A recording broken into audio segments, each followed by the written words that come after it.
Malaka, I'm on fucking fire. Put it out, put it out, put it out.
Hello, and welcome to another stream of Assassin's Creed Odyssey to continue my annual 2025 playthrough with the Mercenary Focus. Hey there, Dr. Darling. Thank you for redeeming that Arnie impression. You slept for 12 hours in one day. There's definitely a lot of sleep, that's for sure. I hope that your back is feeling a bit better. Hey there, Saint. Good day to you as well. How's your day going? Welcome. We finished off the family quest line. I'm also doing all the cultist kills and also doing the mythological stuff. I've got Kassandra to level 52.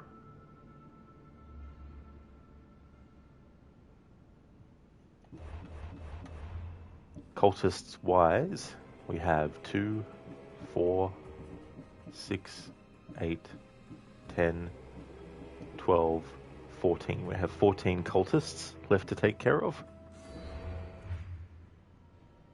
In the mercenary rankings, we're still in tier 2. If I go over to the map and we fast travel to the arena, I just want to see what levels of enemies we're looking at now. Because I definitely want to do this as part of the playthrough.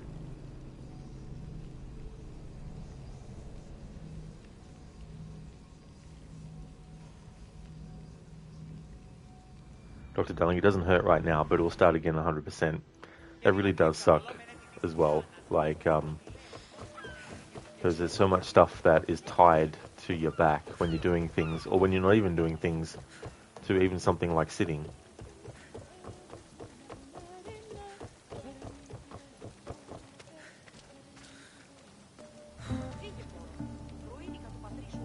Claudius, the king of bandits. Oh, he's tricky. Deception is his trade. Titus, the Rock of Athens. Skilled soldier, not to be discounted. Vasilis, the king of the arena. A Spartan braggart, but with the skills to back it up. Velos, the beast of Sparta. Devours his enemies. They call him Death. Vanthi, the huntress. Just when you think she's cornered, she stabs from the side.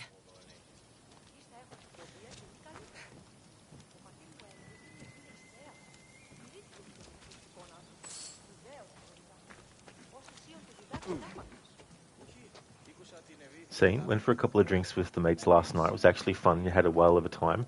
That is awesome, Saint. Glad to hear that you had a great time. Always good to catch up with people and enjoy yourselves. Glad that you enjoyed.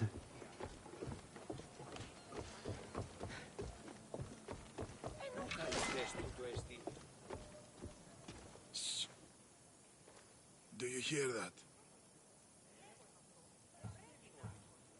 I hear nothing but the ramblings of a sad old man. Old? Surely you can tell my years from your ears alone? I've used my eyes as well. They tell me you could hear the crowds from all the way out here. The thirst never quenched. Thirst for what?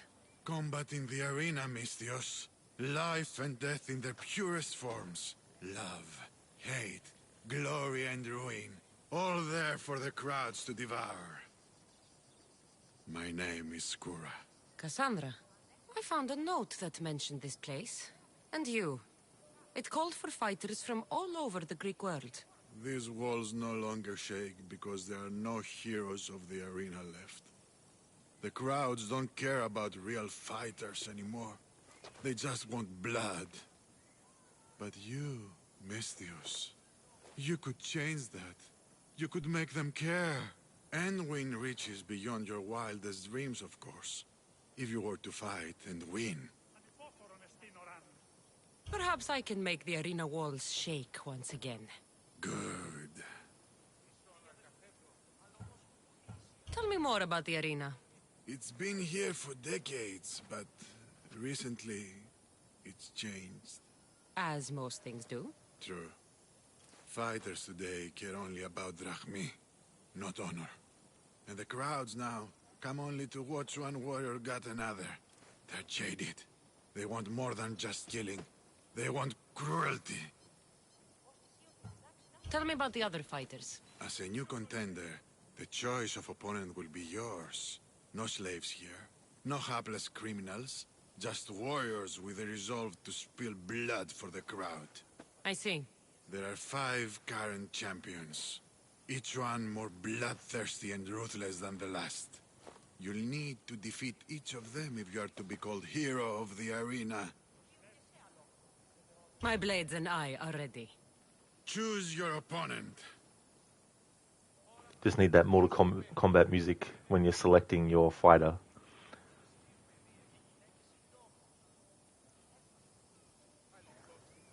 Okay, so we've reached level 52, and the highest leveled is Vasilis. So that's cool. That works out well. Hey there, Inmita. I'm doing well, thank you, dude. We're just about to fight in the arena. I definitely wanted to make this part of the Mercenary Focus playthrough. Things are going good, having a good weekend so far. How about yourself? So we'll fight them in order. So we have Claudios, the king of the bandits, Belos, the beast of Sparta, Avanthi, the huntress, Titos, the rock of Athens, and Vasilis, the king of the arena. And there's also mercenaries that you can fight in the arena too, instead of actually going around the game world trying to find them, etc. We have Pelios, the Scourge.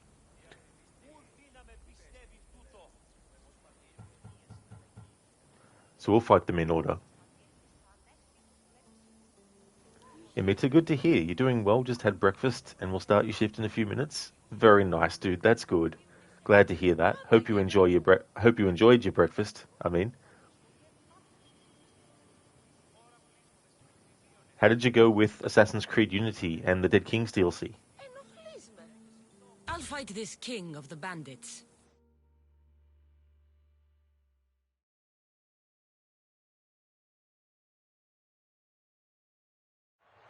For those of you about to risk your lives, the crowd salutes you!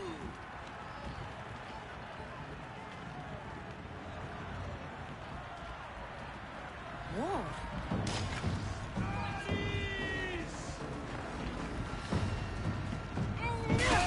What do we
You must have done well in there. Did you not see? I haven't seen a fight from inside the arena in years. But if the crowds are cheering like that, perhaps I have a hero on my hands after all. And Mita, thanks. It went well. You completed all the side activities and now only have 3 more memories from the main story. That is good, dude. Glad to hear that. There's some really annoying things with the side activities. How did you find that, I think it's a multiplayer mission where you had to basically escort whatever it is they're carrying? I fucking hated doing that. That was friggin' annoying. You also got the Sugo's sword. It was really cool. You like the blinding effect. It can come in handy. I really like that kind of thing. It's a shame there's no New Game Plus for Assassin's Creed Unity. It'd be cool to go through the game with that, and also the guillotine gun. I mean, of course, as soon as Dead Kings becomes available, you could go into it and get the guillotine gun, I suppose. But yeah, it wouldn't be like a traditional New Game Plus, I guess. Of course they cheer for me. Who could resist cheering for a warrior legend in the arena? Maybe the stories I've heard are true. Skura? Leon? Ah, Mistius. I knew it as soon as I laid eyes on you. You could be hero of the arena like Skura. If you keep fighting, I foresee a long and profitable career. For both of us. Talk to Skura when you're ready to continue. All these brave souls.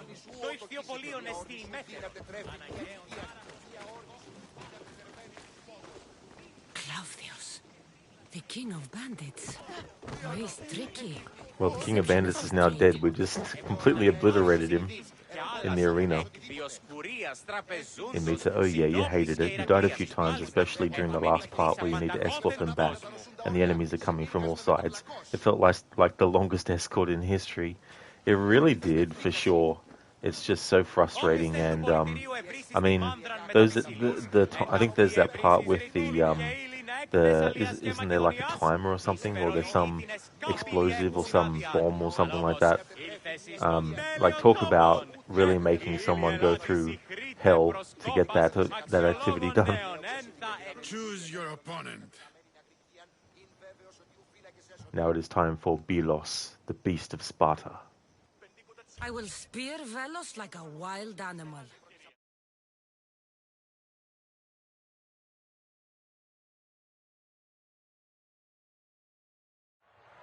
You want the best! I said, do you want the best? Do you want the best? Oh, here they are! Here we go.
There we go. I wanted to take care of the mercenaries who are cultists actually inside the arena. So here we go. We have Bielos, the Beast of Sparta. Sailing toward the shores of Pefka, screams could be heard, softly at first, then louder, then deafening. These were the sounds of men and women gasping for their last breaths in the fighting pits, before the beast snuffed them out. His endless training in the name of Cosmos rendered him bored, but he couldn't know that a real challenger would soon meet him there and finish his reign as champion. Declaration to the heroes of the cult. I am the Beast of Sparta, not some common dog. I demand challenge, years of training in the shit fighting pits, killing weakling after weakling. Pefka already trembles when I enter the arena. I want to taste the blood of a god as they die under my foot. My time has come. The trap for the other child of the bloodline is set. I have dreamed of the day I would face them in battle. When all fall, we stand. Bielos.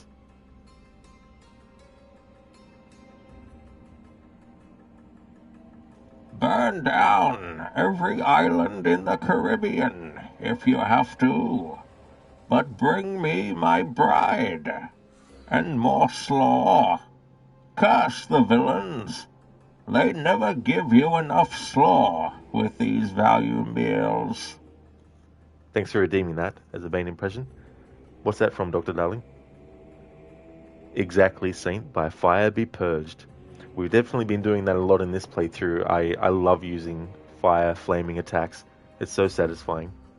And getting like the fire damage up really high. In Mita, there is no timer during that part, but because those bombs are away from the guards, they can die if you take too long to defuse the bombs. That's what it was in Mita, yeah. You're right. Yeah, there's no like timer ticking down, but if you don't get there quick enough, then they'll die. Hey there, Sayala, welcome. You tried AC Origins on your Core i3 laptop when you reached False Oracle mission in Siwa. Got crashed. Guess that's already answered your curiosity based on direct experiment. That really is annoying for that to happen, especially so early on in the game as well. I wonder if there's any like settings that you could do maybe to help with that, but I'm not too knowledgeable about that kind of stuff. But thank you so much, Ciala, for leaving the lurk. I do hope that you get something sorted maybe. In Mita, you completed that part in 2 tries, but when you died, you thought you would need to start from the very beginning. Oh, that's definitely one of the good things about that mission in that, is that you don't have to start all the way at the start. Could you imagine if you did? That would have been fucking... it would have been like, nope, don't want to do it. Oh, of course, Dr. Darling. Okay, so Curse of Monkey Island. Yeah, it's been a long time since I played that one. That was the first game in the series to have Dominic Armato play Guybrush Threepwood. Yeah, and Mita. Just so annoying when games do that.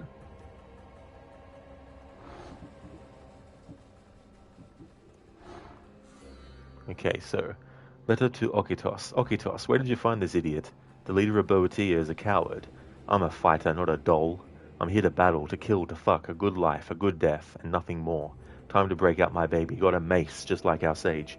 Not as good at breaking heads, but sure does make them squirm. When all fall, we stand. D. Sage letter to Bielos, the Beast of Sparta. You claim you're ready for a real challenge in the pits? You call yourself Bielos the fucking Beast? Fight like it. I'm sending a few of my favorite warriors your way. They'll show you what a real beast is.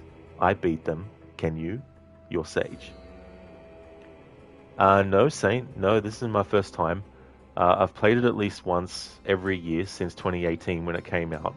And I've also done extra playthroughs aside from annual ones as well from time to time, doing different kinds of approaches and stuff. Etching on Deianira's leg plate. The cultist Deianira had roughly etched the image of a typhoon inside her leg plate, perhaps a tribute to something she respected, or perhaps an image of her next victim. So we do have another champion fighting in the Pallas is the Spartan champion fighting in Achaia. Oh no, he's probably with I think what do you call it? Conquest battle.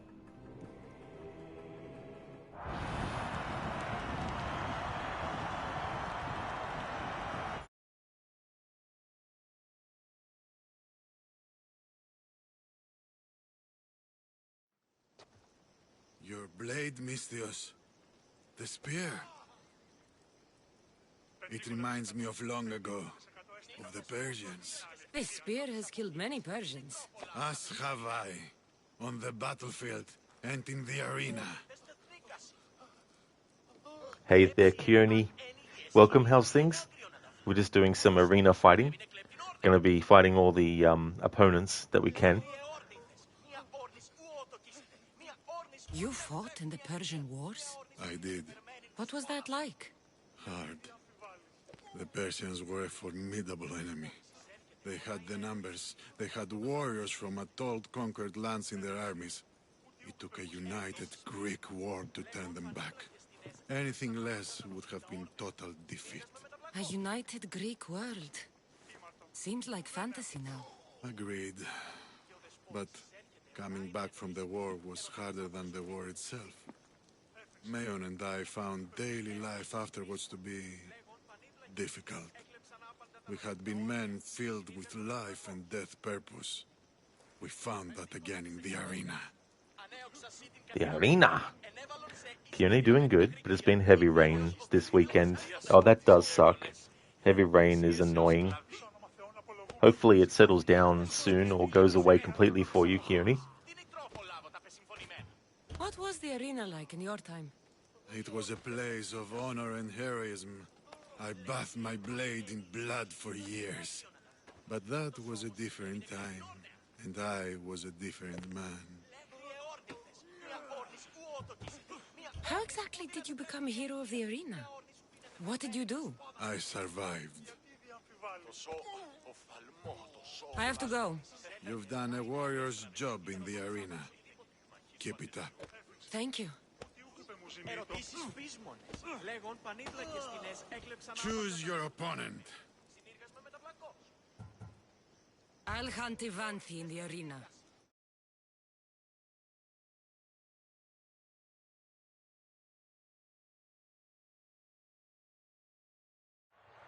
For those of you about to risk your lives, the crowd salutes you!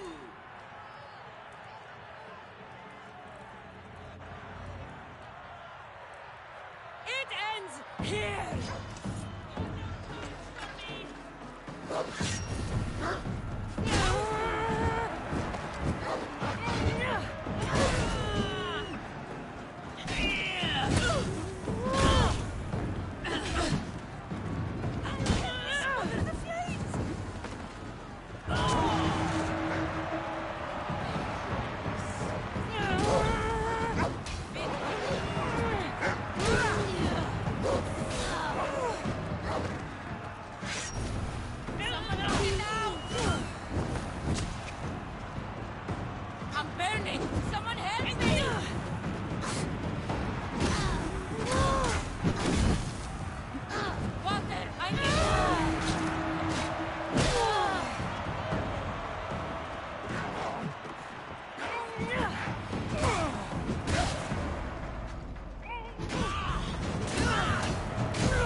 Hey there, Ryu.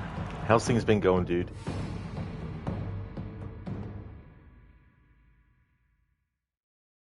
In the arena doesn't have many privileges, outside those of pleasure fame, and glory. Tell me, Mistius, do you have anyone close to you? Friends, family, lovers?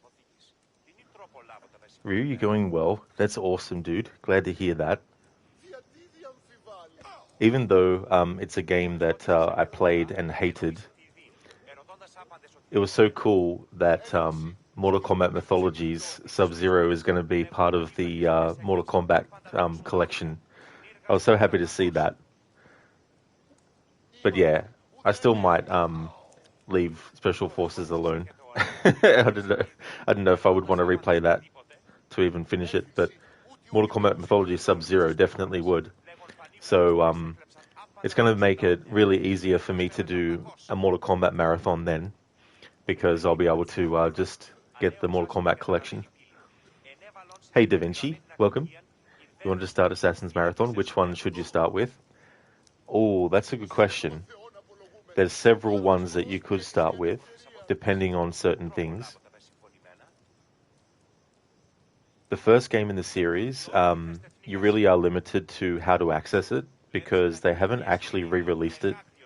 There's no sort of like re-release on current consoles, so I don't know if you just play consoles or if you also have a PC, because if you have a PC, then you can still get Assassin's Creed 1 for PC. But it is a game that is very, very... by now it's kind of, I guess you could say janky in some ways as well. You could also start with Assassin's Creed 2, which did a lot of improvements and things, and you can get that as part of like the Ezio collection. If you're a console gamer, you can get it on that. There's no Ezio collection though on PC, and it's basically a remaster of his games. But you could also jump in with Black Flag as well, the one that also has naval combat and stuff. But out of the newer ones, I'd probably recommend starting with Origins, which came out in 2017, because that's a game that really changed up the style from what had come before as well. Thank you so much for the follow, Da Vinci. Thank you very much. Black Flag's also a good one too, because it doesn't require you to have any knowledge of the assassins and all that. There's a present-day story, and in Assassin's Creed Black Flag, it will give you spoilers for what happens in present day for Assassin's Creed 3, but everything that happens in the past time period in Black Flag, it doesn't require having played the other games.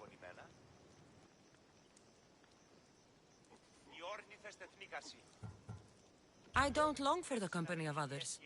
Amistios works best unencumbered. My daughter's very important to me. Surely you have friends from your days in the arena. I did. What happened to them? I'm hero of the arena. The #1 champion. I've killed them all in honorable combat. They rest down the coast from here. What about your family? Your daughter? My beloved Anea.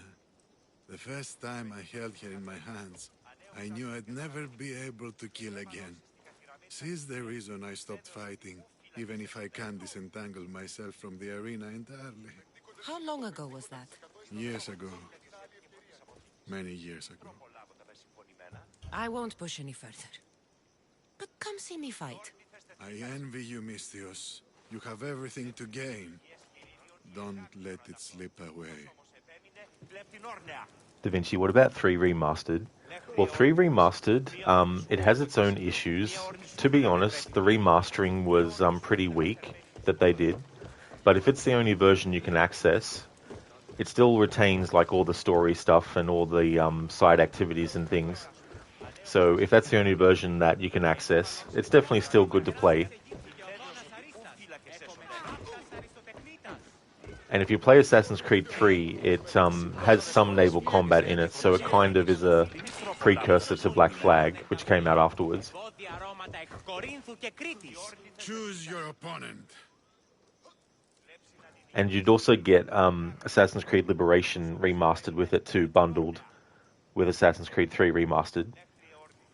And that was originally a PlayStation portable exclusive title, and then they actually did a HD version for Xbox 360 and PS3. And then in 2018, they did the remaster of Assassin's Creed 3 and remastered Liberation and bundled it. The rock from Athens is about to be crushed.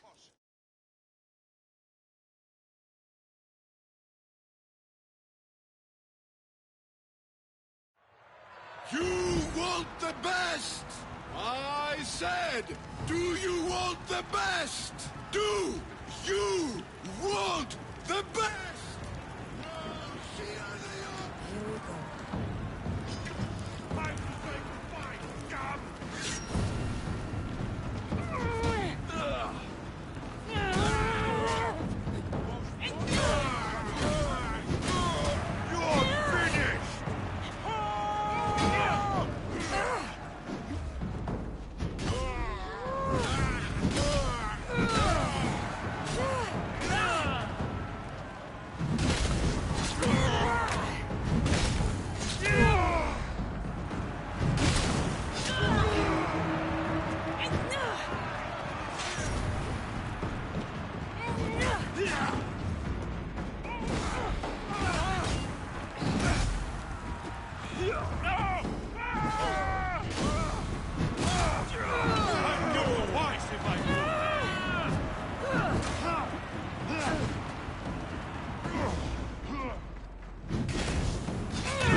Alright, so we have this cultist unveiled, but before we actually do the kill, I want to continue just with the arena stuff.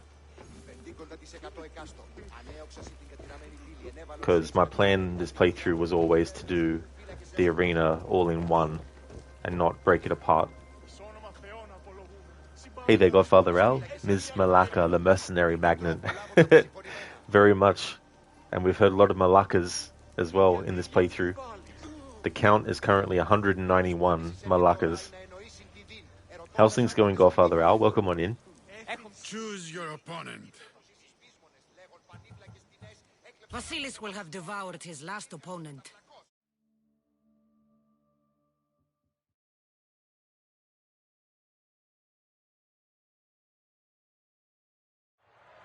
For those of you about to risk your lives, the crowd salutes you!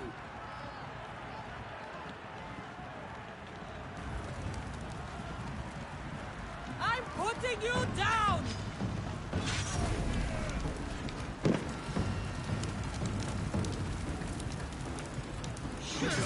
Oh shit! Oh, put it down!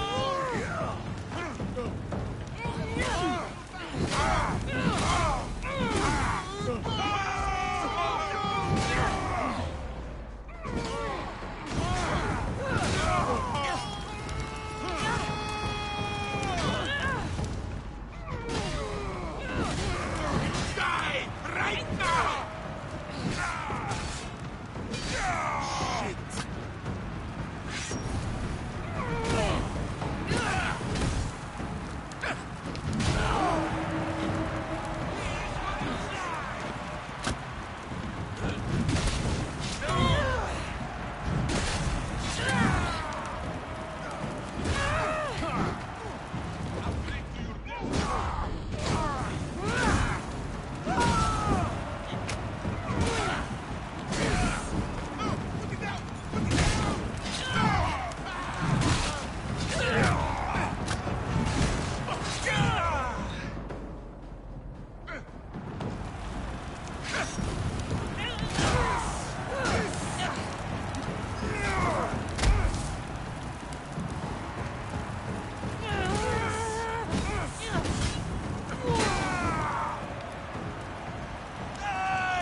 Spartan? Ah!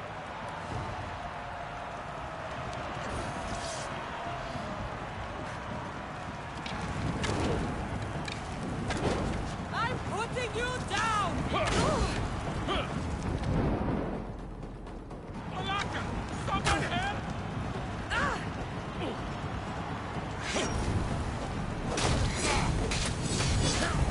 Help me put it down!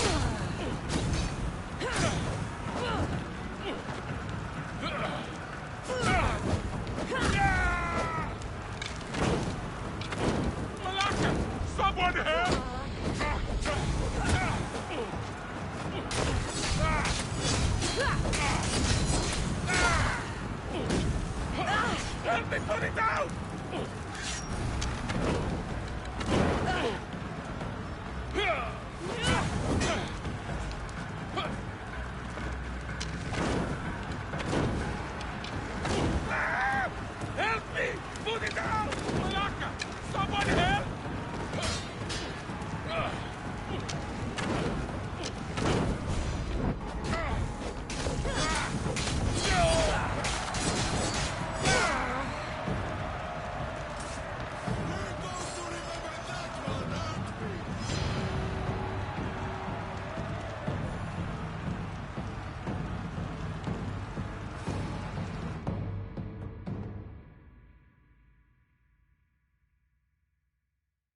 Congratulations, Mistios.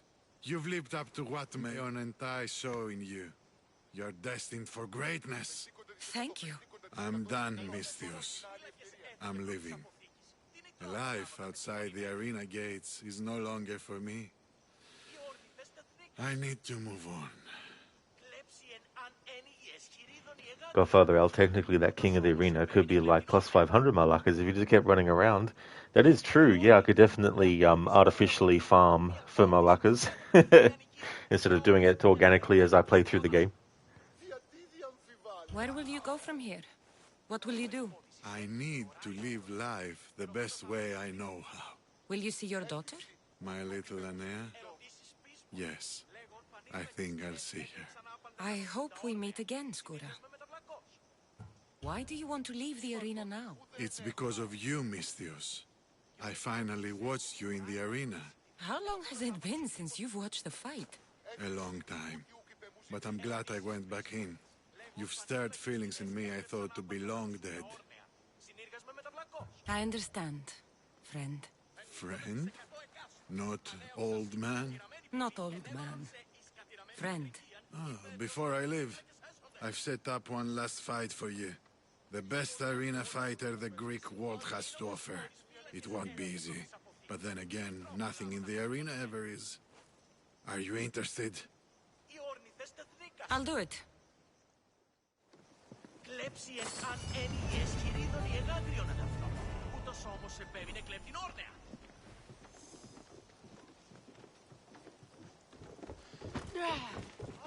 I have some arrangements to make.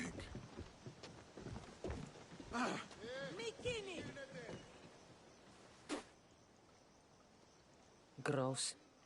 You want to fight someone in the arena?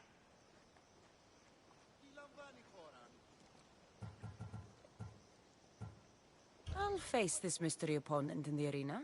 Skura said even the gods will cheer for this one.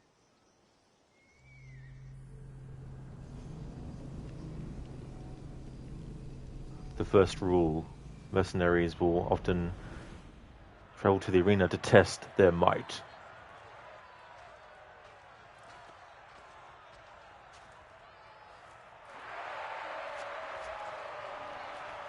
Skura?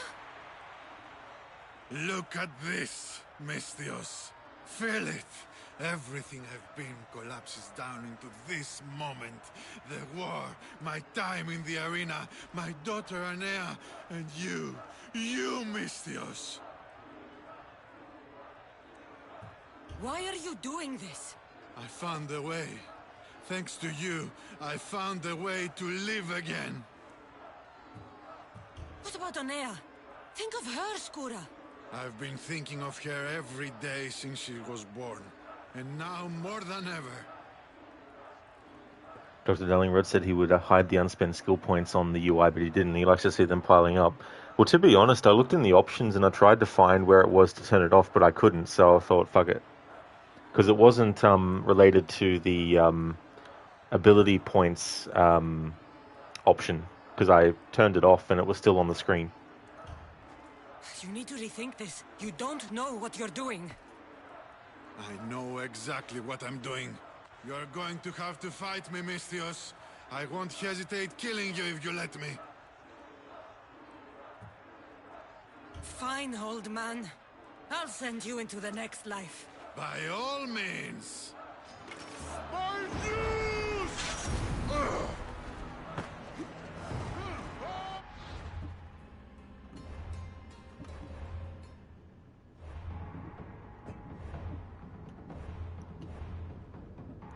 Mini-quest login objectives, region widget, Icaros and Phobos control, celebrations, weapon and arrow selector, player health, detection feedback, target lock-on, ability and ship widgets. I turned this off, and yet the ability points still appeared on the screen. Engraving challenges, compass, level, and experience. I still wanted level to go on, but that's probably related to that. Maybe. But I didn't want the level to not be on the screen. So if it's tied to level and experience, there should have been something you could do separate.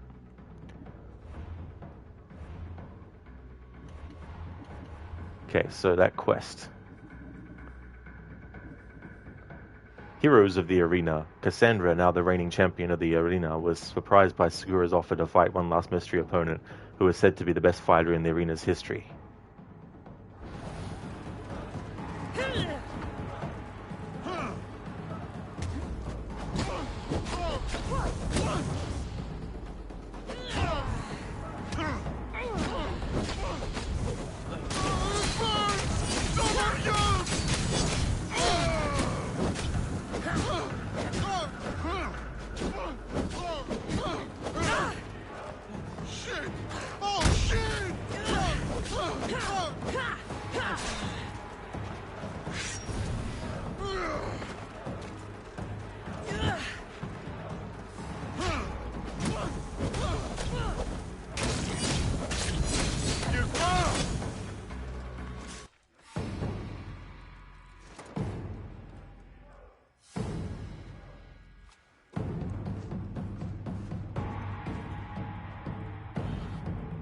Not bad for an old man, huh?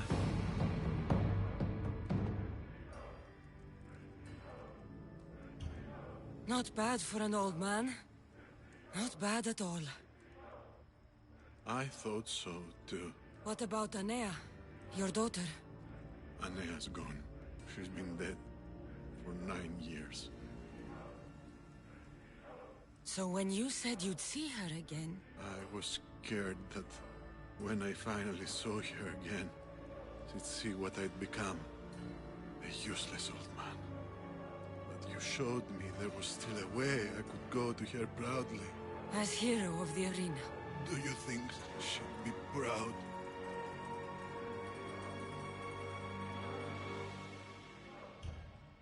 She'd be proud. I would be. I'll tell her of a new hero of the arena. A warrior of true honor. Thank you, friend.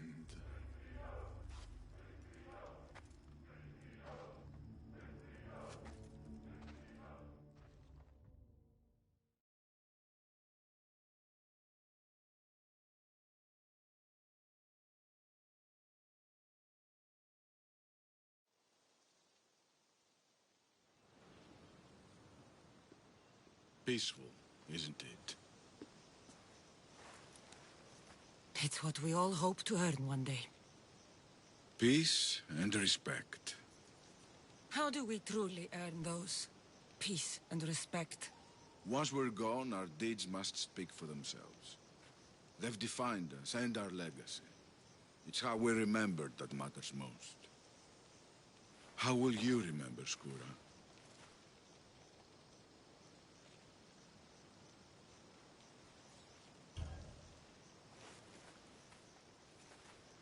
I'll remember him as he truly was. A hero of the arena. And a friend. The crowds never rest, Misthios. Would you like to go back to the arena with me? Let's go. That's right, Amita. Bye, old man. Skura.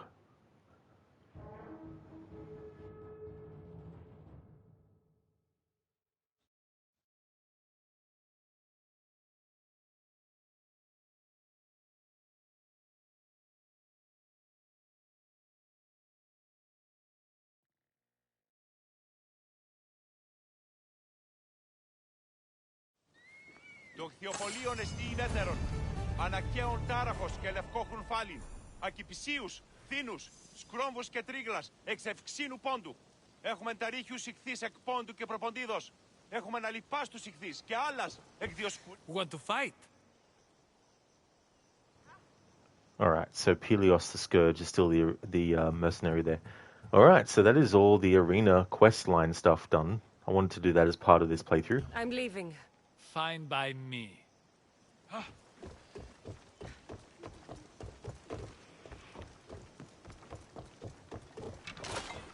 Alright, so even though we've been killing cultists all the way through the family quest line, what I want to do is the cultist that is related to a mission that you get given. And I want to get that first because it has, like, you know, dedicated cutscenes to it and all that kind of stuff. But I won't be doing the whole thing of it, though. I'll just be doing what is minimal to get that cultist killed.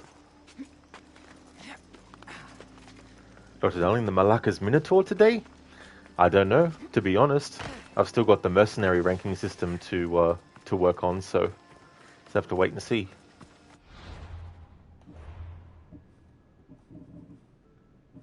Okay, so...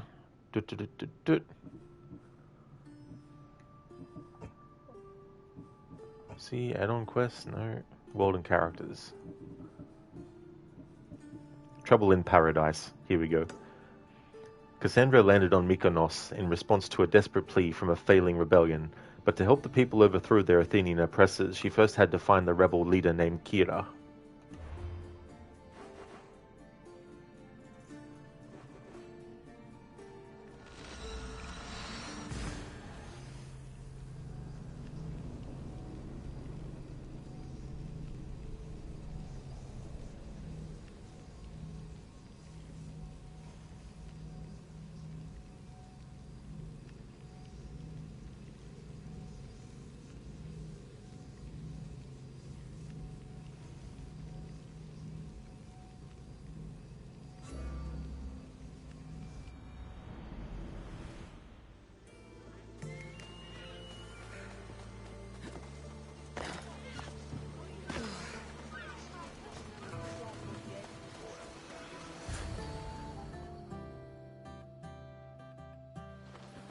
Ah, the Delos Islands. Two sides of the same coin.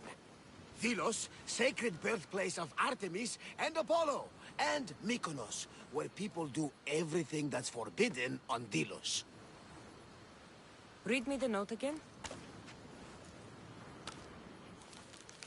Eagle-bearing Mystios. That's you. Otharkis, cruel leader of Delos Islands, takes money from our pockets and food from our mouths, all to feed his Insatiable. Yes! His insatiable thirst for power. Odarkis is one of them, Varnavas. The ones hunting my family.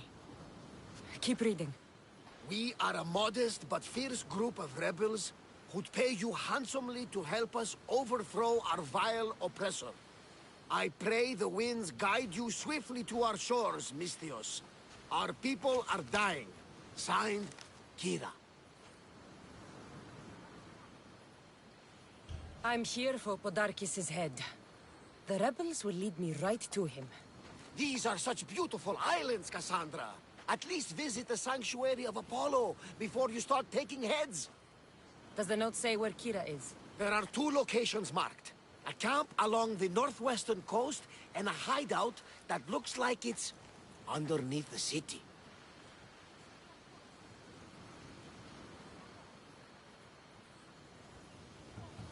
It's time I met with this Kira. I'll have the ship ready in case we need any immediate departures. That was Kefalonia, and that was mostly your fault. Ha ha! Here, Kassandra. Here, Varnavas. In Meta, you wonder if the actor didn't really know how to pronounce that word? Not too sure, to be honest. Might have just been written for the character.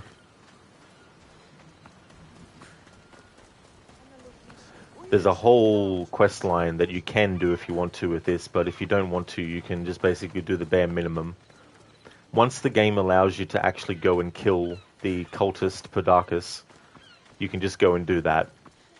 Which is what I usually do, because I think the whole romance thing is completely contrived for this, and it's just too time-consuming to worry about in a playthrough.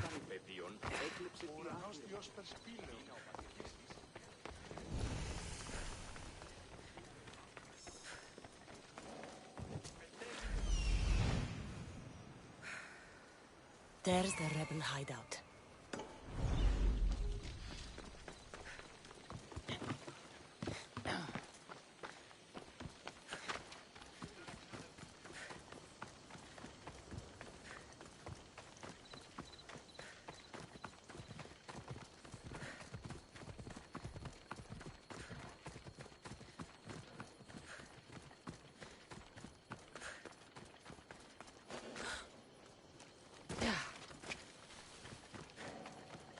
Seems like a good place for a hideout.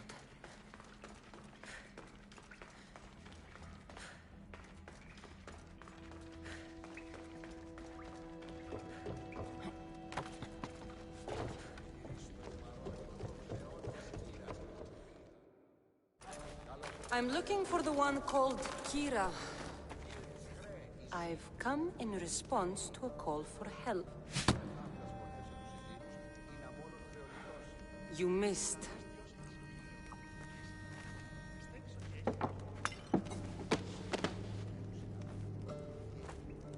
Are you here to spy, Athenian? Or maybe you are Athena herself, dressed in a dirty disguise?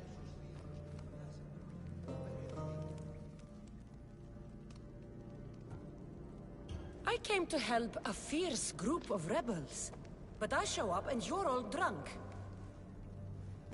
Podarkis and his men have been hunting and killing us without mercy.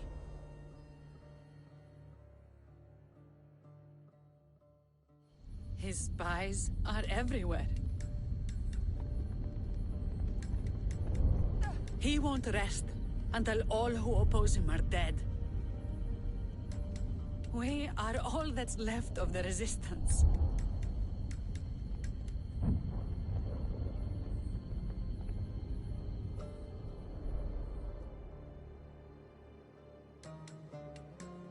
This is the first night we aren't fighting for our lives.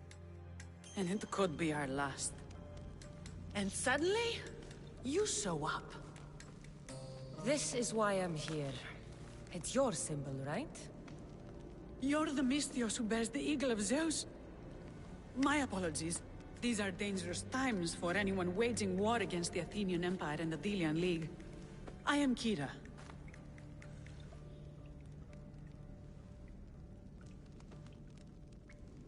Inmita, by the way, you were describing, you were reading Suge's notes in AC Unity, and it was describing the Piece of Eden as a power created by a god. Yeah, they definitely do that a lot of times in the series, where a character who doesn't understand and know about the Isu and everything refers to them or artifacts as created by God or a god or etc. and all that kind of stuff. Which it's understandable if people get confused because not everyone realizes the delineation between the two. It'd be like if I told you that...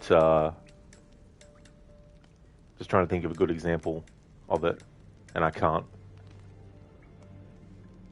It's like when you describe something not actually knowing what it is, and it's not until someone tells you what it is that you go, oh, okay, so it's not the thing that I thought it was. So it's that kind of thing. Dr. Darling, just like that, she likes you now. Exactly, Dr. Darling. It's very, very quick, you know. I came here to help you deal with one man, not go to war. Which is why I sent word of a rebellion to the mighty Kassandra, and Sparta too. Podarkis discovered the other cap and sent Athenian soldiers to attack. Malaka! You and your rebels are too drunk to fight. Leave the soldiers to me. If you think I'm going to miss a chance to kill Athenians, you're the one who's drunk.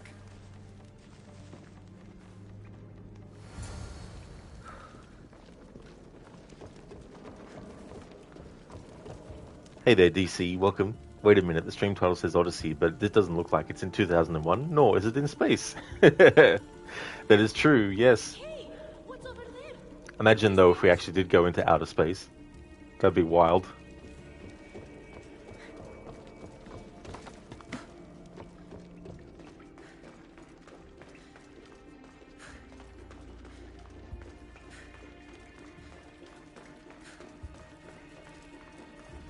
Did Sparta answer your call for help?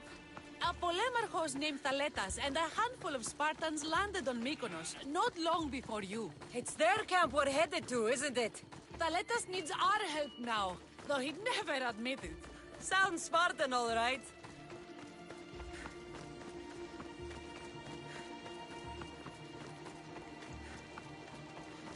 Ubisoft Quebec in this game were like, we like flashbacks.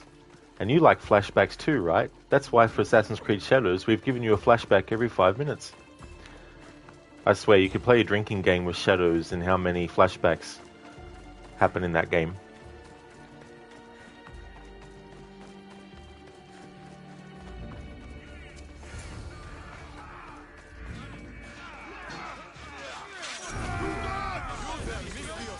Fight by my side!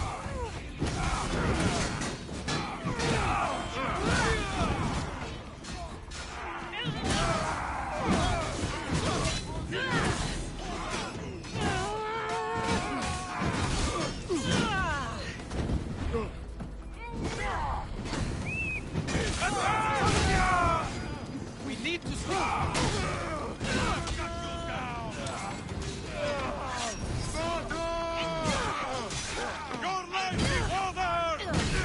That got the blood pumping. I should talk to this Spartan. It was interesting to read it in the game. Reminded me of when I was discussing the fact that it's just technology, but since people didn't understand them, they assumed it was either alien or created by God or gods.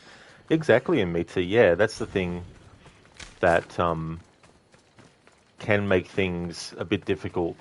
If you're taking things at face value, and if you're taking things that people say in a game as gospel, and that there's nothing else, that there's no, possibility it could be referring to anything else other than what the person does. But it ignores the fact that not everything in the Assassin's Creed series is supposed to be classified by the characters themselves, who are in different time periods. It's supposed to be the actual thing. So when Minerva in Assassin's Creed 2, for example, when Ezio basically asks if they're gods, she says no, not gods. That's the character that you need to actually listen to, because they're literally the Isu, you know what I mean?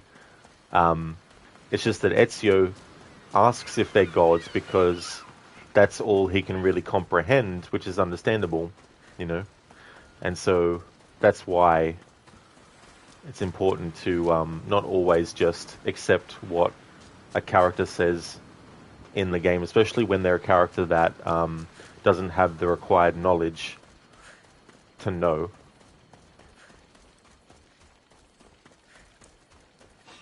I can't believe I get paid for this! You fought well, Kira. You too, Spartan? I was, but that was a long time ago. Spartan blood is eternal, stranger. What's your name? This is Kassandra, the one I told you about. They call me Thaletas. I was Polemarchos to the Spartans here. Was? Our ship was sunk. Our generals killed. There are only a few of us left. Soldiers die. It's what they do. And we will mourn them later. She's right. We shouldn't be standing here drenched in Athenian blood. We'll be safe in the hideout. Let's talk there. Will you come to the hideout now or meet us there later? Now, because then we fast travel there. Don't have to waste time actually traveling there otherwise. Yeah, true, that part was really well made. It really was, for sure. It was just such a big twist at the time. Completely unexpected. So when it happened, it was like, whoa.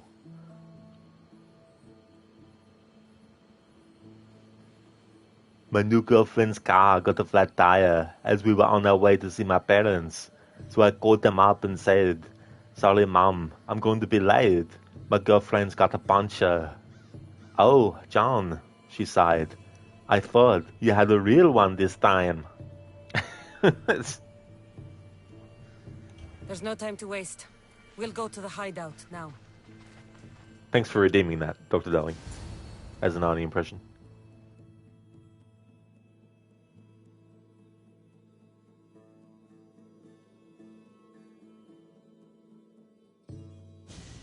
How long till Podarkis finds us? We're right under his nose. His nose is so high in the air, he couldn't find the statue of Artemis Agrotera if he was standing on her head. We know where he lives. I say we knock down his door and run our spears through his face. That's a terrible plan. The Spartan phalanx is impenetrable in a ground assault. Not when there's only 12 of you. You think with your heart. That's what I like about you. But you're a general. To those men now, you need to think with your head. All you do is hide in caves and lurk in shadows. We didn't come here to hide. We came here to fight! And we will. But right now, we're outnumbered. We must be strategic. Kassandra, what do you think we should do? I like the way the Spartan thinks. But we don't have enough swords to fight them head-on. What do you suggest? When I arrived, I saw Spartan ships. Can we get a message to them? Not while the Athenian navy surrounds these islands. We need those reinforcements. I got the two of you here to actually help the rebellion, not to send more people to their deaths. Kira, wait. While the two of you compare swords, I'll be at the Temple of Artemis, making an actual plan. Just fight. I like it. I'm going back to my camp and my men. Meet me and we'll discuss reinforcements. Here. Actually, no, we're just going to go fight Pedakis now. This is going to be a long rebellion.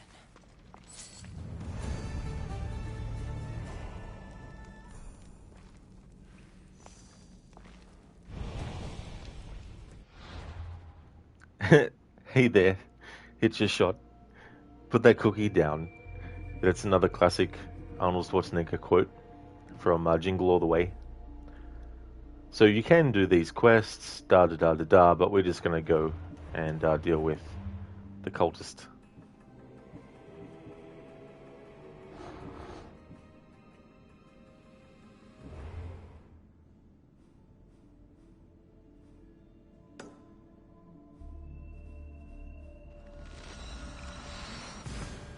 In Mitta, a plan? Sounds like Dutch. It definitely does. He's always got a plan. Hey there, Bombo. I can't remember if the quests still complete themselves. I think they might. The quests that we were given, I think they still complete themselves if you just go ahead now and kill Pedakis.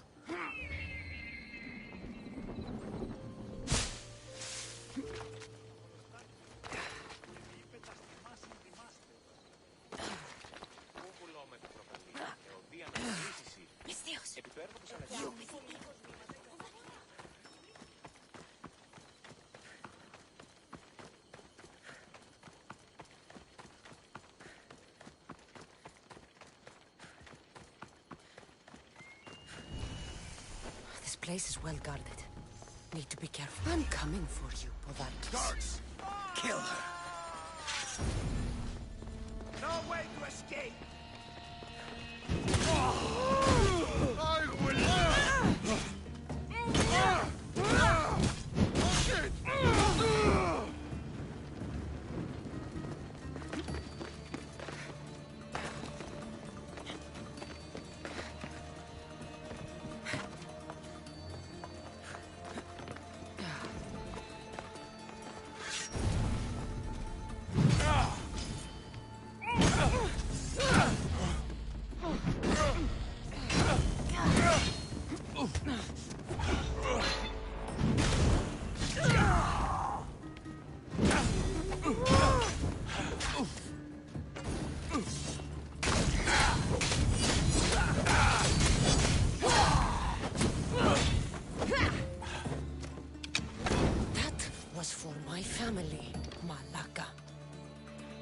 Thank you, Bombo. Yeah, level 52 is good. We need to kill all the cultists, and I want to do the mythological stuff, but also get Kassandra in the mercenary ranking to the top spot. What I did for the glory of Delos. You acted alone, and you will die alone. The plot twist is Pedakis, I think, is actually Kira's father or something. Some melodramatic Days of Our Lives stuff.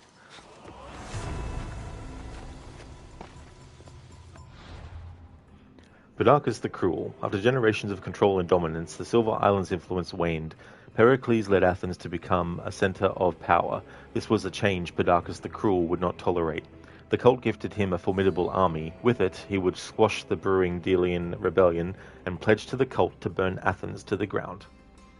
Letter to Blizon. B. Your whimpering at the hands of the brutish red blood M was echoing in all corners of our shrine. Save that pain, remember it, let it fester. In my land's rebellion brews. I want you fighting by my side one day, making any who rebel against me feel the pain you felt, or worse. When we finally move on our plans in Athens, none will dare stand against us. The democracy will die and I will rule again. Glory to the League, P. So, we've already killed the Sage for the Delian League, which of course is Cleon.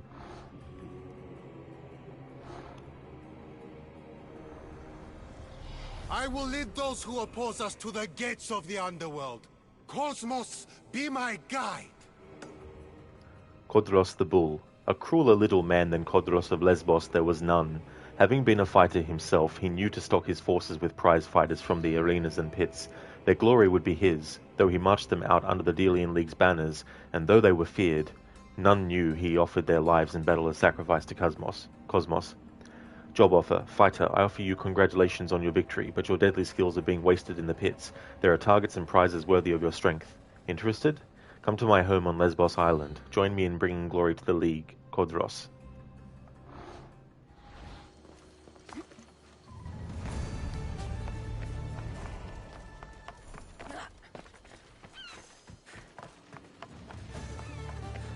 Nice, there we go. So these quests that you can do individually before killing Perdiccas, if you kill Perdiccas instead of doing them, you still get them done and get the XP for it.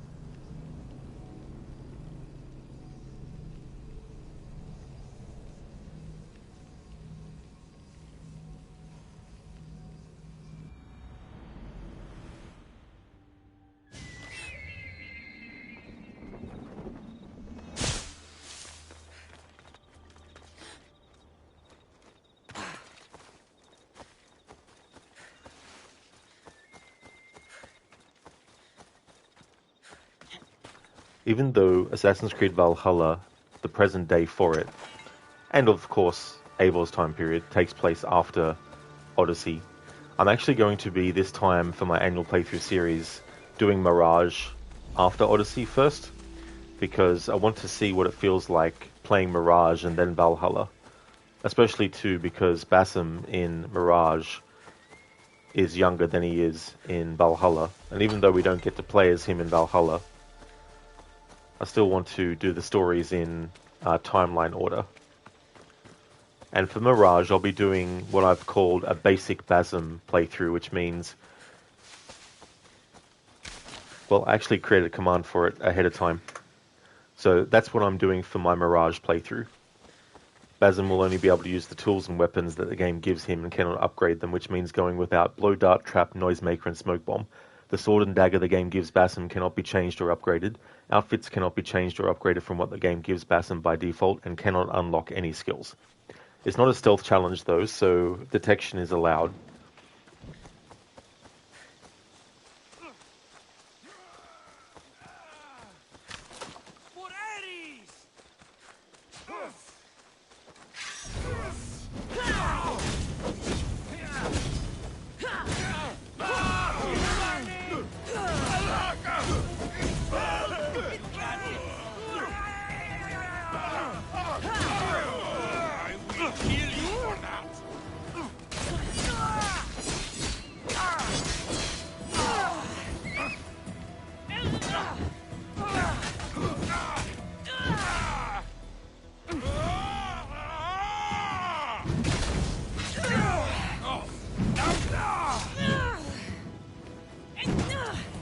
Imita, seems like a good plan. That's how you played them for the first time.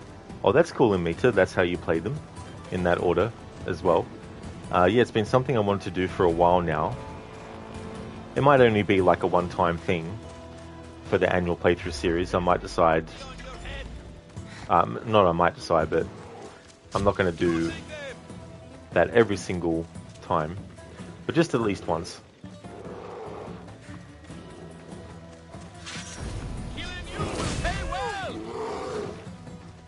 Ezekiel's the legend. I kind of want to kill him in the arena. I think you can fight him in the arena.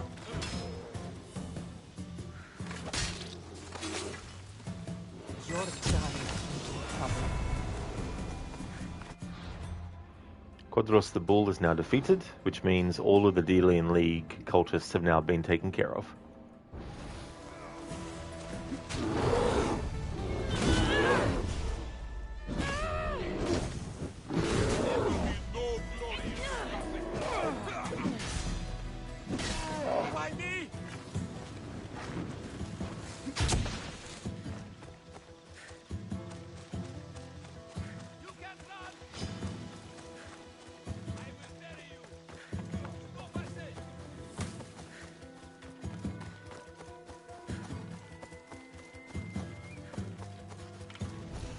In Meta, when Mirage came out, you were doing an AC marathon, and you were playing this one, so you thought to play Mirage first and then Valhalla. Oh, that's a good idea, yeah.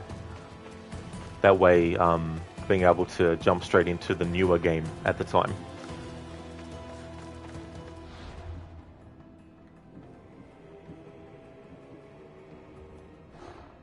Okay, let's now deal with this cultist.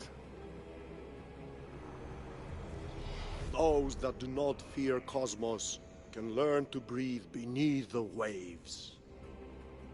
The Hydra, gods of the Aegean Sea.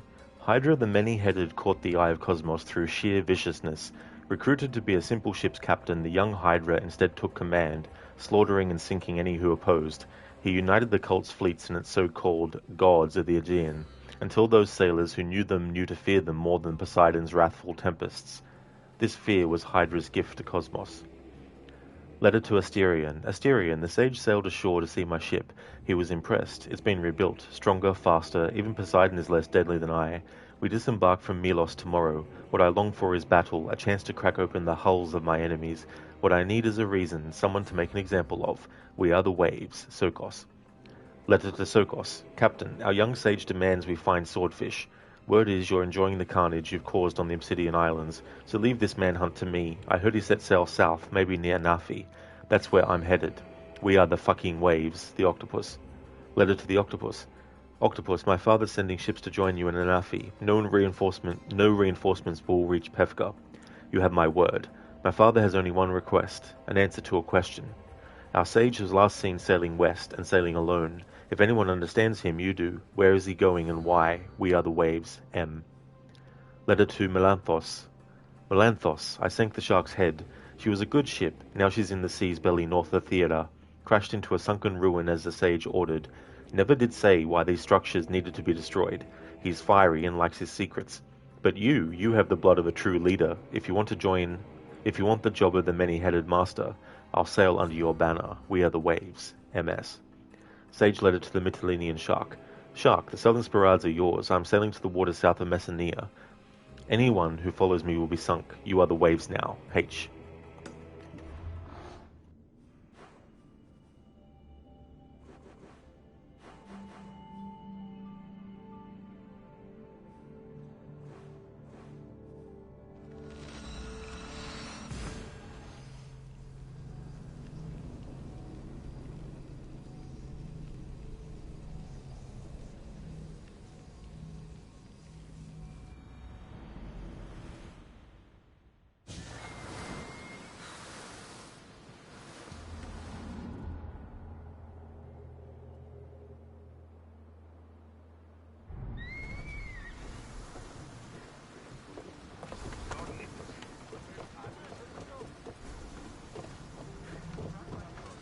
Ready to depart!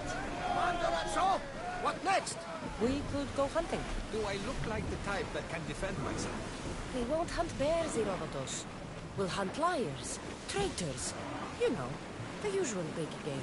Ah, the worst kind of beasts. Where should we head? You could spin the wheel any direction and you'll find the cultist. The scum are everywhere. Then we have nothing to lose. Nothing but time! Let's track them down! Then set sail. We have a cult to kill. Lower the sail!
Okay, so I was having a look, and Xerxes cannot be fought in the arena, so I'll deal with him, of course.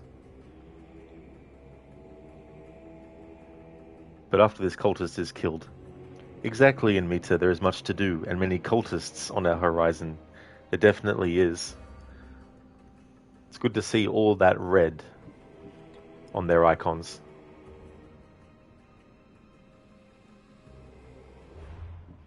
I'll make a save here just in case the fight goes wrong, because then when I die, or if I die, it'll put me where I save, not at the dock that I was at. Dr. Darling, there is much to do and many back pain on our horizon. Well, that definitely is not a good horizon, that's for sure. Oh, not what you wanted? Oh, what did you think the command did? Because it only puts in, like, the replacement word that you put. Hey there, Milan. How's things going? As for me, doing well. Working on killing the cultists. I finished the family quest line, so now doing the cultists, and as you can see, we've got quite a lot of red on the screen. But still a lot more to do. But yeah, going well, and having a good weekend as well. How's everything on your end?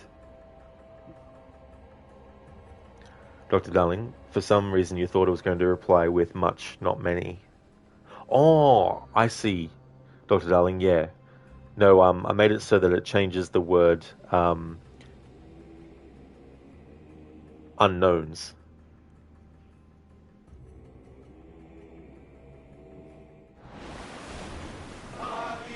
Let's move! Lower sail!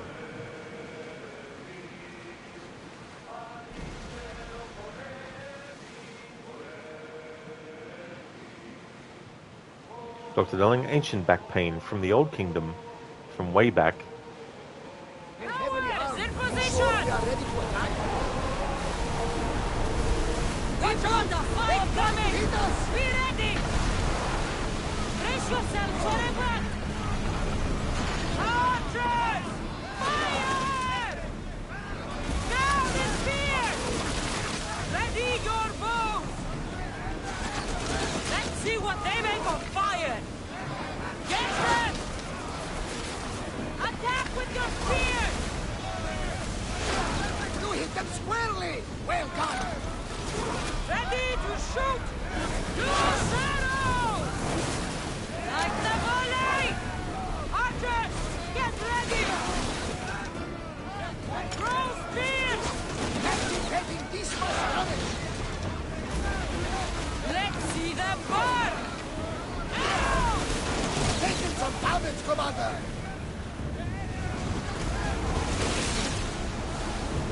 Come on! Sail! There will be more battles like that! There we go, the Hydra is now defeated.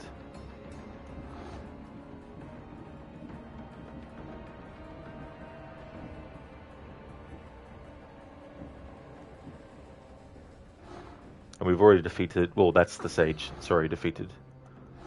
What's this that we got? Oh no, I already read all that, cool. Commanders, left the helm! You're released!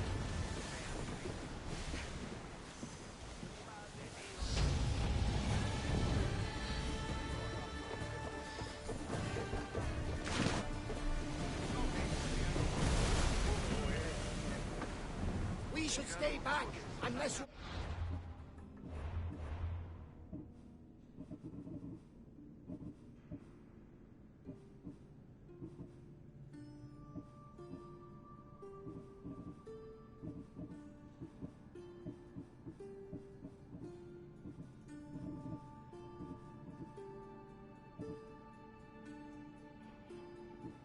The only quest that doesn't auto-complete if you go to kill Padaka straight away is the Thalatas way.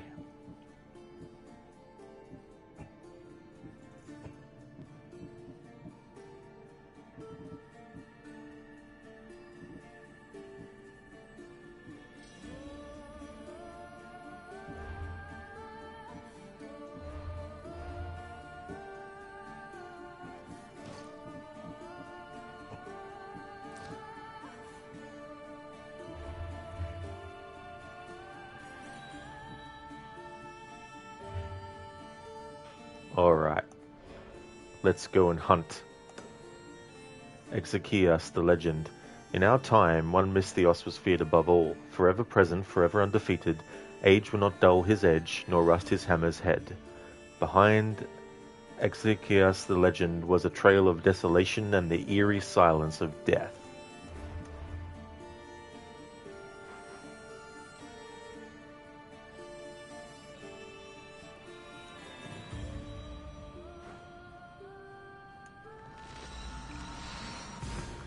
Milan, you're still stuck near Huddersfield, but the Canals and Rivers Trust have lifted the 14-day mooring time limit. While the locks are all closed, things are good. You're all ready for a month in the Peruvian rainforest now, and are literally days away from flying out. That is definitely really cool as well, Milan.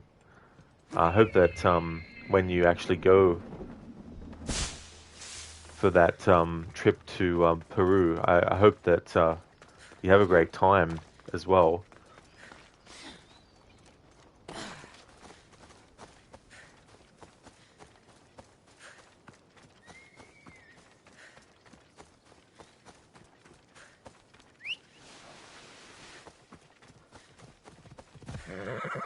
Let's go.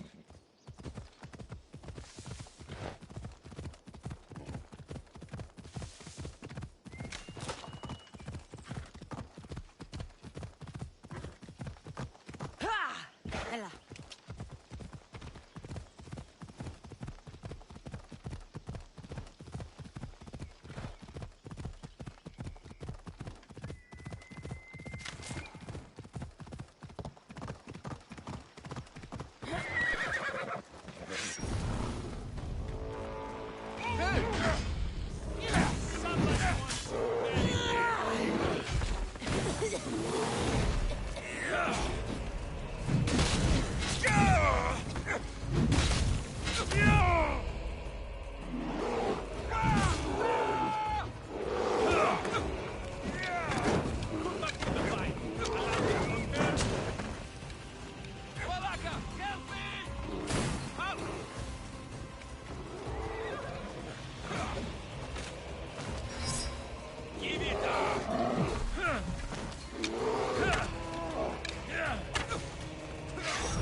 Meleagros the Empty. It is unclear if Meleagros the Empty received his nickname from his inability to express any form of emotion, or whether there was another reason. There were plenty of reports that Meleagros was seen as heartless and without empathy, two traits that make for a great mercenary. He has awareness, takes less damage from assassinations, and pyrophobia, takes more damage from fire. Forgot to read the weaknesses and strengths of Exixius. He has awareness, takes less damage from assassinations, and Forest Thunder, travels the world with a bear companion. Milan, June's mom will have a month on the boat with your pets while you're away. Oh, very nice. That's cool. It's always good to be able to have someone to look after pets if you need. That's really cool, Milan, that June's mom is willing to do that. That's cool.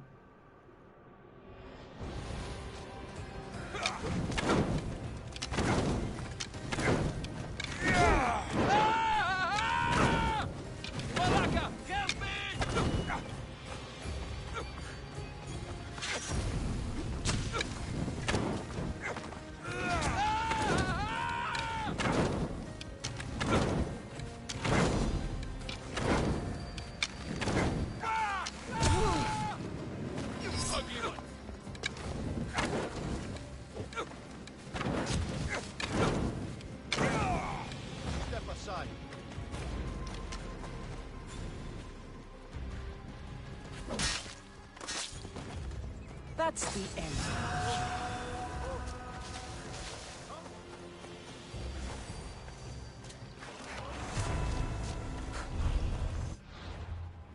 Exixius the legend is now dead.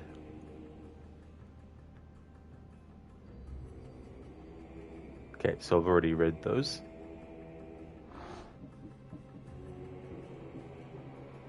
Milan, she's an old lady, but she loves spoiling the animals. Oh, very nice. That's cool. Yeah, that's really good. I'm sure that she'll also have a great time with the pets too.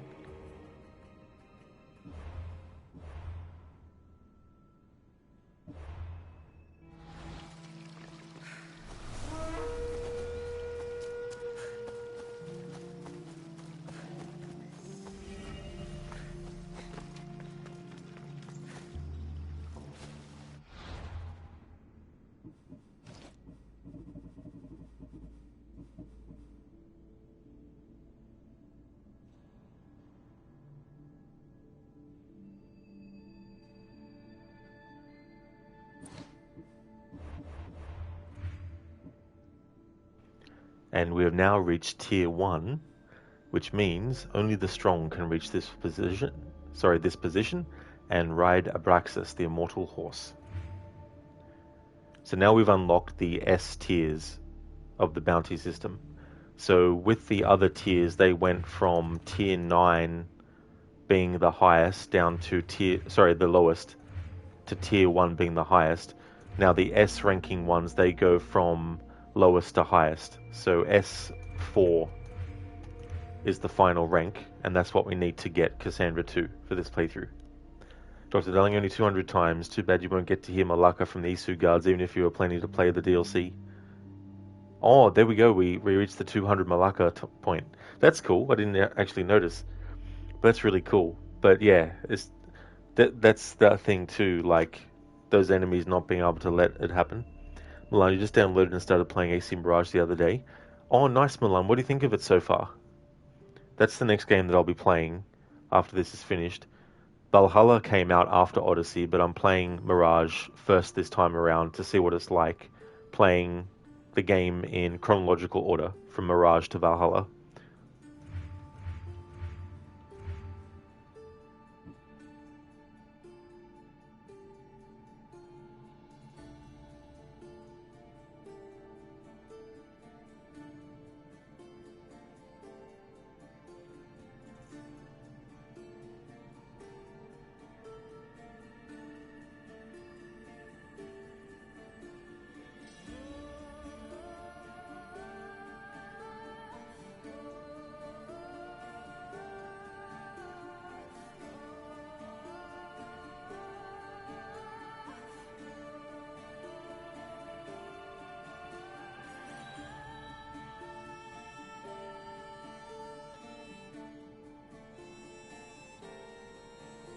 I told my wife that my tattoo artist was really frustrating me.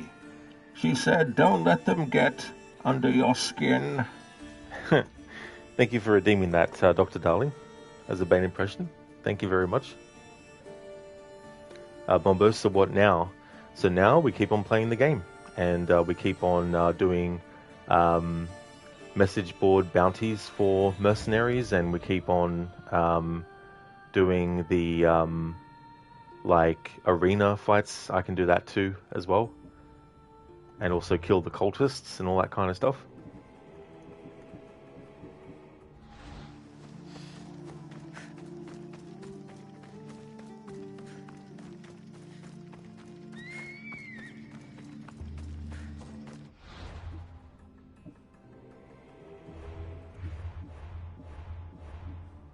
Okay, what I want to do is deal with all the cultists that we actually can without doing any of the mythological stuff yet.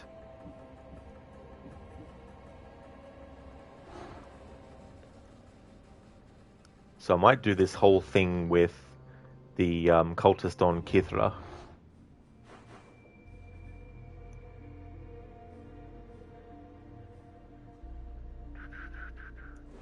There we go. Idioni.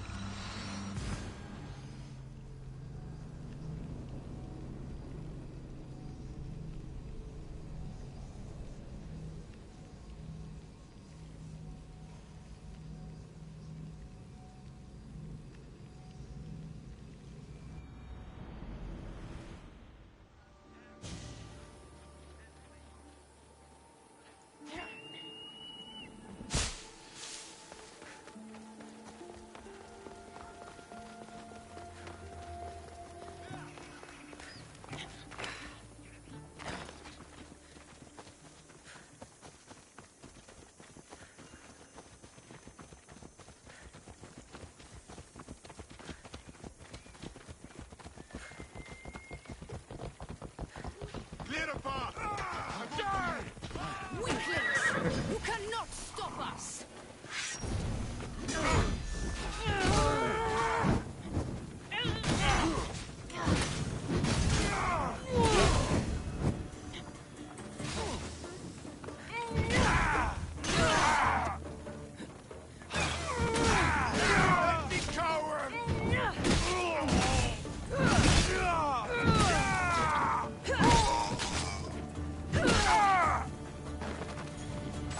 Dr. Darling, try killing her now to avoid a boring questline. Oh, if only. If only.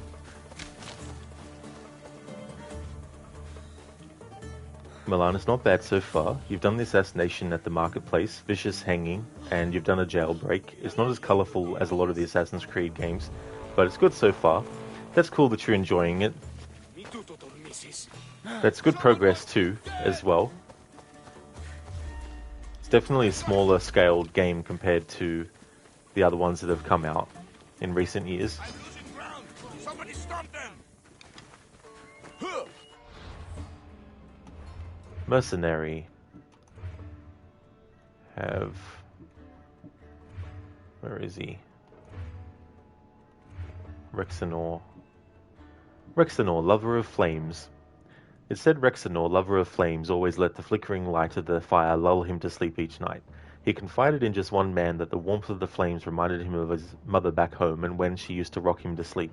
Rexenor tried killing all who knew, but he was clearly unsuccessful. Fireproof takes less damage from fire, and Pyromaniac uses fire attacks.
deuce, you should know when to quit.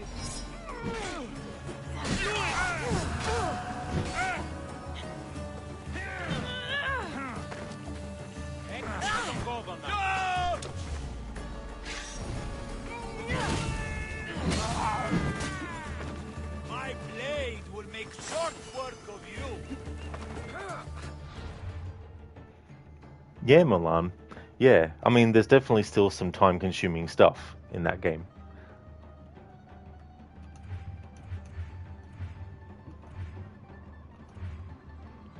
We defeated Rexenor, Lover of Flames. Now to dismantle some inventory stuff.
Now that we've unlocked Abraxas for this Mercenary Focus playthrough, because we got it from a mercenary, we're now going to have that horse.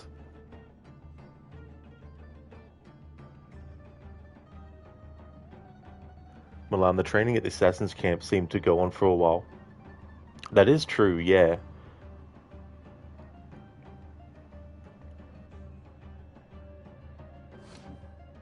Destroy them! Malaka! Those claws are done! Here!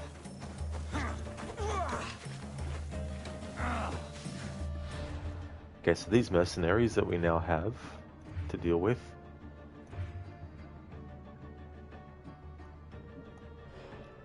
Hippolyte, granter of wishes. Most mercenaries took their contracts in person, but Hippolyte took a different approach. Those who desired her services had to leave a message for her, including how much they would pay, in a secret location. The only way her sponsors knew she accepted was when she showed up to be paid. Awareness takes less damage from assassinations, and pyrophobia takes more damage from fire. And we've also got Medon, the liar. In a single conversation, Medon would claim to be a descendant of Heracles, Jason, and Leonidas. He proudly told anyone who listened that he slew the Hydra, showing 5 dried snake skins kept in a pouch as proof. Of course, he would explain they shrunk considerably after he severed them. Pyrophobia takes more damage from fire, and Brawler takes less damage from melee attacks.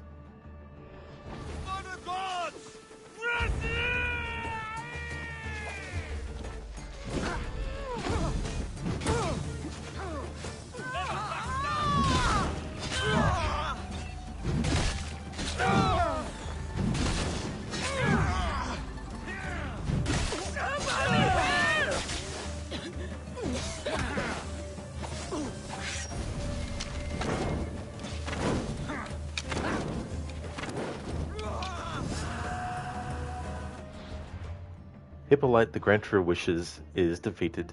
Hey Spectrum, welcome. It's going really, really well. We're just dealing with some mercenaries at the moment, and we've finished the family quest line. There's basically 3 quest lines that all form the main story, and so we've got 2 left now, which is related to killing all the cultists, and then the other one which is dealing with pieces of Eden that have been held by humans, but they actually make people think they're seeing a monster. So we're going to be doing them as well. It's getting fairly close to bedtime, is it for you, Spectrum? Well, I hope that when you go to sleep, you get some good rest. Exactly, Milan. Hippolyte, the ex-granter of wishes. That is true. Maybe Hippolyte should have granted a wish to themselves before the fight.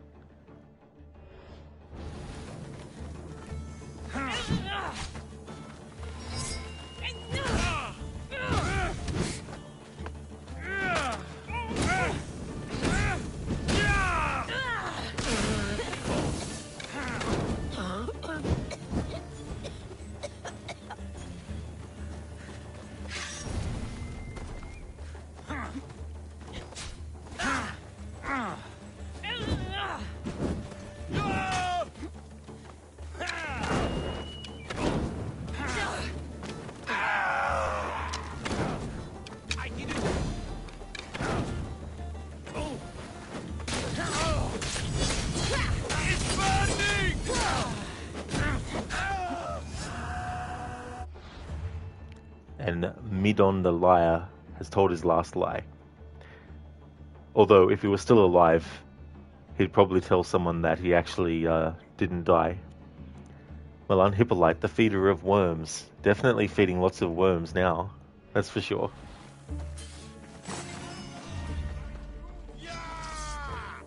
I won't be the one to die here.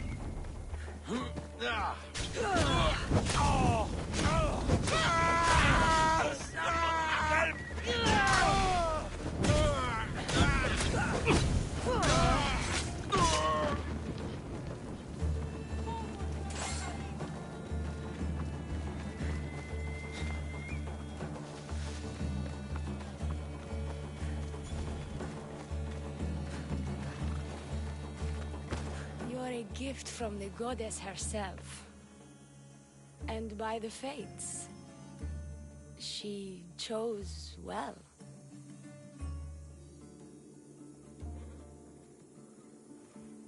These dialogue choices. There's not a mercenary dialogue choice between them. Well, I mean, she chose very well, probably would go for that as well. So we'll go for this one. Emita Mike, the liar. What's that from? Milan Midon, the truly dead. Truly dead now. Spectrum, you watched Batman Begins yesterday and just finished Dark Knight Rises. Oh, very nice, Spectrum. That's cool. Were they first-time watchers, or had you seen them before? Dr. Darling, are you going to kill the wrong twin first? I don't know, actually, to be honest. We'll wait till we get to that point. Yes, your goddess has blessed you. I am a fine specimen, but so are you. I've always liked the Charmers. I guess you didn't like these guys. You can fight. I'm impressed. I may be a priestess of love, but I also bite. I always bite. One has to be bold to attack a priestess. You must be important. I am Dione, a simple acolyte born to serve Aphrodite. These thugs are dogs of the cult of Cosmos, and this has not been the first attempt on my life. The cult? Tell me all that you know. Now. Not here. We'll be safer in the city. Escort me? Let's go. You can tell me everything you know about the cult when we arrive.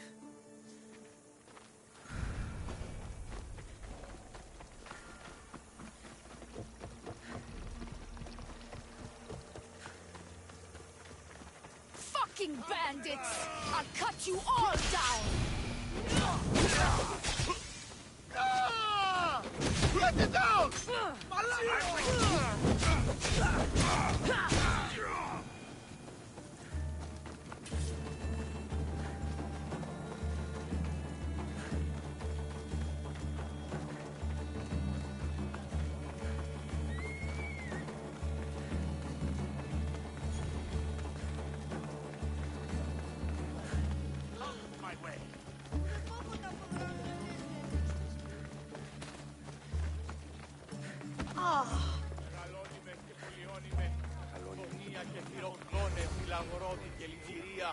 I'm safe here.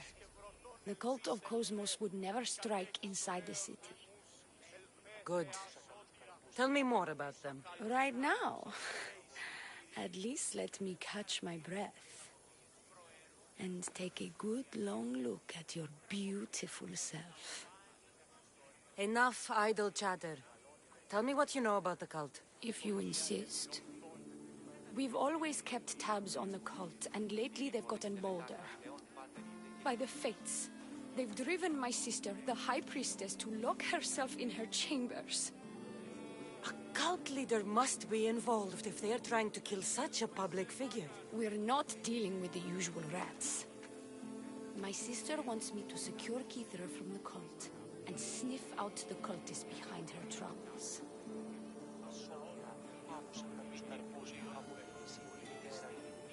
Oh, nice, Spectrum. You've seen them a couple of times before. Oh, cool. It's always good to revisit movies, especially if you like them. I haven't seen them for a while, but the last time I watched them back to back. It was good to watch the trilogy like that.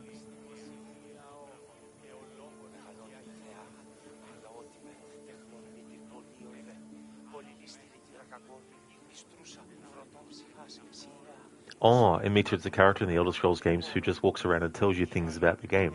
Oh, I think I've seen that character now. Yeah, I think I have. Milan, you watched the old classic movie Kroll the other day. That was a blast from your childhood days. Haven't seen that one for a long time either, but I thought it was quite good. And it was one of those movies that I saw it when I was a lot older. I never saw it when I was a kid growing up. I mean, if I did, if my parents rented it for me on VHS or something when I was really young, I can't really remember watching it that early, but Spectrum, you haven't seen Kroll before. Yeah, I mean, it's probably not as good as something like Conan the Barbarian. I guess it's got sort of like it's a fantasy kind of, although it feels, I think from memory it's got a bit of sci-fi as well. Dr. Darling, that didn't sound like a full malaka, more like a mala. Poor guy didn't get to finish his last words. He definitely didn't know. Imita, he is Khajiit and always talks in third person. He is a very mysterious character and there are many theories suggesting that he's a god. Oh. Well, that'd be interesting if he actually is the god of lying in the universe of Sky. Well, not Skyrim. What's the actual name of the whole planet in that series? I'm not sure if I've actually heard what it's called.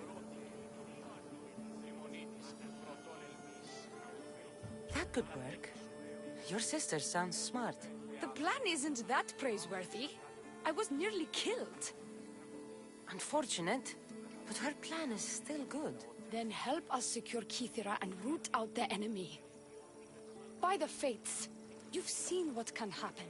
I can't do this on my own. Secure Kithira? I don't work for free.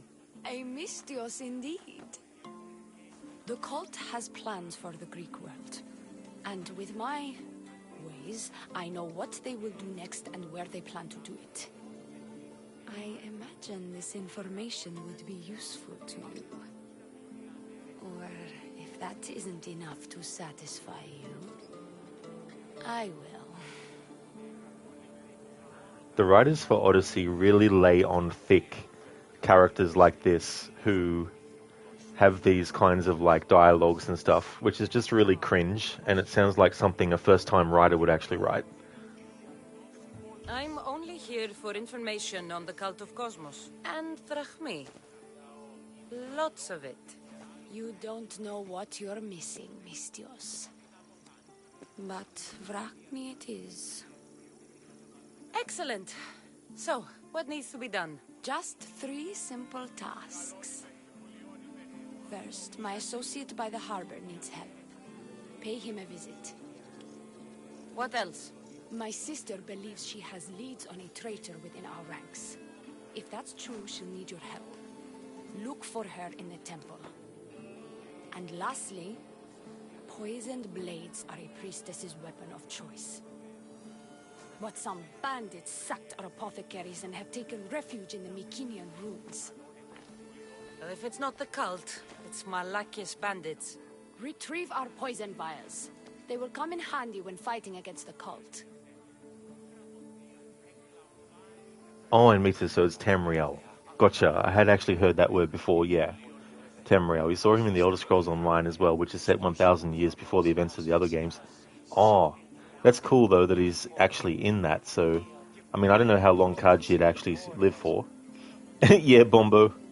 That's just an example of the kinds of romantic dialogues that we hear in this game. Hey there, it is what it is. Welcome. AC Odyssey dialogue writers were just basically down bad 24/7. Yeah. Yeah, it's too on the nose a lot of the times as well. I'll do what I can for you and Kithira. Thank you, Mystios. Perhaps when all this is over, we could unwind together. Priorities, Leonie. I'll see you later. And of course, we get given 3 quests. 3 quests to do. I think it's 3. It always feels like it's 3. 3 quests. Do a quest, get 3 more. Do one of those 3, get another 3 on top.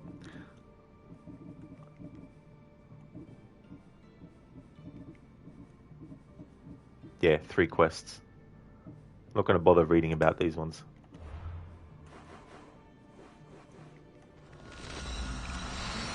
In Mita, he's more or less like Redder that you see in Origins Valhalla 900 years later almost. Oh, I got you in Mita, yeah. Redder. Yeah, I think in Dawn of Ragnarok, doesn't it confirm that he's actually an Isu or a sage of some kind, I think?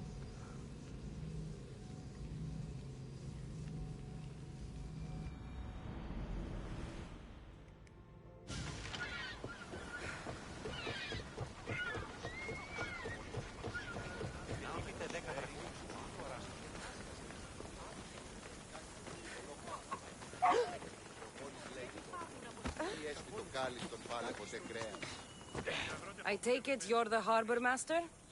I told you. I'll pay when I get paid. Leonie sent me. She said you needed help. Leonie?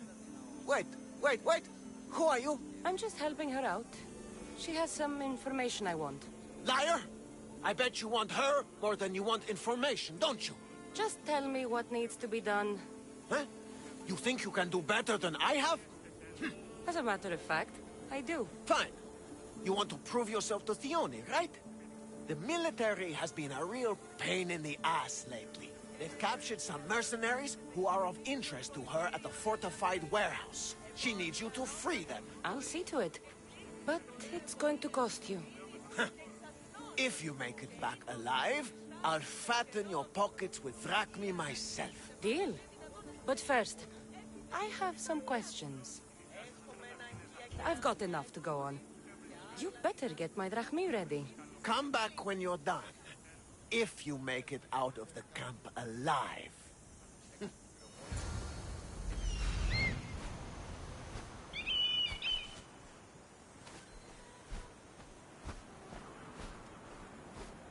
There he is. Found him.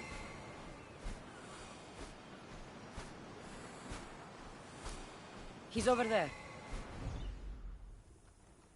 Milan, you'd think they'd think you've enough for their cause by now without piling 3 quests on you at once.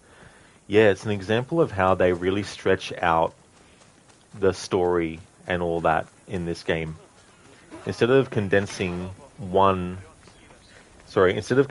all 3 into one, they like to give you 3 separate individual side quests. And like, the pacing of things just gets pushed and stretched too far. In Mita, you don't remember. It's been a while since you played Dawn of Ragnarok. That's all good in Mita. I like to call it Yawn of Ragnarok. Spectrum, you'll never forget that sea movie with Sean Connery and him wearing that ridiculously revealing costume with those long red boots. Zardoz. I never actually saw that movie, but I know the image you mean, though. Milan, first I have some questions. Just kidding. Yeah, I like that. I just went straight to the dialogue choice that continues on. I won't die here, Mistress. Let me out.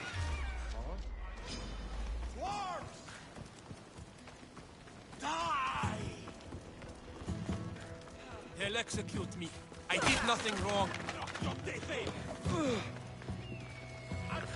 Okay, so there's a sponsor there. We can't kill sponsors or pay off their bounties.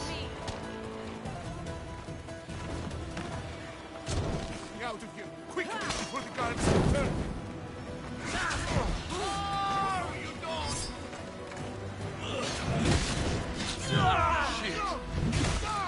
Oh, the sponsor got in amongst them. Fuck. Oh, I didn't die. One that didn't actually die this time.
Time for a ride. Ha! Ha!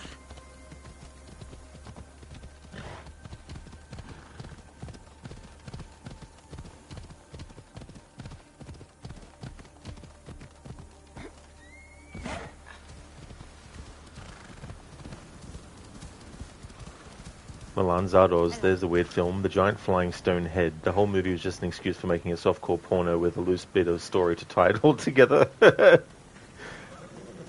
It sounds like I'm not missing out on much then, by not having seen that movie.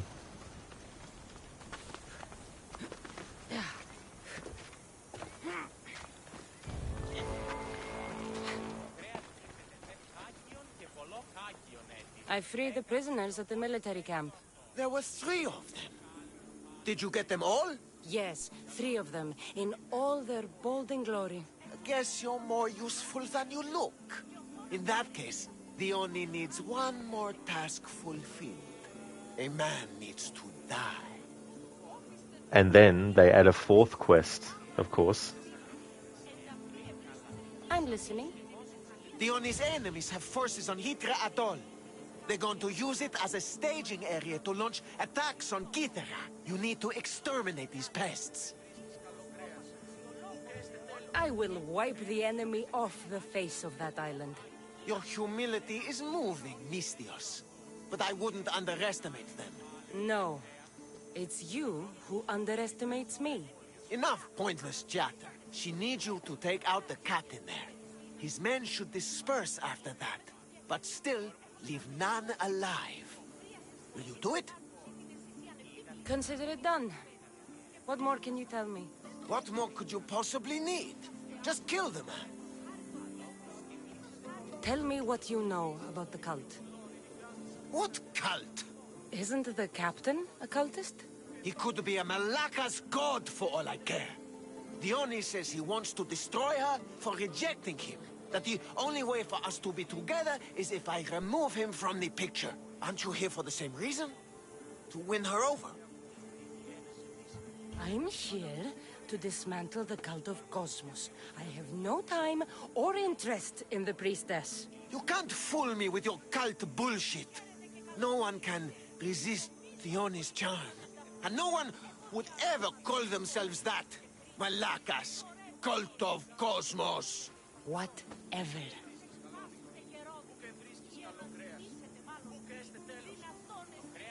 Spectrum, when you saw Merc Focus, your first thought was Rod has merch. Ah, I gotcha, Spectrum. Yeah. It was funny. I've actually accidentally put an H at the end sometimes on it as well before finalizing the title. But no. Yeah, Mercenary Focus. Hey, Elmika, welcome. You love AC Odyssey? Oh, that's good that you enjoy it. I'm doing a playthrough where basically I have Kassandra wearing the mercenary armor, or the earliest version of each piece of that armor type that you get, and can't put skill points into the like I can only put skill points into the warrior tree, and also doing the family quest line and the cultists as well as the mythological stuff. But I'm also getting to the top ranking of the mercenary system in the game as well. Spectrum, you don't remember a giant flying stone head, but then again, you doubt you finished watching the movie. Yeah, I mean, that's definitely fair enough, you know. But, yeah, there's just some movies too where you just get to a point where you just don't feel like watching the rest. And so you just be like, yeah, whatever. Hey, Marks, welcome, dude. How's things been? Thank you so very much for the 2 months in a row. Thank you, I really do appreciate that a lot. That's awesome of you to do, and thank you for using your Prime as well for that. That's awesome.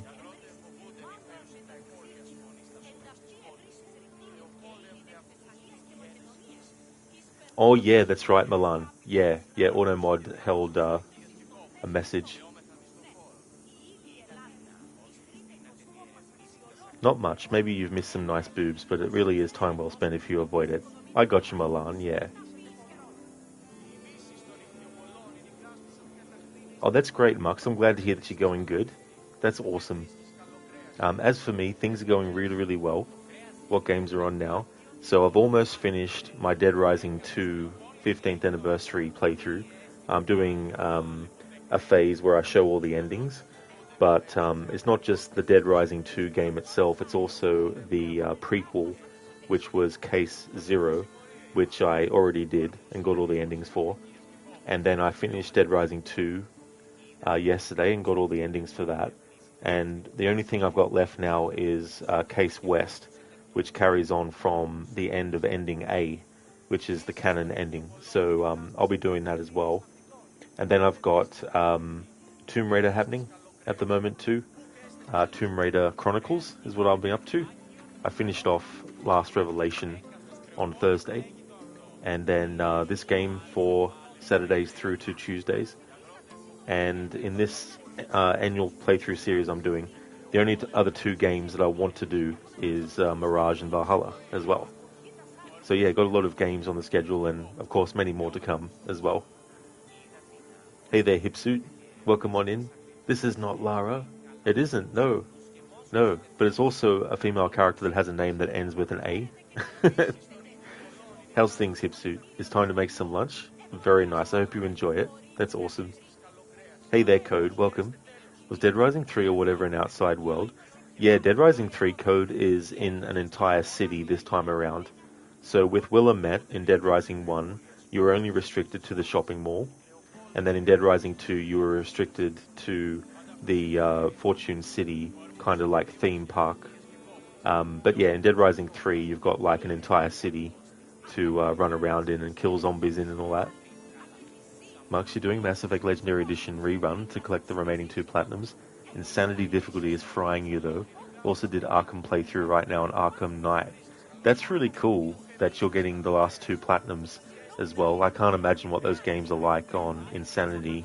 I played through all 3 of the first 3 games for the first time, so that was good. The next time I play them though, I'm going to play them back to back, because the first time playthroughs I separated them with a year between each one. But I really enjoyed the Mass Effect trilogy, and that's great too that you're doing the Arkham games. I need to get them into the schedule before the year is out as well. That's all I need to know. We'll send a fat amount of wreck meat to your ship when you're done. Excellent. Go! Get out of here! And don't you go talking to Theoni anymore! Or what? Or I'll... just go!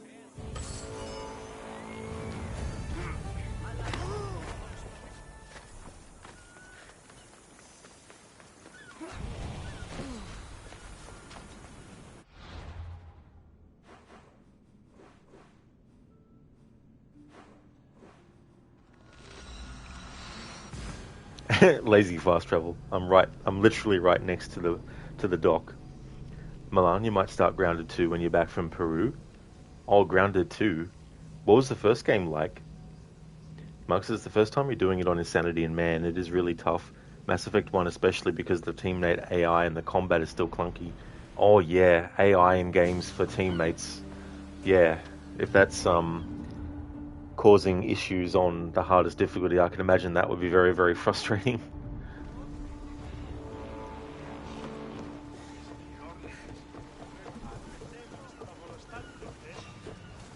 Get ready to set sail!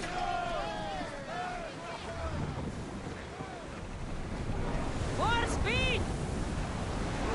Maximum speed! I love the sea air. The smell. Feels so good to be. Is being on the Adrestia anything like the Siren Song? Fire's ready! Let's seize them! And now that dialogue won't play again, because they don't like players listening to dialogue in this game. If there's any opportunity to prevent the player from hearing the dialogue, they'll do it. Commander, we need to brace or get out of the way! Burn them down! Blue spear!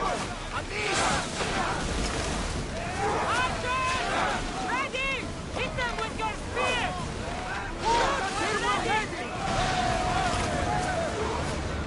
Archers to the front! Commander! there, Commander!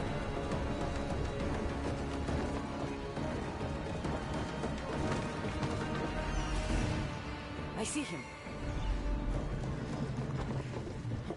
Mark's Arkham Games, you're really glad you picked up the Arkham Collection for cheap. Haven't played Arkham Asylum or City in over 10 years. That's great to revisit games, especially after a very long time. I've had that with a lot of games too, where it's been a large chunk of years worth of time. Like, there was Shadow Man, which I did a playthrough of last year, the Nintendo 64 version, because that was the version that I first played back when it came out. And I think the last time I did a playthrough of that game before last year probably would have been like, I think 2000, something like that. So it was good to revisit that game, and I'll be playing through the remastered version this time around this year, because I realized after playing it that it was one of those games where I wish I'd actually been playing it more often over the years. So I'm going to be doing the remastered version next, which I already have. But I just did the Nintendo 64 version for its 25th anniversary last year because I really, really wanted to try and re-experience it the way it was back when I first played it. Obviously, when I first played it, it was actually on a console, but this time I had to use the emulator, but still, it was really good to replay it.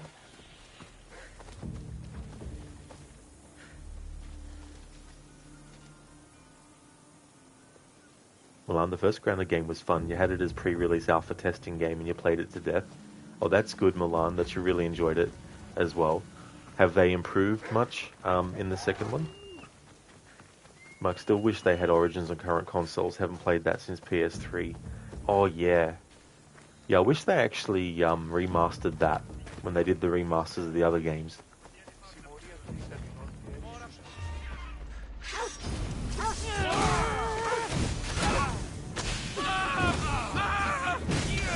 Help me!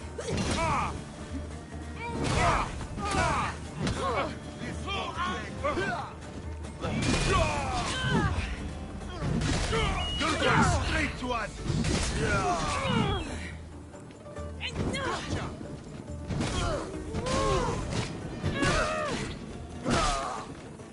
These don't look like cult members. Probably just well-paid mercenaries.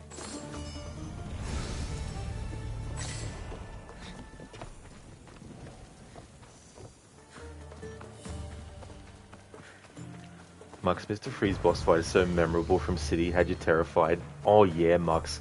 That's a really good boss fight. I like how they made it that after you use a method against him, he learns, and then you can't use that method again. I really like that idea.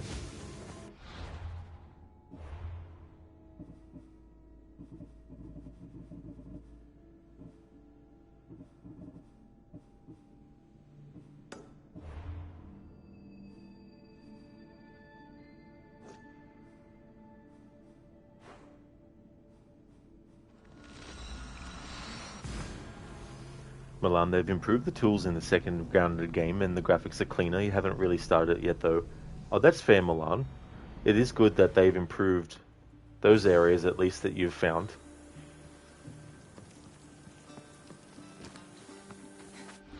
Sometimes you can get the sequel of a game to even sometimes be better than the first.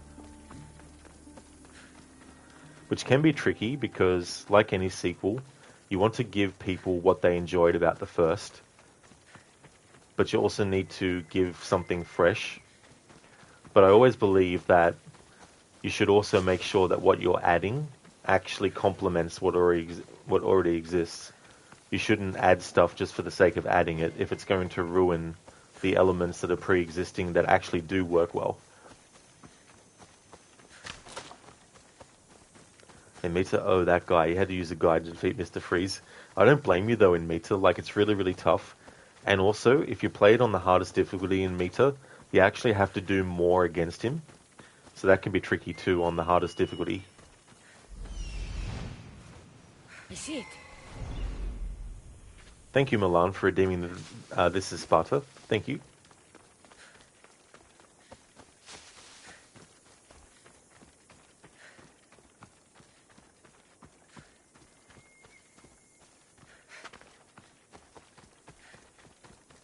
These look like the ruins the Oni spoke about.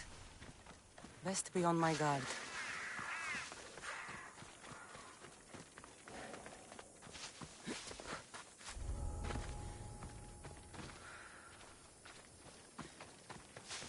You!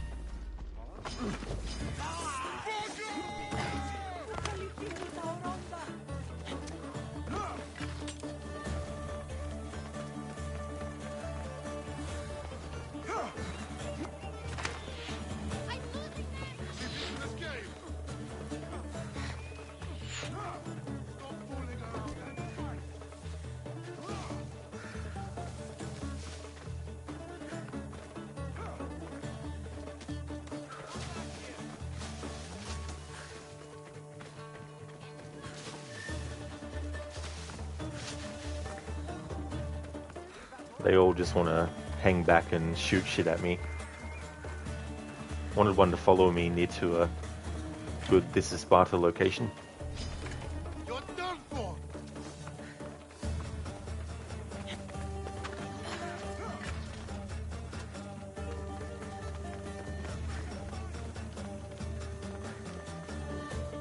Look! There she is!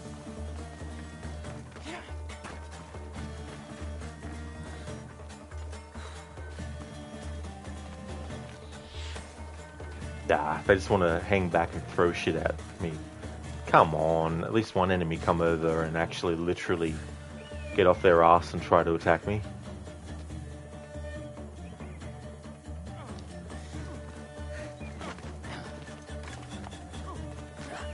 I'll just have to kick this guy off this then. Go! There you are! You fight!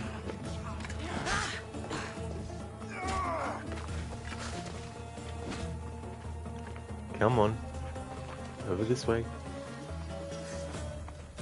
Now we have one following me. Good.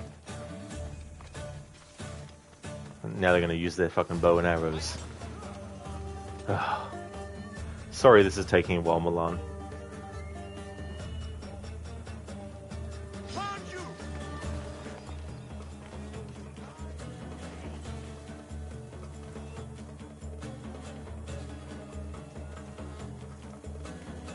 They're literally just not following.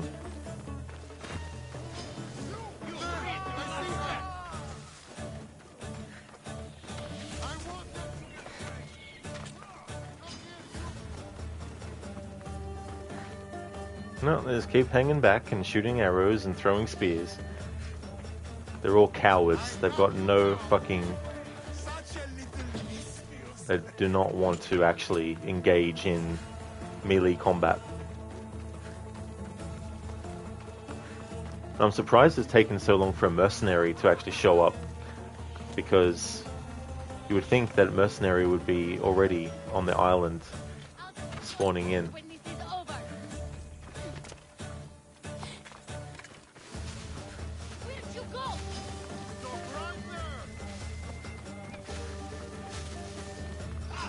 None of them want to follow me to a cliff edge.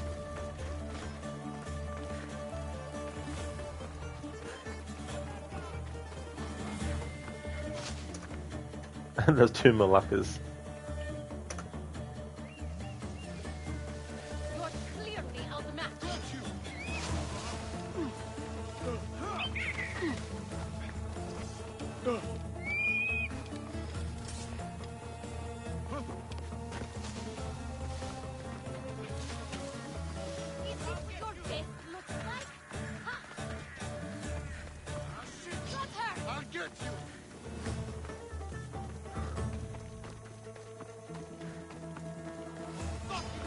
Okay, this is taking too long, so we're gonna actually go out of the area and then fast travel to somewhere else.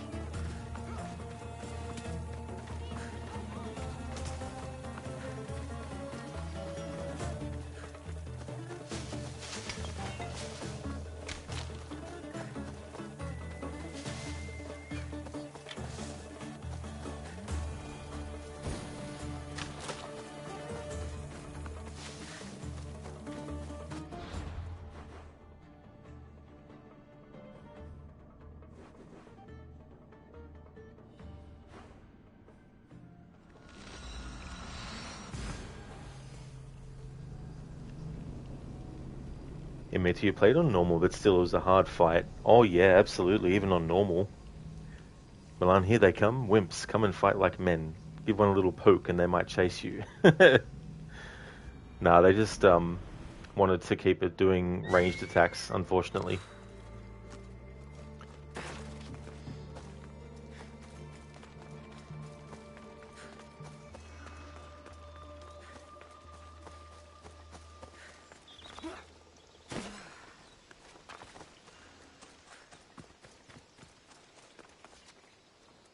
They'll be watching for me. I need to be careful.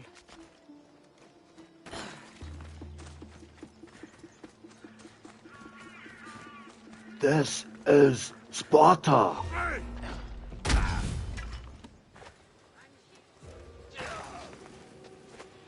There we go, Milan. Thank you for redeeming the This is Sparta.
Yeah, Milan's like, whee!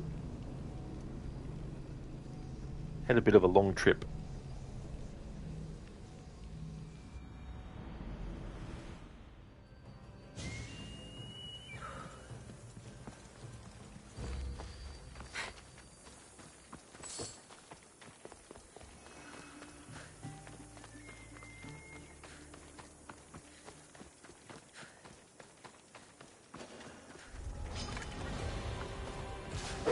Definitely not fighting this thing, but those are really annoying fights to do.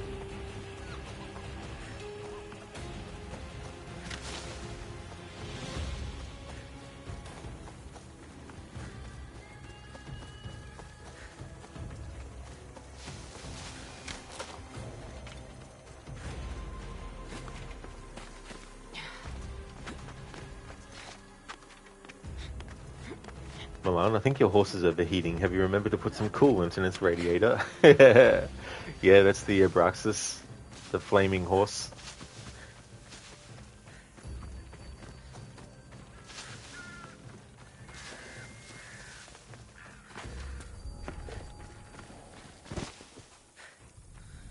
Poison.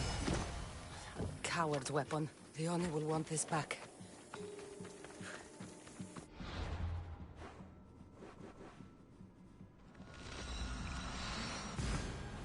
This is why I like earlier than this point in the game to actually get these fast travel points unlocked, so that when I do get to this point in the game, I don't have to spend too much time with it. I can just fast travel to the spots needed.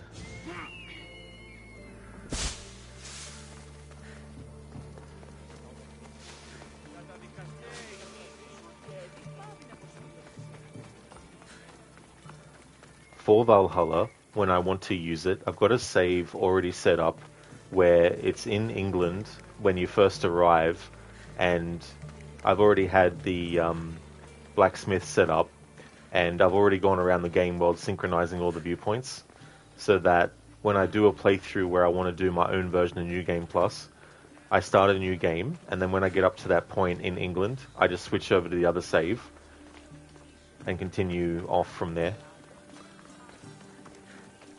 But for my upcoming playthrough after Mirage of Valhalla, I won't be using that. I'll be starting from scratch, because what I'm doing in that playthrough, I want to start from scratch to make it a fair challenge. Fair as in make it so that I'm not too advantaged. I've freed your mercenaries and dealt with the captain as you desired. That's good news. You've dealt a heavy blow to the cult's forces. You're getting sexier by the minute. Anything else? Here's your apothecary's bag. With this, we can make sure all our priestesses are armed for battle. Excellent work, Mistios. I have more questions. About me, maybe? I'll be back. I have some questions. I'll be back.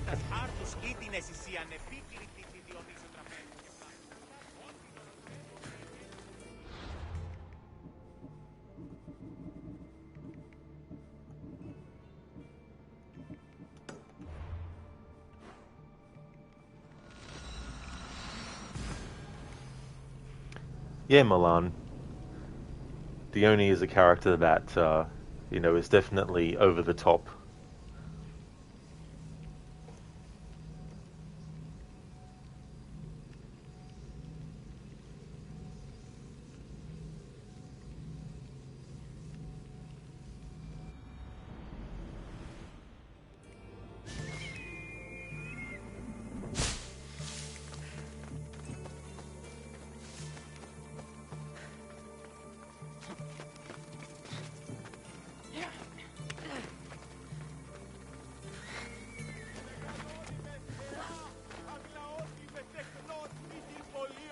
High Priestess! Open up! So you can kill me? Who sent you? You did. 35 years from now. You sent me back here to protect you. In this time. If I wanted you dead, I wouldn't have knocked. Dione sent me. To run her errands?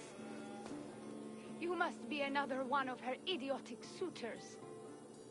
At least you look better than that other idiot at the harbor. She says you think there is a traitor in your midst. You can't trust anyone these days. What do you want with the cult? They ripped my family apart. I'll have vengeance. Excellent. Anger is a wonderful motivator. The Cult of Cosmos have much to answer for, and they will answer to me. Perhaps you will be of use to me after all. I sent one of my handmaidens to spy on some of our own, and... She hasn't returned. Indeed. Except I couldn't care less about her. It's the information she uncovered I desire. Retrieve it for me.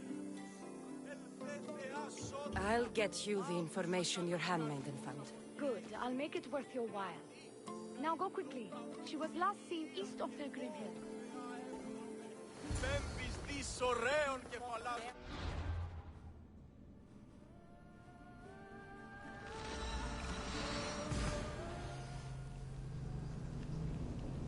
Oikos of the Olympics.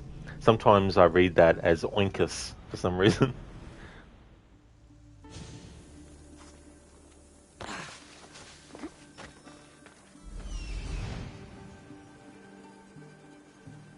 Found her.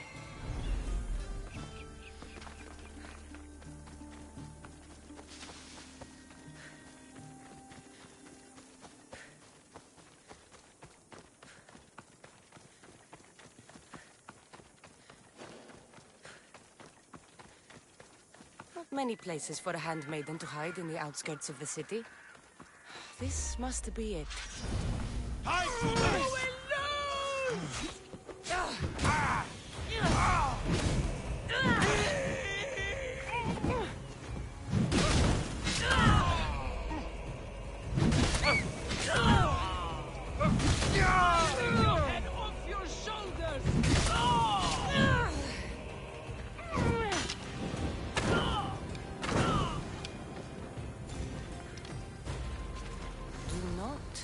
Trust the fates.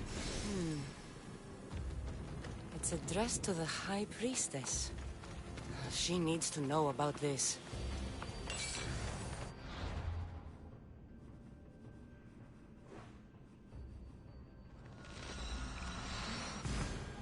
Milan, she couldn't have been a very good spy if she wrote all the information she'd gathered down to be found by the people she was spying on.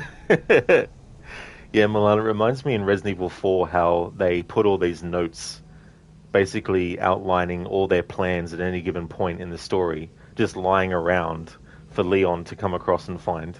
You'd think they would want to be a bit more discreet and find a different system.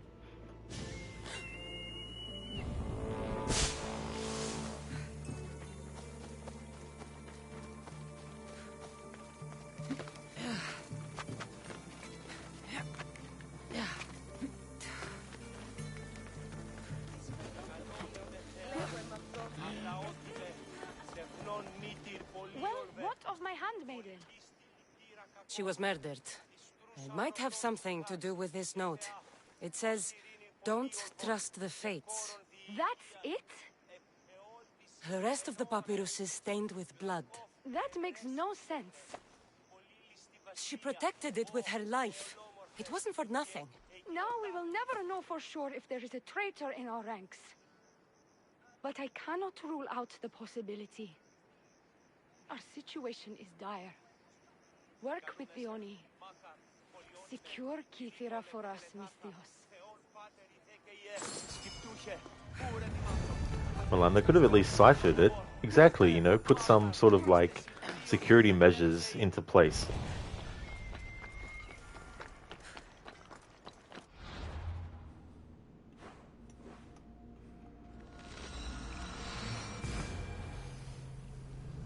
Marcos of Kefalonia. Marcos is always looking to make a quick profit, but will look out for his friends in a tight situation. Because he wants to make sure that everybody benefits.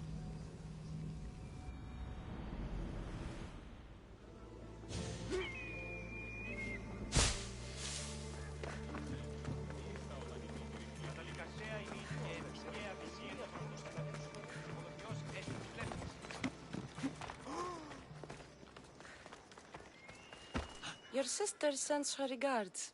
Did you find out anything about this traitor?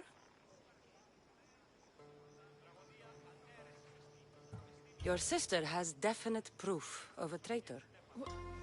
What? That can't be. Who is it?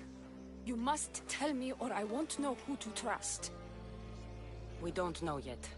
But your sister is looking into it. I see. I too shall take my own precautions. A visit to see her might be in order. Thank you, Misthios. Is there something else? I've done what you asked. What now? My scouts will meet us at my villa. They'll fill us in on what they've discovered, thanks to your efforts. I have something else to attend to, but if I get there and we have some time on our hands, by the fates, we'll have some fun. No. The cult is what's important right now. I'll see you at the villa. By the fates. You can only resist me for so long.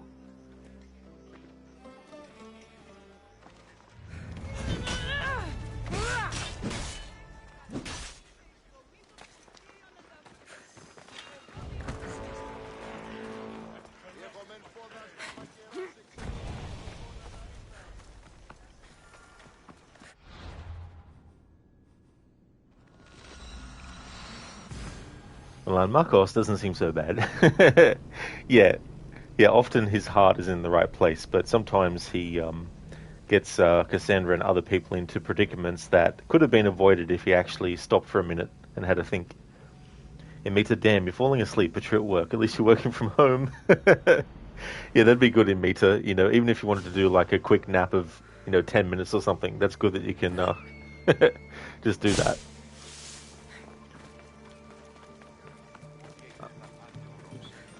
Meet and talk to the handmaiden at the villa. The villa.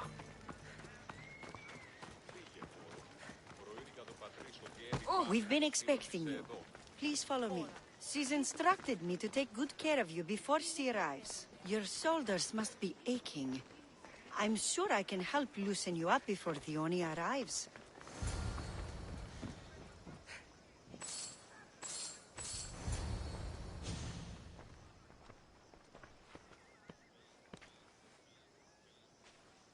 Sure you don't want to reconsider?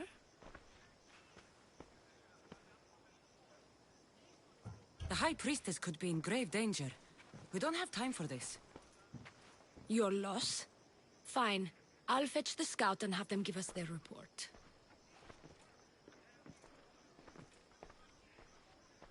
The Oni said something about the scouts and their report. Where are they? The Oni is done with you. Malaka! That's enough charade, priestess. We'll finish the job. The Oni's done with you, Mistress. Now die!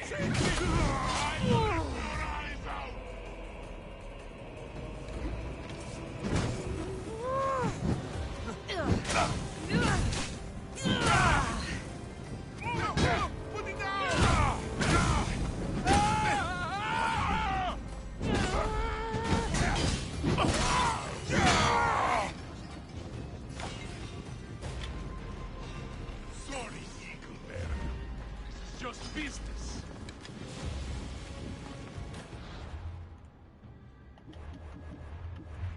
Oh, mercenaries, not cultists.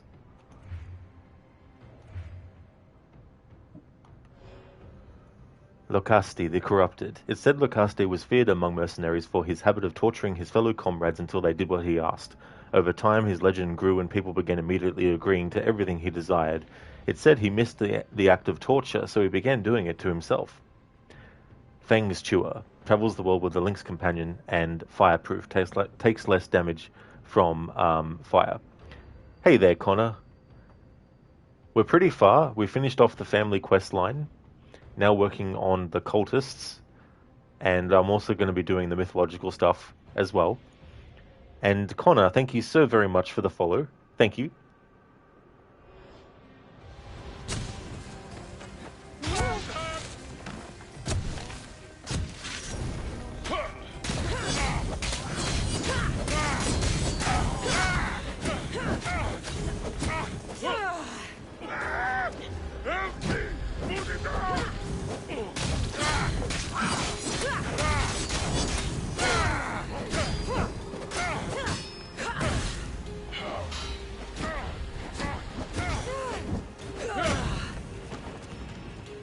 Put it down! Malaka! Someone help!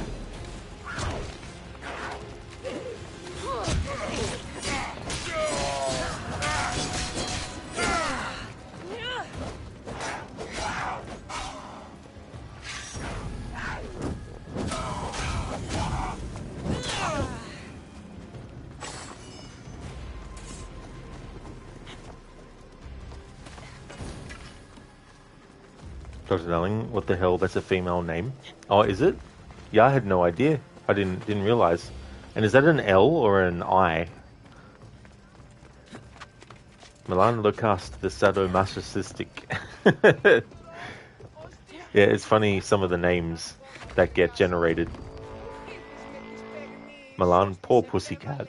Yeah, that Lynx died. Although I guess they're part of the same family, aren't they? Oh, so it's an I, Dr. Darling. Okay, so it's not low, it's IO. Thanks for the heads up.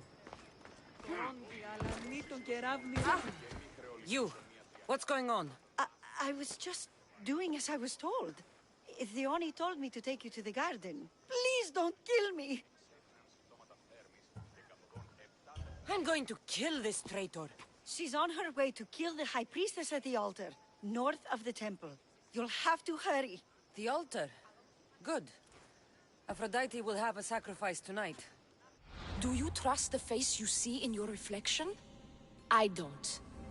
Dione. There was a certain seductive demeanor to Dione of Kythera. She was admired by all, or so the people said. And yet, something dark hid behind her inviting eyes and coy grin. With careful plotting, allies turned into enemies, and calm into chaos, if it suited the cult's whims. Letter to Harpalos, Worshipper H. May the chosen blood guide you. The whispers say you are following the trail of the other child of the bloodline. Draw the bloodline to us. Come to Kythera. The sage, I, has been gone so long, and my gentle students yearn for a cruel hand. No hand is as cruel as yours, Worshipper Z. After she fed a priest to her wolves, was driven from Phokis, I cleansed her of her stains, and I can do the same for you. Blood will last. D.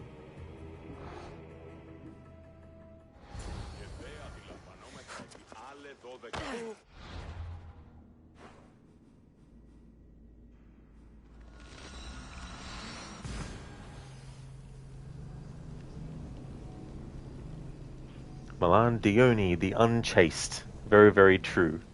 Dione, the desperate.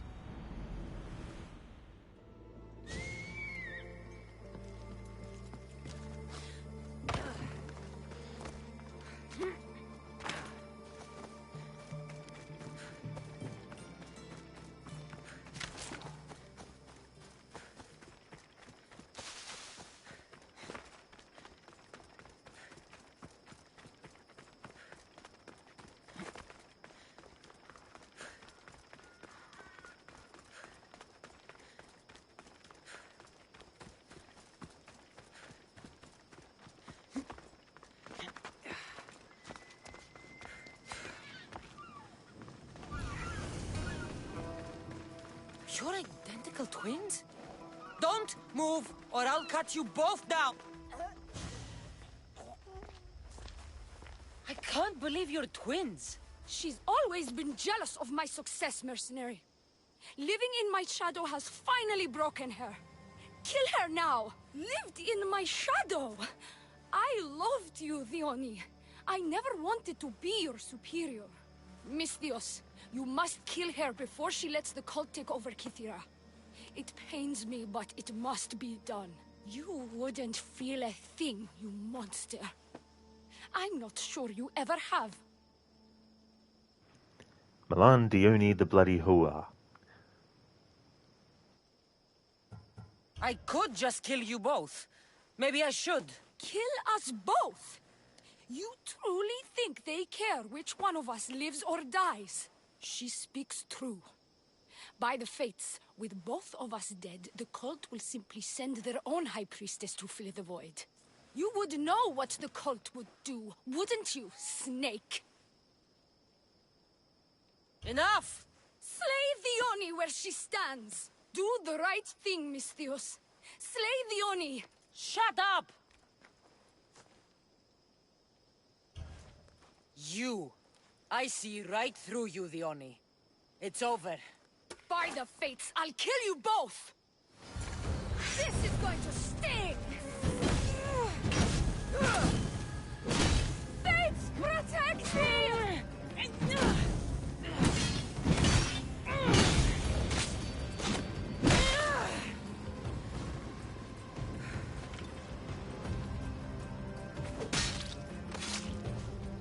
You deserved worse.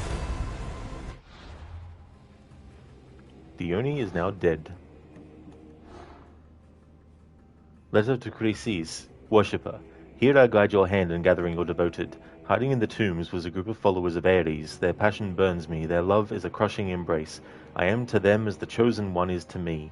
I will bring my new followers to be blessed by worshipper D before returning home to cleanse the lands of filth. The seer will be pleased, blood will last. H. Symbol on Zoismi's mask. Upon Zoismi's mask were engraved a strange symbol of worship. Whatever foul god they invoked did not protect her from death. Already read letter to Harpalos. Letter to Dione. Worshipper, on the sage's orders I've arrived in Pefka. I am close, the ruins are here. I can feel their dark secrets singing to me. Imagine, the bloodline may have originated here. Soon I will know for certain. By the time you read this, my temple, my old life, will be discovered. Only you can know the truth. I killed them all. Every worshipper under me. They were of no use now. Forever, blood will last. Dr. Darling, no! Reload to save and kill them both. Oh no, Dr. Darling. I chose to choose the right choice.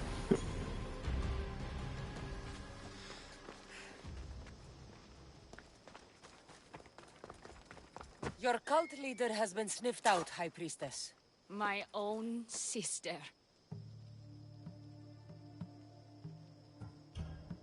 Her true nature was clear. I loved her, despite all she's done over the years. That love blinded me. It did. You've secured Kythera for me, Misthios. Now, about the cult of Cosmos. Good thing I killed the right priestess. Indeed. As High Priestess, it is my duty to call out to the wayward and return them to Aphrodite's bosom. And if you've ever been to Pefka and met its inhabitants, you'll see why divine intervention is their only salvation. I've never been. Lucky you. One of my priestesses was sent there and came back rattled. She spoke of a man, Melite. What about him? The people living in Pefka are terrified of him. He runs some shady operations, but what exactly I can't be sure. Maybe this will be of help. Thank you, High Priestess. Now, if you'll excuse me, it is time to rebuild. Here. The cult of Cosmos is in Pefka, Mystios. Seek out Melite and destroy him.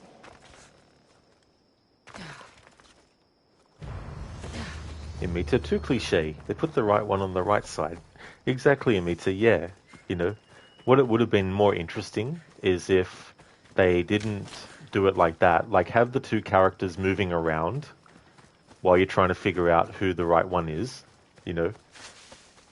And then, by the time the game gives you the choice, they've randomly put them in a position. So then it's like, which one is actually the right one?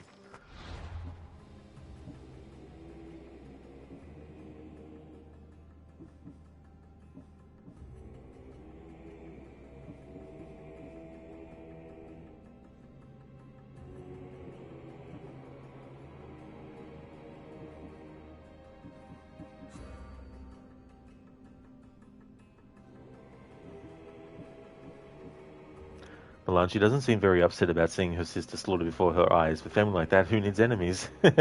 Yeah, I know, right? Definitely true. Yeah, it was just like, oh, you killed my sister. Okay, fair enough. How's the weather today? Okay, so Anataka Fort Polemarch knows the cultist.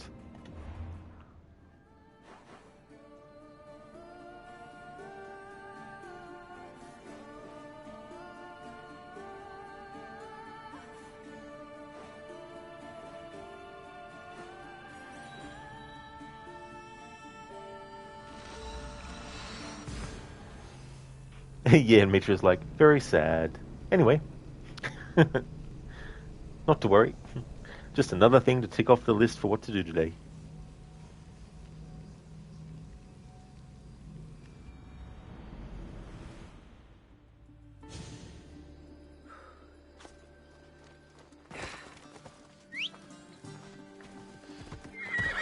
Ella.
Come on. Well, I'm watching her sister get chopped up with a flaming poleaxe was on her bucket list. And she didn't question that either. It's like, how is a mercenary able to have their whole axe on fire?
Milan, caw, caw. I'm just a birdie too. Polly want a cracker? Polly want a cracker? Wah, wah. Who's in my lockup?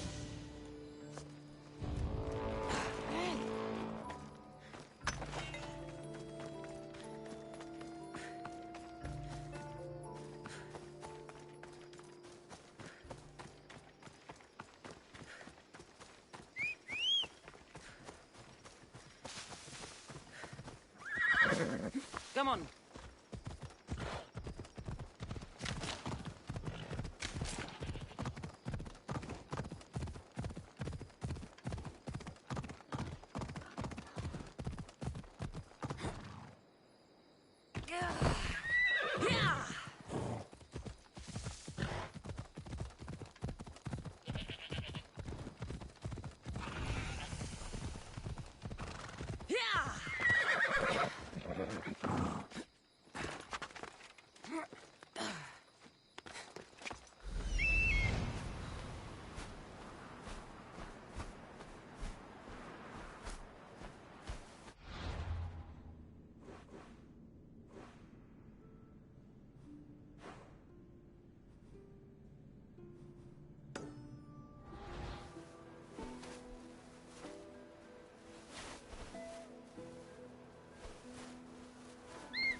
Let's go.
Milan, if Tron had horses that look like this.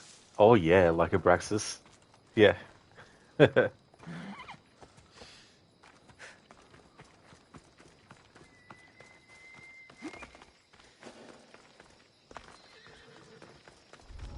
won't ask any questions.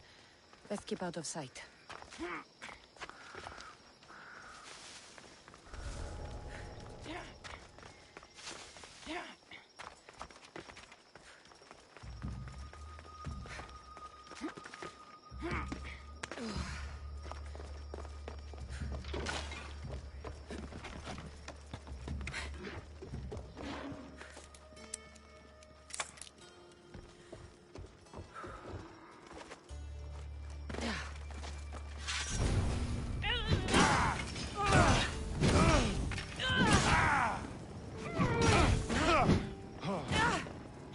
I'm on fire!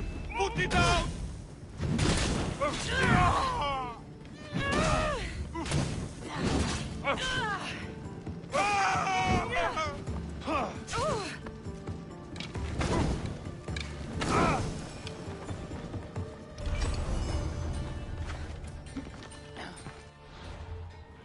There we go. Cultist clue. What is a leader if he hides behind the walls he built himself? Send me fire, storm, or sickness, but bring me justice for my city. Hermipos is actually at the symposium where you go to earlier in the story. Hermipos, son of Lysis and brother to Myrtilos, sought to undermine Athens' fragile democracy at every turn. He was a vile, impetuous man using the theatre to accuse Pericles of cowardice and to coerce Athenian voters to demand war. Secretly, he was much the same, working from the shadows to force Athens to fight Sparta head-on. Letter to the Master. M. Soon will be time to act. My contact, a fort captain who feeds me information, says Attica will soon fall and chaos will reign over this place. Our sage has moved into place to prepare. These lands will be ours. Every coin flowing into the city, ours. We must work in the shadows to bend the light. Now, bite your tongue. No one must know who you truly are, or what we are planning. We must see, but go unseen. The eyes see all. H. Lover's letter to Hermipos. Hermipos, my love, you said you'd come to my room last night. You said you'd be with me before I leave to treat our soldiers' wounds. And still I wait. My bed is cold without you. The soldiers are dull, stupid. I long to hear your voice, your thoughts. They say you're spending your days politicizing in the lame one's temple, but where do you spend your nights? Farewell, your love. Well, whoever loves this guy is going to be devastated when they're killed, but we aren't, though. Alright, so we're over there. Statue of Athena. Milan, Hermipos, the man who couldn't spell hippopotamus.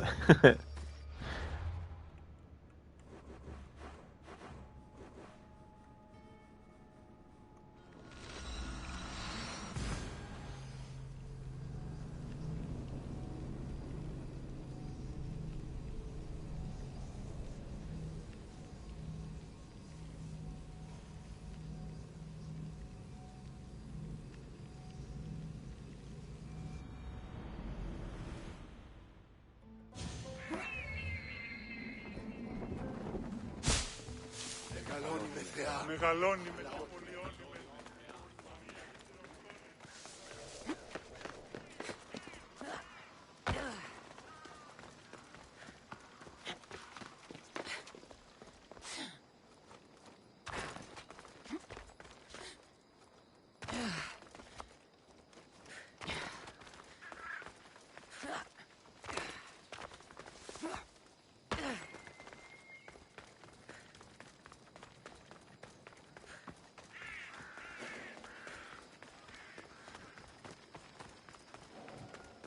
I don't want to be spotted here.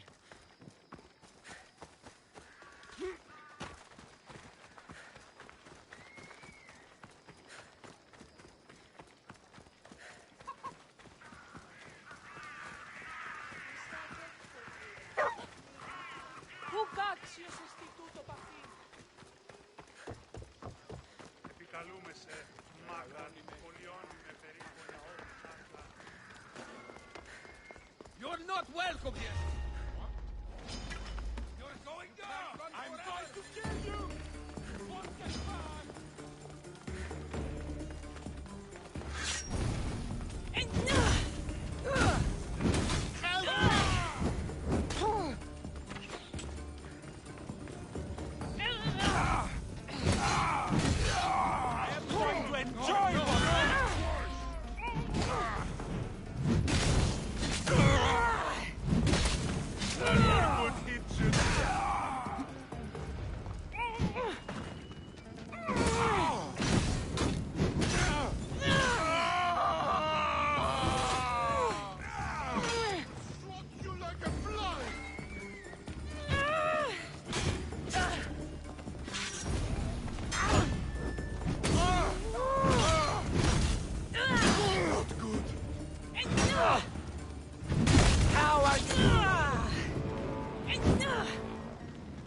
That's for what you did to my family.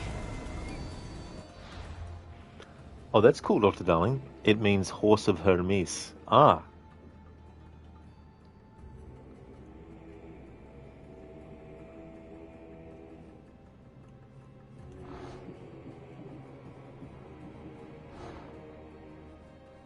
Symbol on Elpenor's cloak. Elpenor's cloak had the strangest etching, a single eye, clearly the mark of a spy or madman or both. Warning to Satira. Satira, be warned. The Shadow knows you're hiding something from her. She sees everything. Of all the sages, you must fear her. I heard she's leading the other child of the bloodline right to you. I don't know how, but you have to escape. Sage letter to Midas. Midas, treasure of the eyes, I wait for news. I do not like waiting. Send your messenger to the Agora so that I might hear the sweet words. Agamemnon and all traces of his lineage have been destroyed. Do this, or prepare your burial. The eye sees all. N. Etchings on Hermipos's gloves. Upon Hermipos's gloves, an etching was found, the word Nyx. Was this an act of fealty or provocation?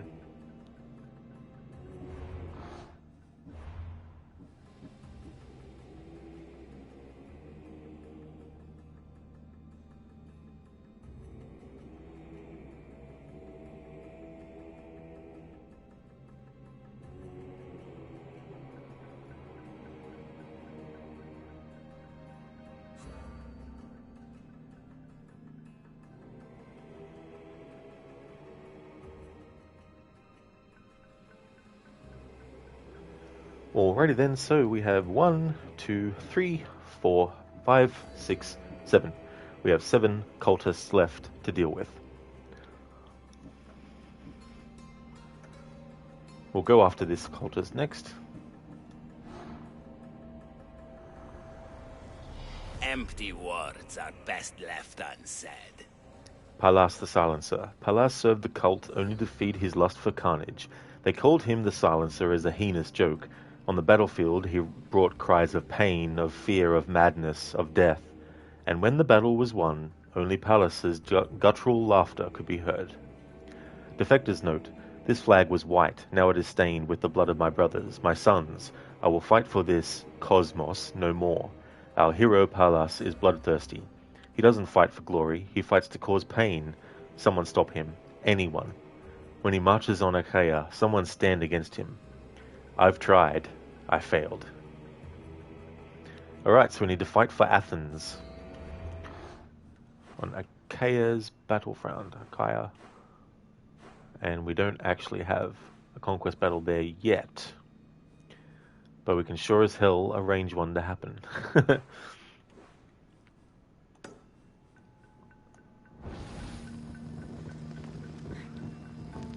Who's this Malacca's mercenary? Smells like drachmi.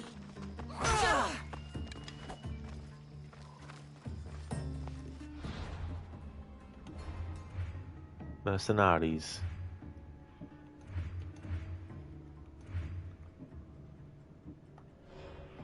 Tespati, the celestial paramour. All her life. Tespati, the celestial paramour, lived to perfect the art of flirtation. However, her divine charms paired with a deep disinterest in commitment led to an occasional tavern fight between jealous suitors. Out of necessity, honing her dexterity with weapons became her second passion. Awareness takes less damage from assassinations, and Afflicted takes more damage from poison. Hey, ahoy there, Schiller. Welcome, dude. I'm doing really, really well, thank you. Things are going good. Getting rid of a lot of mercenaries and cultists. I did the cultist on, what is it, Mykonos? The one that had like a cutscene and stuff to it. Did that, and then we did the Dione quest line, got rid of that cultist. Milan, Palas the Silencer, Palas the Lunchbox, Palas the T-shirt. Palas should have opened up like a merchandise store or something like that. In Mita, you had a customer who wasn't texting and you were about to be like, hello, anybody, you there? Just like Chuck Green in Dead Rising 2. Sheila, nice, good progress. You get close to finish the challenge. Thank you, Sheila, yeah. It's been going good with the mercenary rankings too, because we're in tier 1. So we've unlocked the S tiers, we just need to get into those tiers.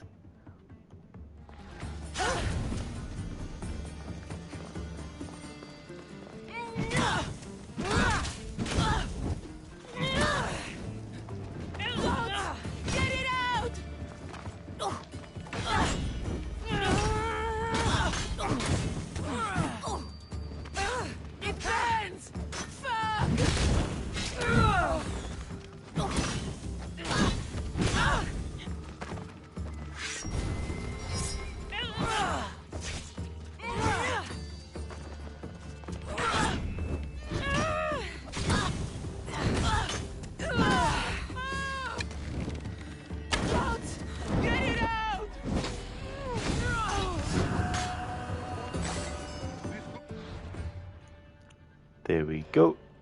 Tispiti, the Celestial Paramour, is defeated.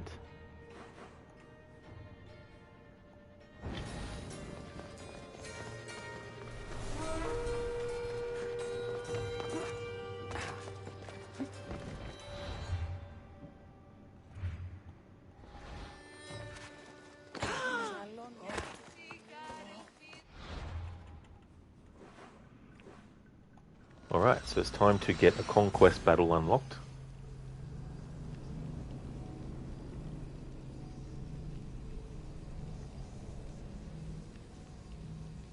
Milan Tispiti shouldn't have spitted tea. Nice one, Milan. That works well. That works really well.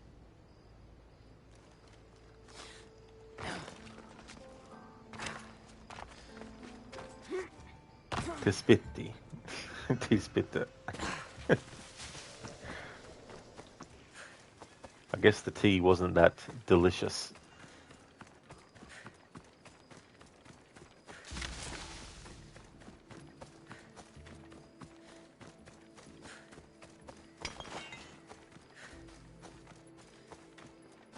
I've got a Lara Croft emote where she's sipping some tea. It's a variation on the Lucy Thorne emote that I've got from Assassin's Creed Syndicate.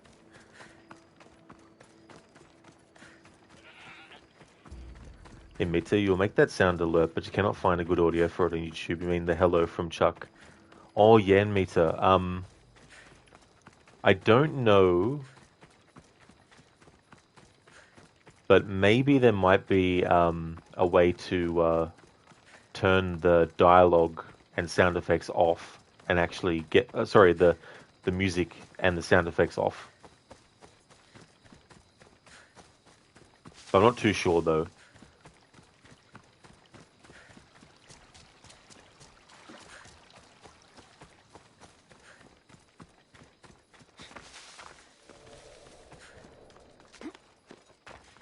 Hey Octavius, good morning to you.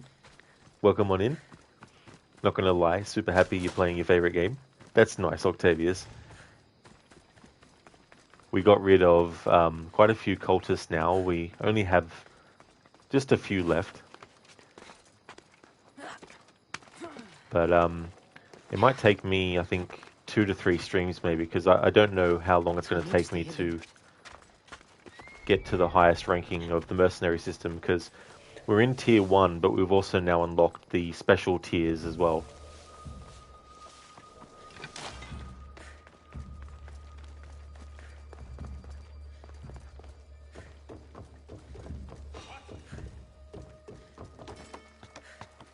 Hello? Who's there?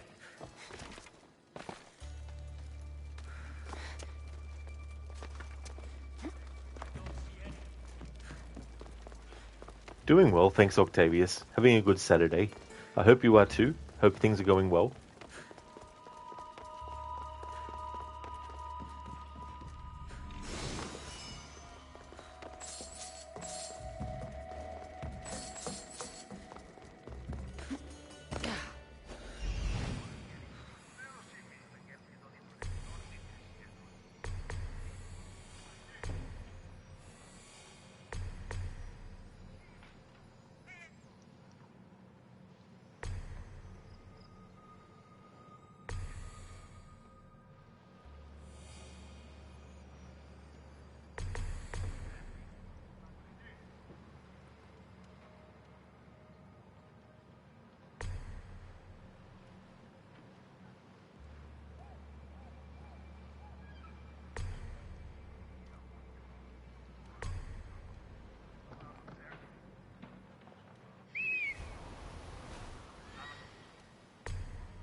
Octavius, question, do you sell the extra armor weapons without looking at their perks? Golden armor cannot be sold.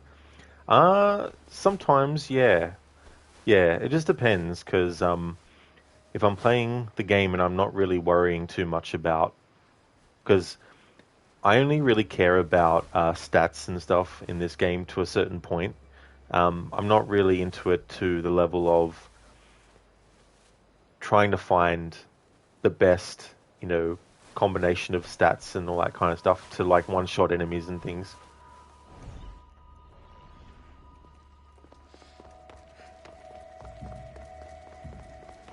Milan Falcons have X-ray vision. I bet you didn't know that before you played this. Not only that, the person can actually see through the eyes of the bird as well. Hey there, Anasune. How's your day going? Right, we reached capacity again.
Octavius, because you have so many weapons and armor on shadows that will take you some time to see each one of them and decide to keep or sell. Maybe you'll sacrifice them all. Oh yeah, that's fair too as well. Especially if you're playing a game for the first time where you want to have a look at all the options and weigh up which ones look better, but also what damage output and all that kind of stuff.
Octavius. Good thing in Shadows is that you can select items and sell them all together.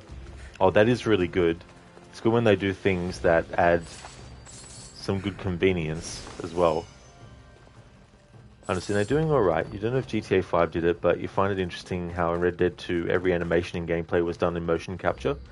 Glad to hear that, Arnesune. That's good. Yeah, I mean, I definitely wouldn't be surprised if they had. I'm not too sure about the ratio of performance capture for stuff and just doing, you know, audio booth stuff as well. I mean, I think for a lot of their conversations while riding on horseback, I think a lot of that in gameplay, that is, was just done in a sound booth. But if there was like a cinematic where they needed to be, you know, riding, I think they did performance capture of the riding motions and all that kind of stuff. But then, yeah, I don't know what the ratio even then of like, if there's like so much done in gameplay or not. Hey there, Stan. Good day to you as well. How's things going? Milan Robin was the bloke and he owned many bows. He kept them all nice and clean. He died in his prime at the age of 39 of a nasty case of eyeball gangrene.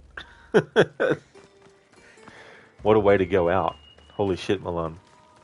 That's very creative. Wake up.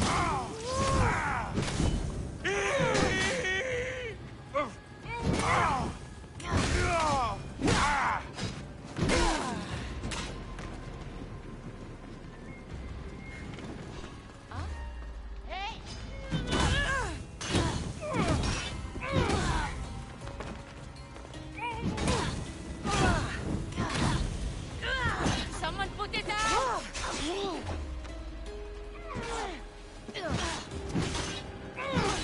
You can't even die. Water! I need water!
Stan, you just saw the news that Mirage is getting some sort of DLC later this year. Yeah, I think Ubisoft have made a deal with some game company in Saudi Arabia or something to help boost their finances to get some kind of like, well, to make a profit, I guess. Hey there, Sona, welcome. Must have been the wind. It must have been. It always is.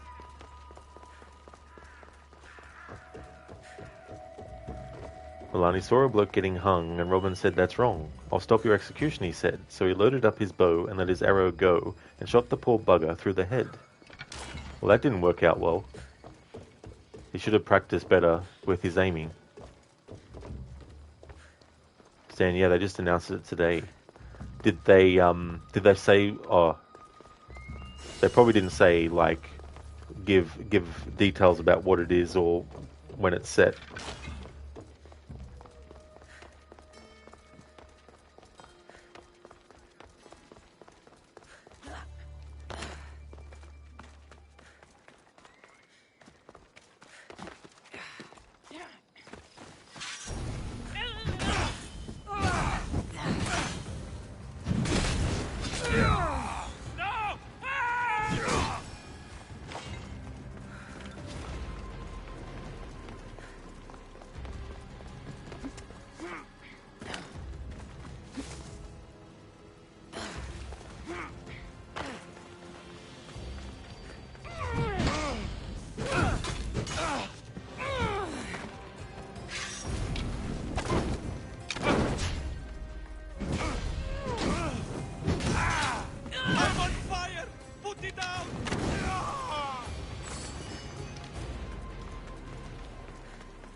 And so now you heard Roger Clark say that horseback conversations are voiced in booths.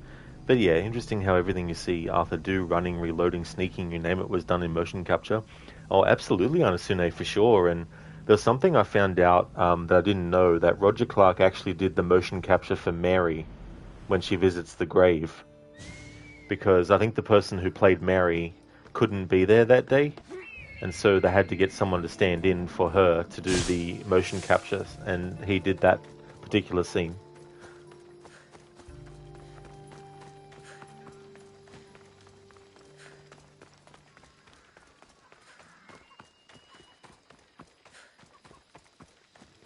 Then yeah, just now they officially announced the city and that there would be a new chapter in the story.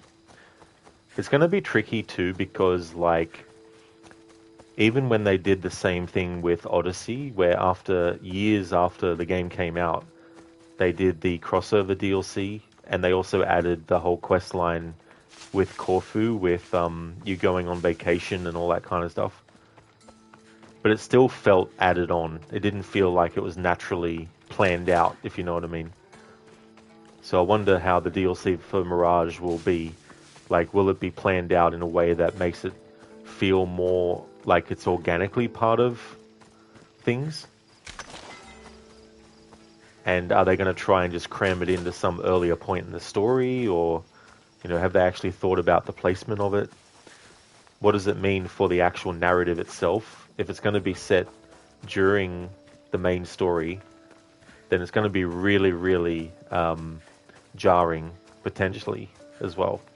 So hopefully it's set after the main story is finished.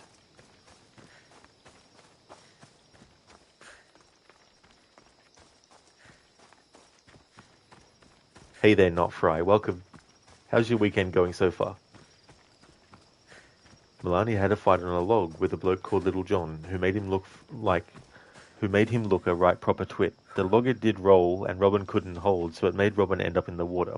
This is a traditional ditty, so they didn't say words like shit. Oh, I got you, Milan. Yeah, that's not definitely understandable. I haven't heard the original.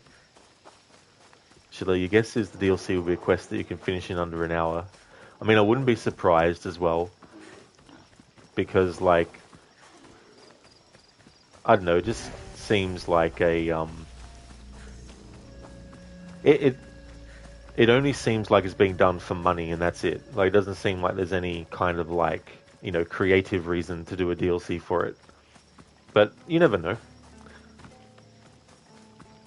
Yeah, Stan. Yeah, that's the trick as well. And you don't want it to ruin what is already there as well. Extra careful in this area. But yeah, if it's a new chapter in a story, then perhaps it is something that's set after the main story is finished. Which isn't so bad, really. It's better than trying to cram it into an earlier part of an existing story.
Stun lock me, the fucking pricks.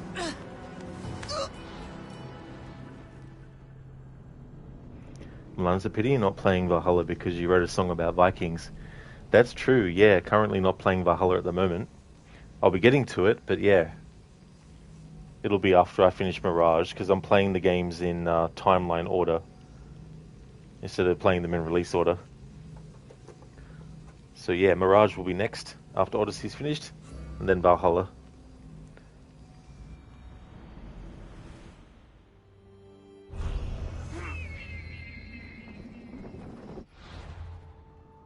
Why is that popping up now?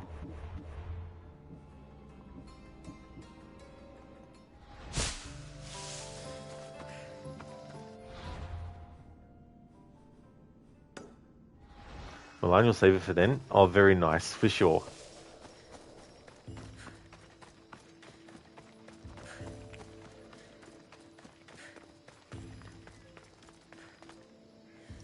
Now, Friday weekend is going okay so far, thank you. Oh, very nice, that's good. Glad to hear that. I hope that you end up having a great weekend. Yeah, 215 times. Malacca, yeah, that's a lot. I mean, there'd be some that I've missed along the way. But of the ones that I was able to catch, that's how many so far.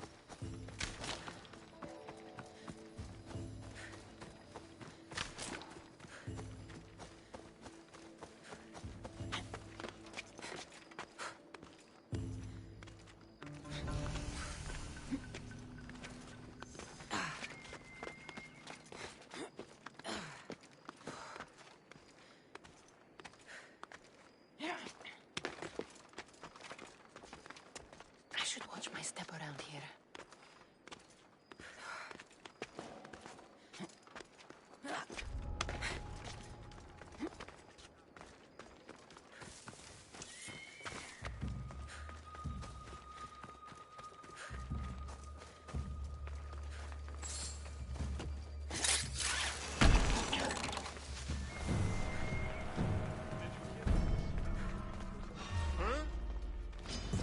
I trained a long time for this! I'll rip you to shreds!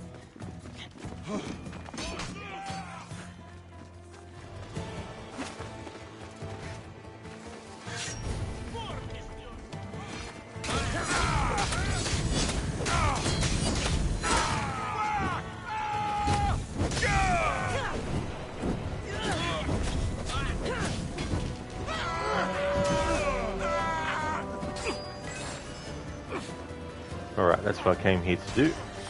Now we can do the conquest battle to fight the cultists I want to kill.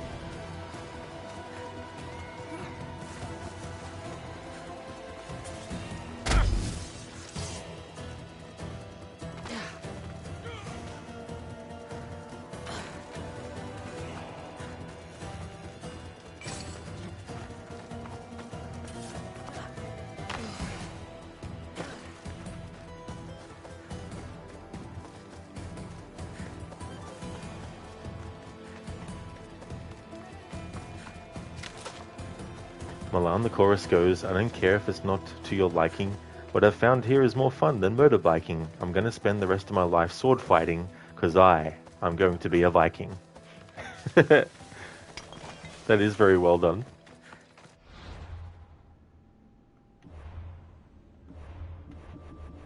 Okay, so I think we had to fight for Athens. Yeah. So we need to go to the Athens camp.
Hey Neo Behemoth, welcome.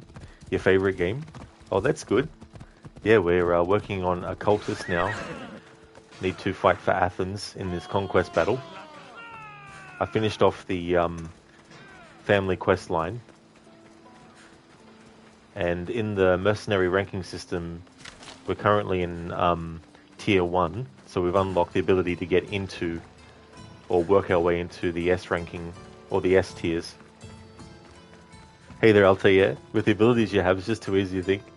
Yeah, I haven't upgraded the strength of the weapons for a while, but the fire damage that I do is pretty high.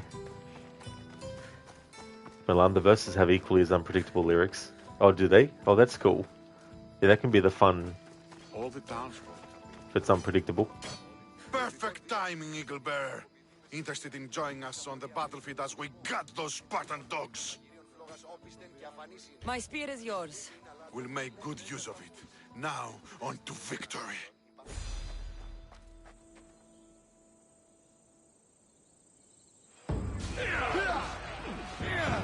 Today, Sparta will be!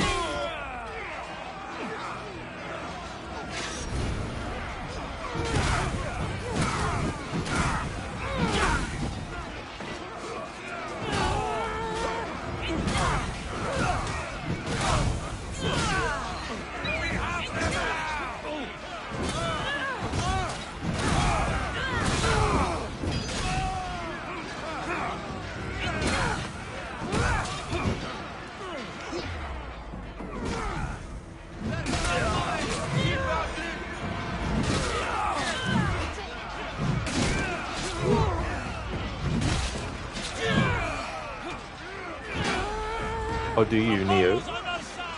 You say Malaka every time with your friends? Hey there, Raid. Hola, ladies. That is so funny in that game. Neo, even the NPCs say something in Greek, you can understand them. Oh, that's cool too, as well. That'd be great to be able to understand a different language in a game. Like, you know, more than just a few words.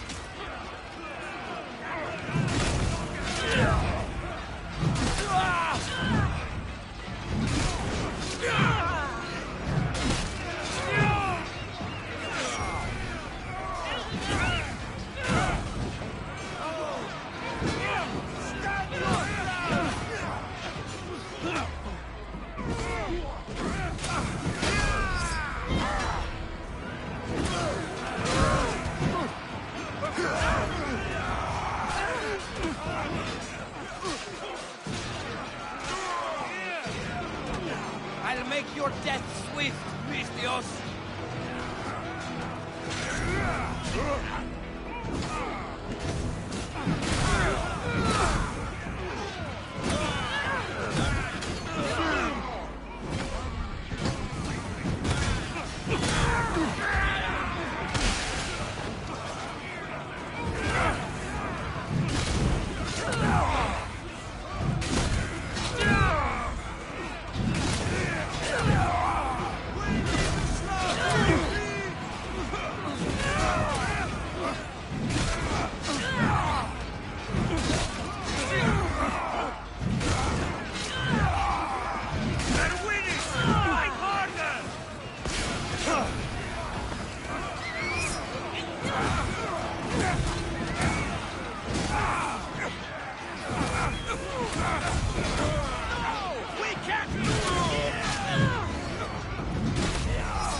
Raid, you say hola ladies to your friends in real life. Oh, do you? Yeah. Stan, it would definitely be interesting if it is a piece of story that is after Bassam's change. Yeah, that's the thing. Because there's a few years between Mirage and Valhalla, so it would be interesting to spend a bit more time with the character after the change has happened.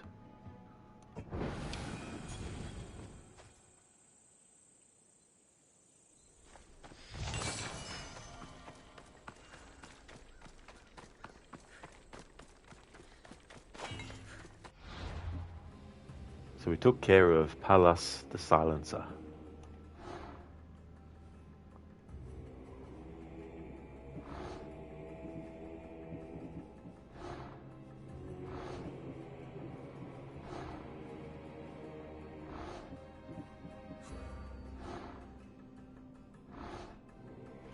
Right, did you enjoy that lovely music video I put on the Discord? I did, yeah. Yeah, that was quite good.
Alright, so let's do some more arena matches against cultists.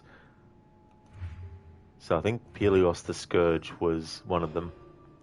Pelios the Scourge hailed from Thessalia and was born from a long line of soldiers who had served their country fighting the Persians. After a number of years of military service, Pelios decided it would be more profitable to strike out on his own and became a mercenary. Brawler takes less damage from melee attacks, and Night Hunter travels the world with a wolf companion.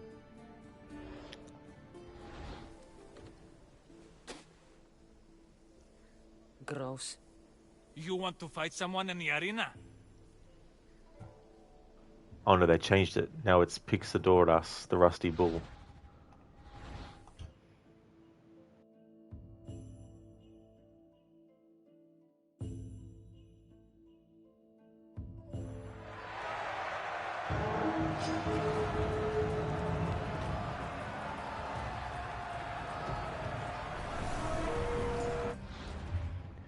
Pixadoras, the Rusty Bull.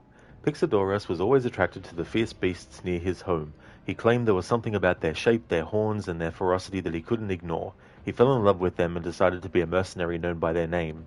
He even had armor made to show his adoration.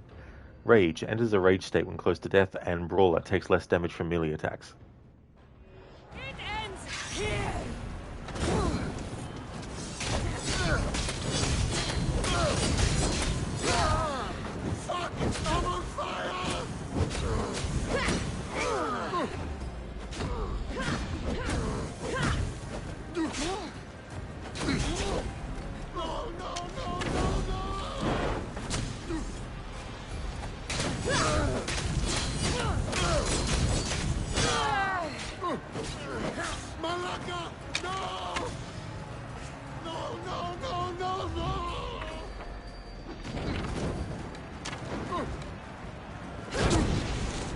Shit. YouTube won't let you use this flag in the chat. Why? Don't know. Don't know the context. I can see some flag icons that have appeared, but... Ow, indeed, Stan. One-shotted me. Holy shit.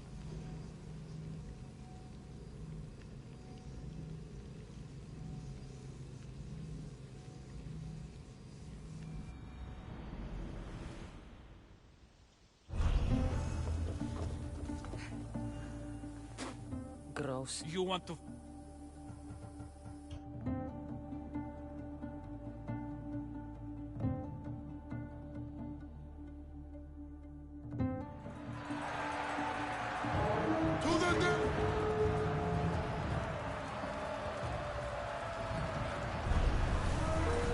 That shit is over with.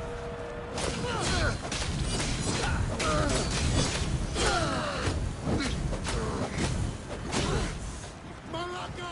No!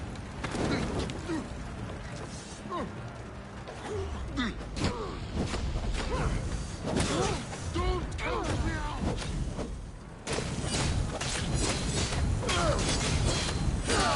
Fuck!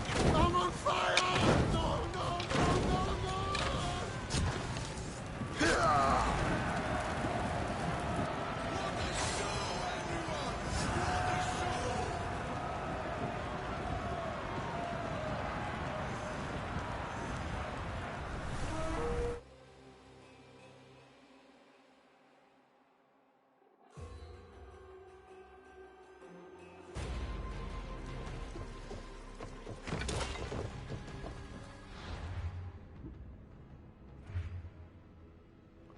Pixodorus the Rusty Bull is now defeated. You... Alright, so there's no mercenary available I'm leaving. Fine by... at that point. Godfather Al, man, you tried playing AC Mirage for like 2 hours, but just couldn't get into it.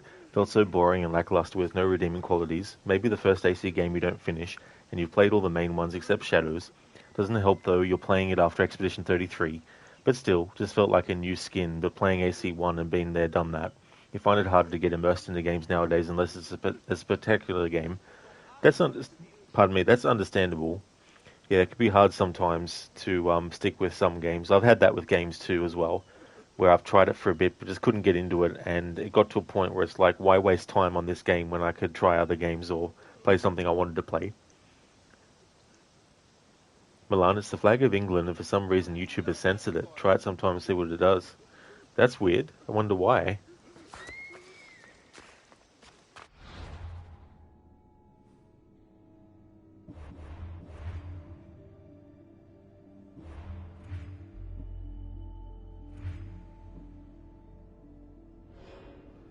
Let's go and find Pelios the Scourge.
just running this for fun.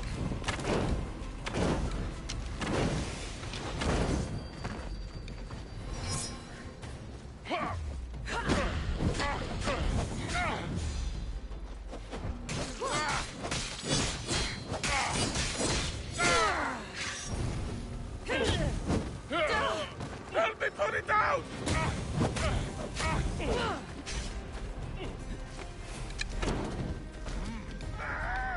Help me put it down!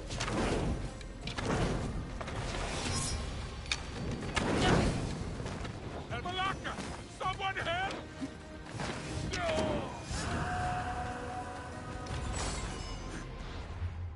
Pelos the Scourge is dead.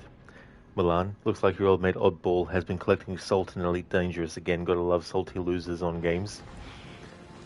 Elite Dangerous, I've heard of that before, but never saw anything about it.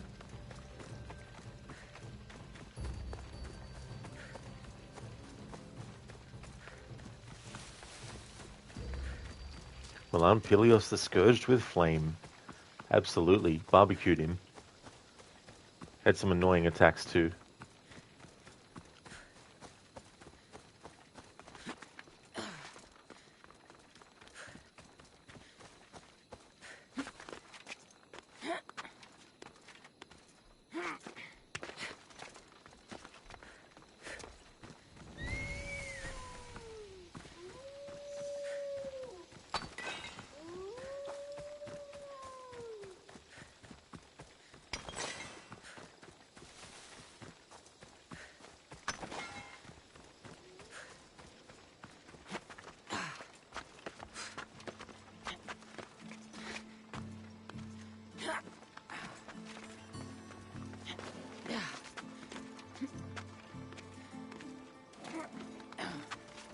Yeah, Milan, Pelios steaks. Heracles killed all of the Stymphalian birds.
Be careful not to get spotted.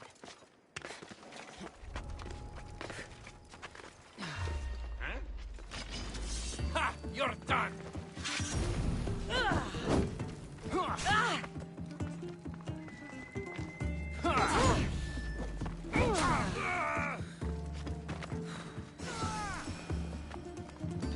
Hey there, Barnes. G'day to you as well. How's things?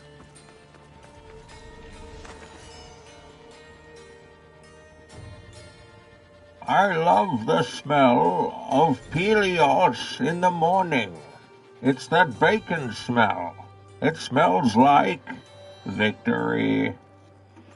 Thank you for redeeming that, Milan. Thank you for redeeming the Bane impression. Taking that quote from Apocalypse Now.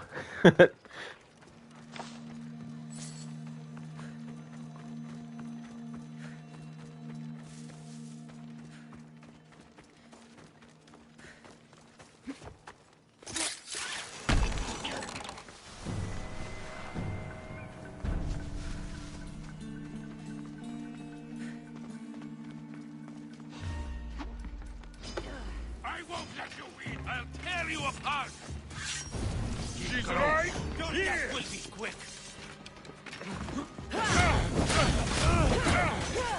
Help me pull it down! Help me! Put it down! I'm burning! I won't let that happen again! I like a hard fire! Put it down!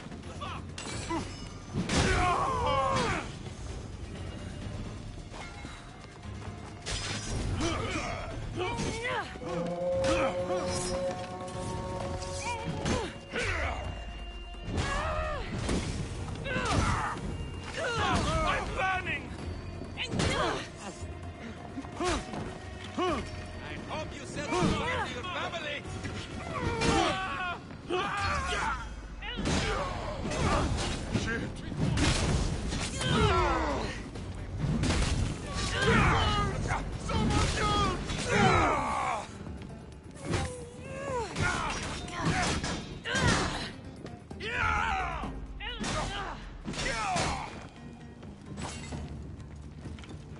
Godfather Al. Bassam is a boring protagonist too. We've had many cool ones, but he's just bland. Baghdad is just one boring-ass place, not the cool, varied landscapes we've seen in the past. Kinda reminds you of AC Revelations, actually. Was not a big fan of Constantinople.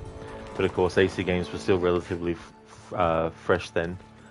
Yeah, they wanted to go back to a single city as well.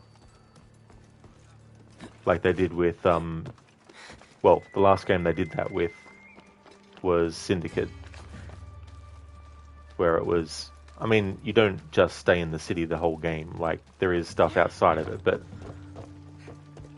the main bulk of the story takes place in Baghdad.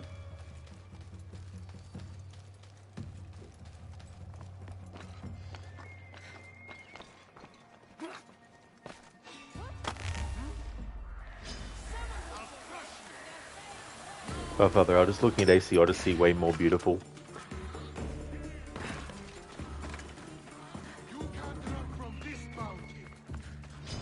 You love Syndicate? Yeah, Syndicate's good. It's not the best in the series, or close to it, but it's okay.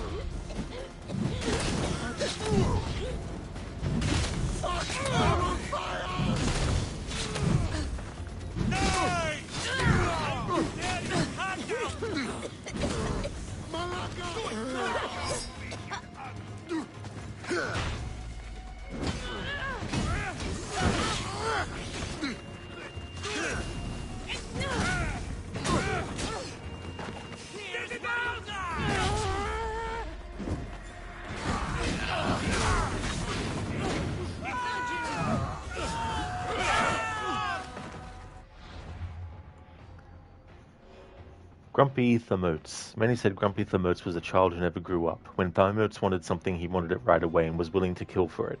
Like most people, he ultimately realized that he couldn't get everything he wanted, no matter how much blood he shed. Pyrophobia takes more damage from fire, and venom can drain stamina with certain attacks. Godfather, Baghdad felt like one tint of brown color. Oh, yeah.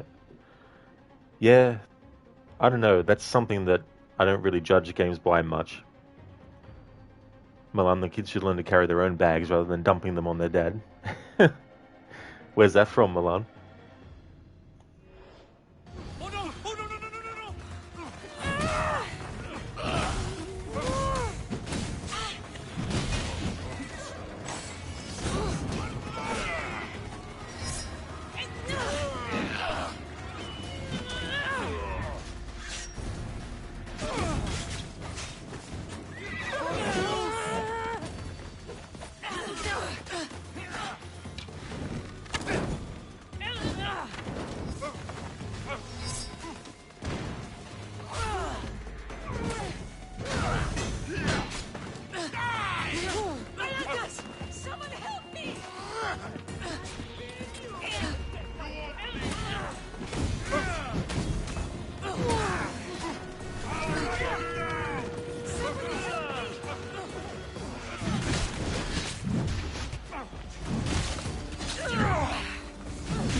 Oh, sorry, Milan. I wasn't even paying attention.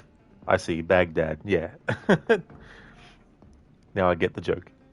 Xandra the White Widow. When Xandra's husband died, it said nobody saw her leave her home ever again.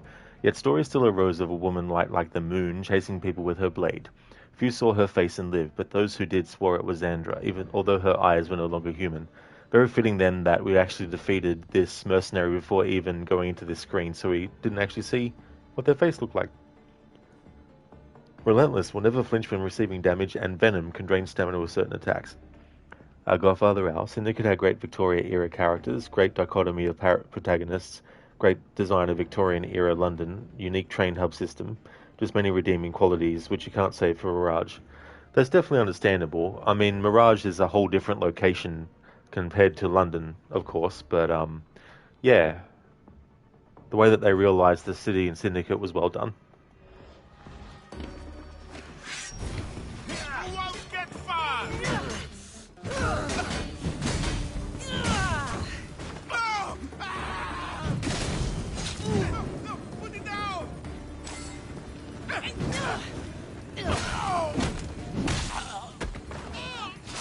Godfather Al. Anyway, the best AC games had great humor in them, like AC2, Black Flag 2. Didn't see any of that in AC Mirage. Yeah, Syndicate's humor is a bit more upfront as well, whereas the other games were a bit more subtle with it. Anyway, you're done shitting on Mirage. You're just trying to give reasons on why you couldn't get into it. That's totally fair as well. Not every single game is going to be gotten into by everyone on the planet.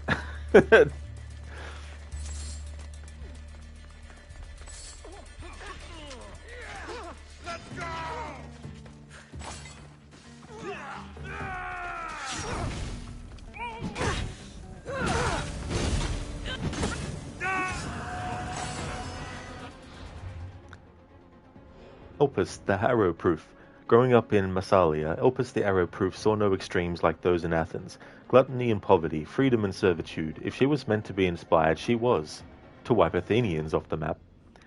Shellskin takes less damage from ranged attacks, and Wildbringer travels the world with a leopard companion.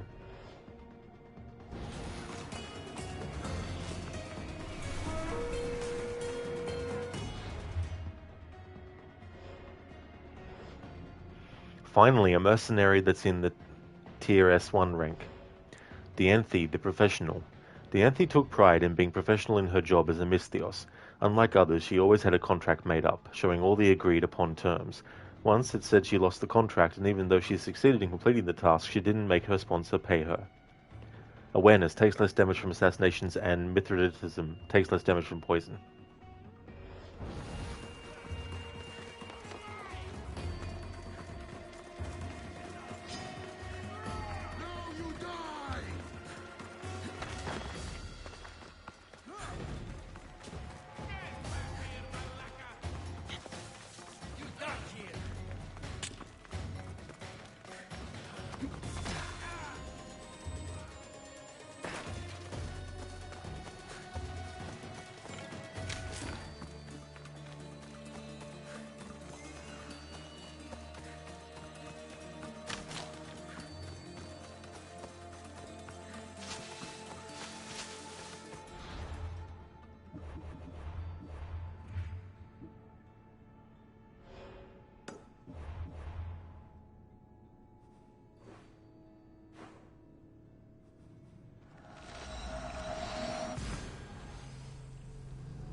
This is so funny. These dead bodies are still here from the part in the story where we had to come here to meet Enthusa. Huh.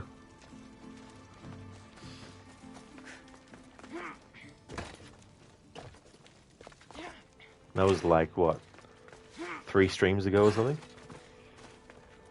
Milan, it's funny how you can fall 100 feet and as long as you roll you'll be alright. Oh yeah.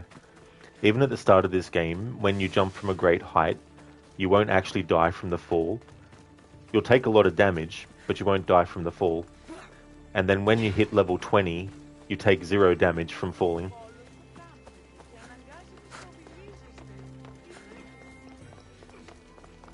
Hey there, AC. That's a funny tumbling emote.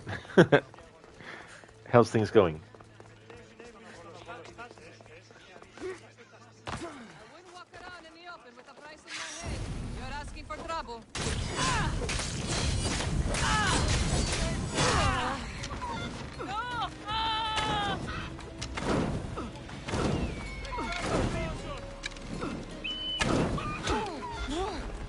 Somebody fucking help me!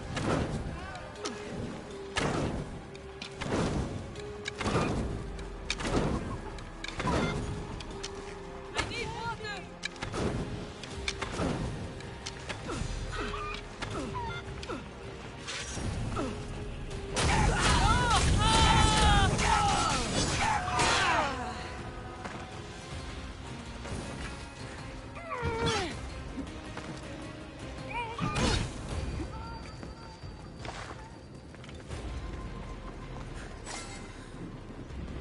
Nice. It does, Milan, yeah. For this playthrough, I haven't been able to have the Leap of Fail redeem active. However, it will definitely return when I get to Mirage, that's for sure.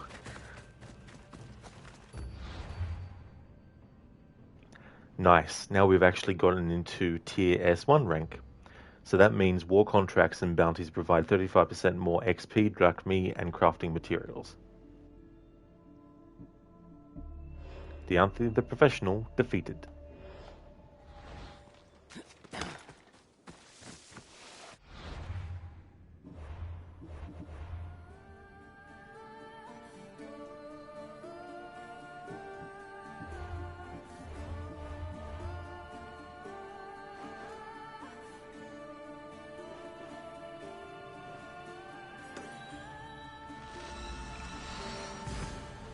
Now let's see about adding some contracts to the quest log, see if there's any contracts that I can put in that I can use conquest battles to do as well, or to go towards.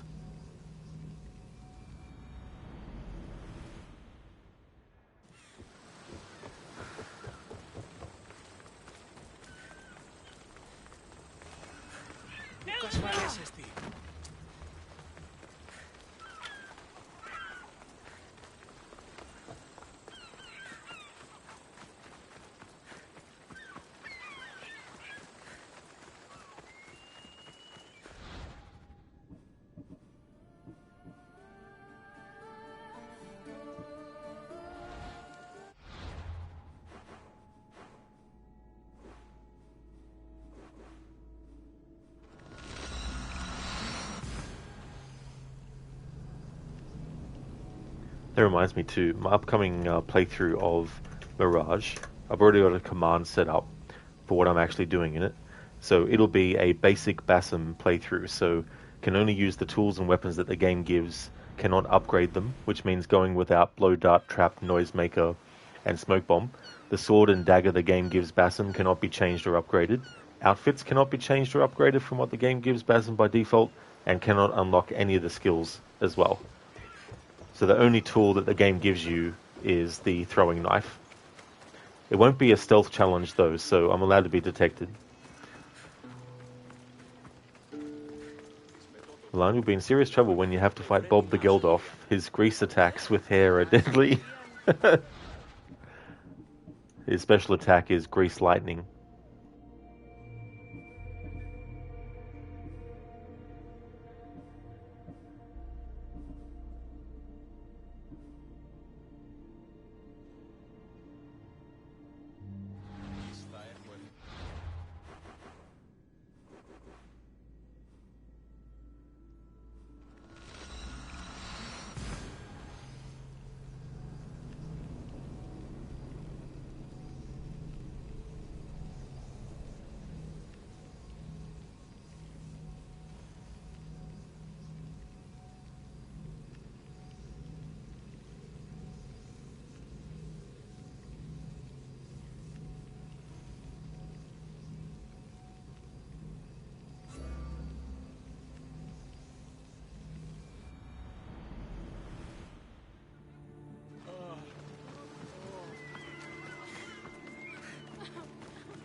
Still no contracts that are just basically about killing either Athenian or Spartan soldiers, regardless of what the location is.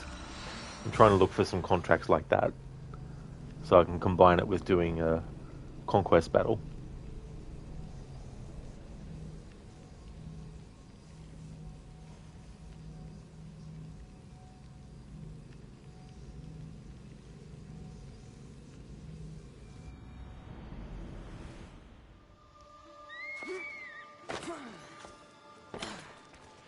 Milan, you wonder if growing a massive beard confuses the facial recognition algorithms. Probably not. They might use AI to extrapolate and figure out what someone might look like with different variations of facial hair and hairstyles and colors and stuff.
Milan, if you grow a wide, Brian Blessed beard, it could change how you look quite dramatically.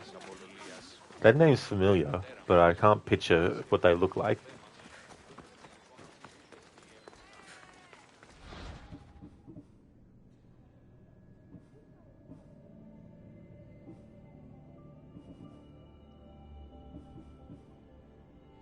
Here we go, battlefield victories. Nice, Athenian forces are making an important push against Sparta in upcoming battles. They need support.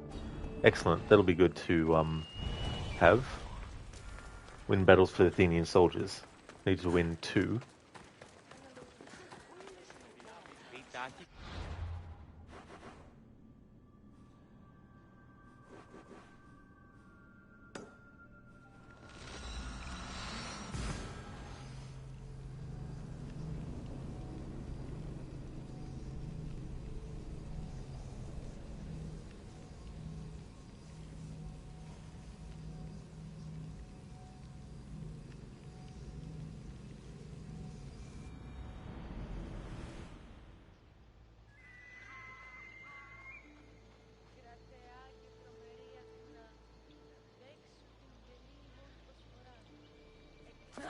Milan, Brian Blessed is the loud actor who played the Hawkwind character in Flash Gordon. Oh! I've never seen the movie, but I have seen images from it. I think I know who you mean now.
Flash, savior of the universe. Flash, he'll save every one of us. Flash, he's a miracle. This morning's unprecedented solar eclipse is no cause for alarm. Flash, king of the impossible. Thank you for redeeming that, Zereth. I guess that's from the movie Flash. Because I've heard the song, that was by Queen, wasn't it?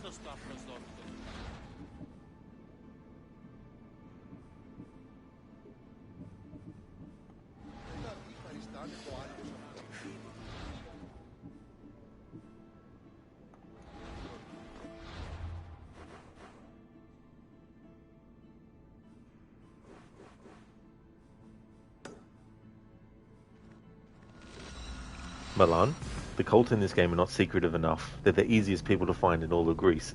Exactly. Would have been interesting if there was a difficulty setting for cultists where what would normally give you a clue to where they were was swapped to a different location. Mancomb, yep, and those are from the song. Oh, very nice, Mancomb, that's cool, because I never actually looked at the lyrics of that song before.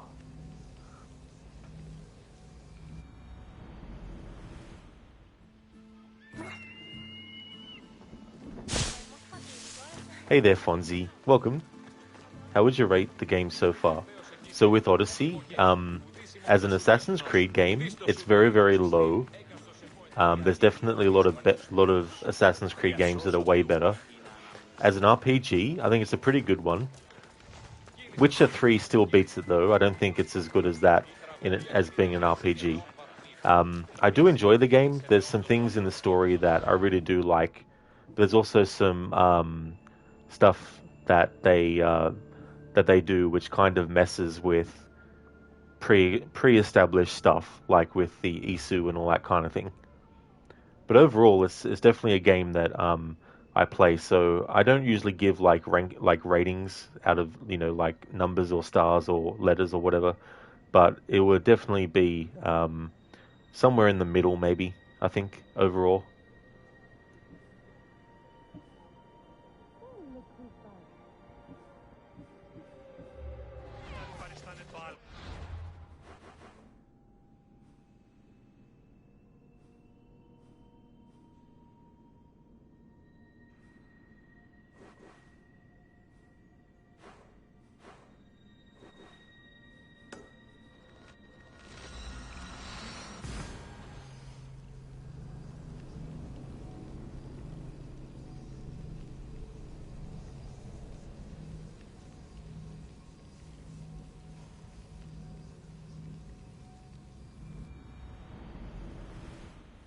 Interesting. So that new DLC for Mirage, I'm just having a look and reading. It'll be later this year when it gets added. But I can't afford to hold off my playthrough of Mirage to incorporate it into the playthrough. But since it's free, I'll probably do it off stream.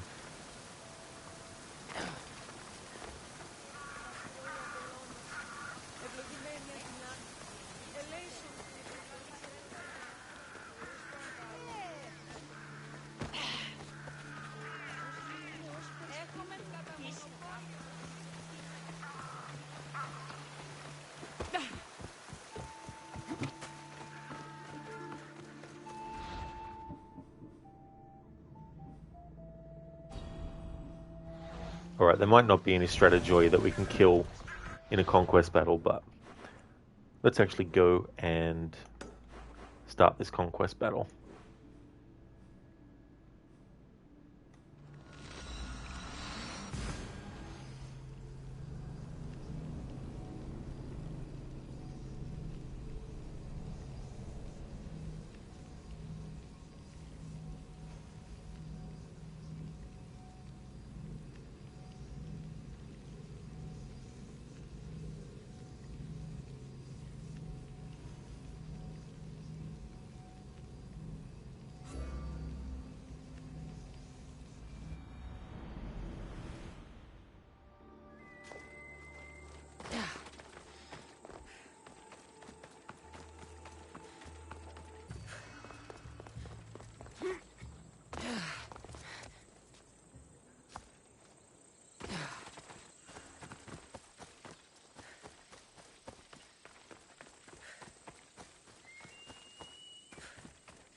Milan is getting late. You better take Barney for his walk. He's probably crossing his legs and dying for a dump. That is fair, Milan. That is for sure. Absolutely. Yeah, I hope that you and the doggo enjoy the enjoy the walk. Hey, there's Shaky. That Van Damme dancing emote from Kickboxer. Such a funny scene. How's things, Shaky? Welcome.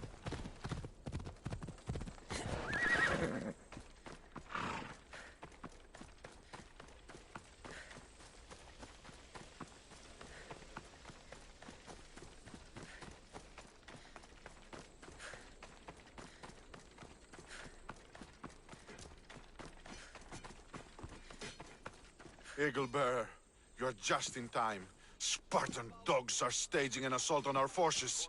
Interested in raising your shield for Athens today. My blade is yours.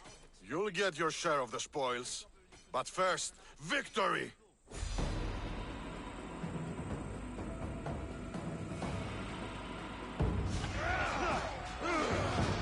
We'll wash our swords in their blood!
Test your skills against me!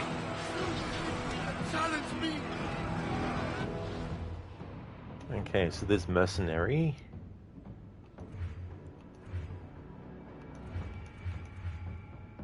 Is Thorlos the Untrustworthy.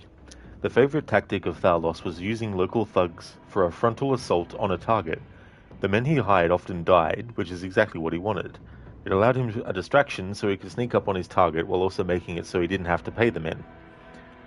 Geez, what a clever way to do things. No wonder why they call him the Untrustworthy. Relentless will never flinch when receiving damage, and awareness takes less damage from assassinations.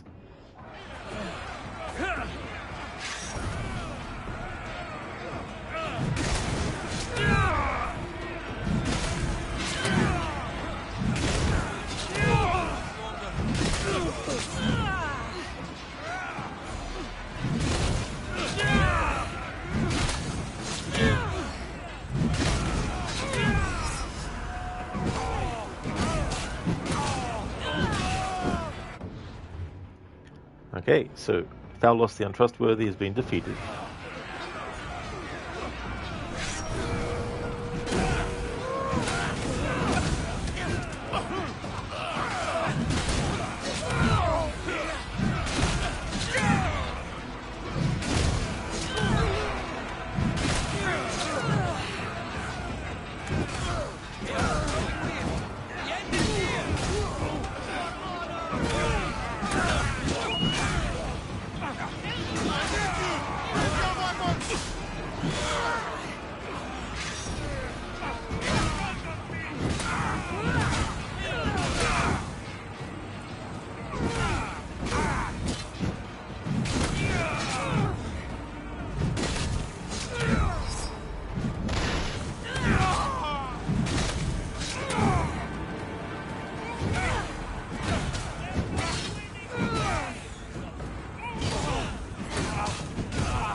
Nice, we got that contract done.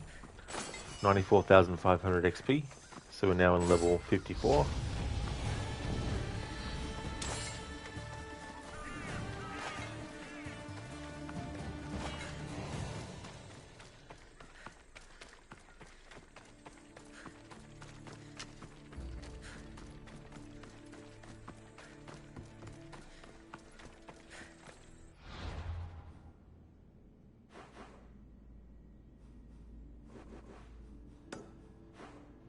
Alright, now to fight for Athens again in a different conquest battle.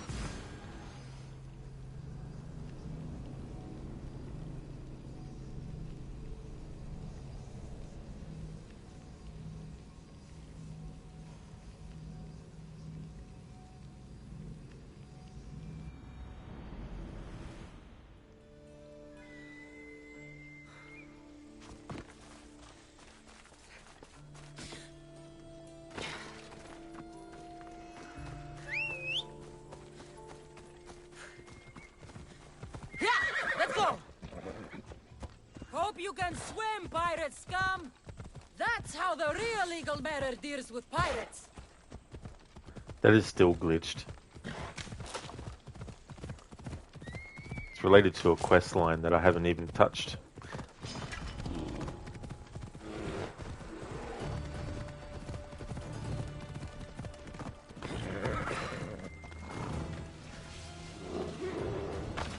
Yeah, Metis, like, what pirates, Kassandra? We didn't kill any pirates. We didn't even start the quest that's related to the fake Eagle Bearer that's going around doing shit.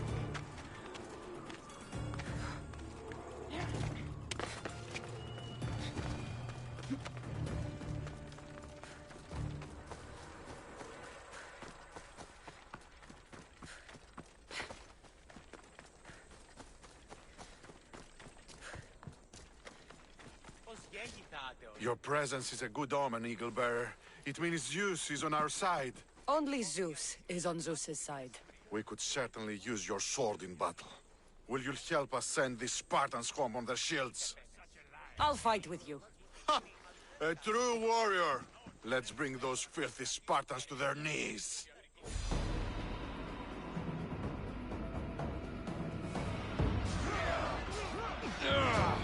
For Athens! For glory!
I can block my attack.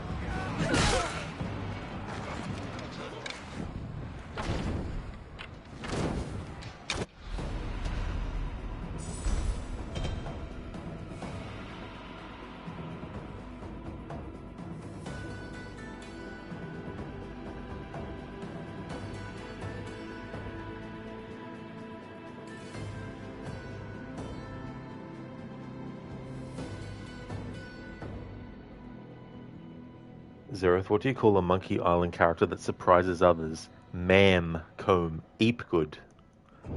Is that, what's that speak they call it? I can't remember now. Brain rot or something? Contract completed. 142,155 XP. Very nice. And battlefield victory is completed.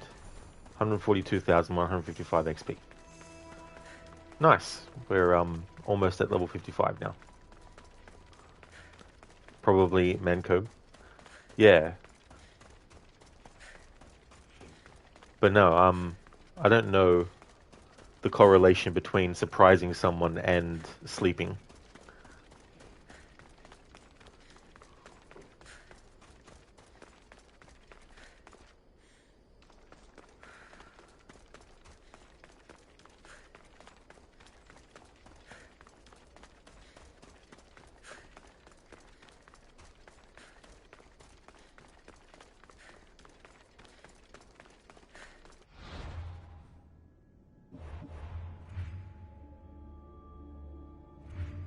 Okay, so we have another mercenary at the arena. Nice, we'll go there.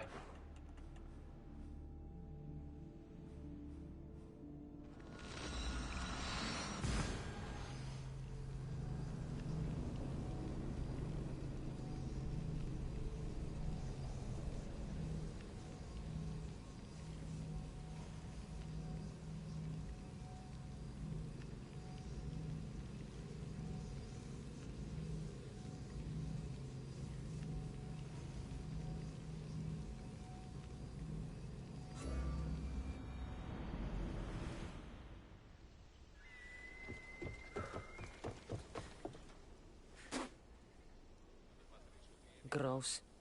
You want to fight someone in the arena? Shaheen, the Persian. Hey there, Crooked. Kere, Mistios. Welcome on in, dude. How's your weekend going?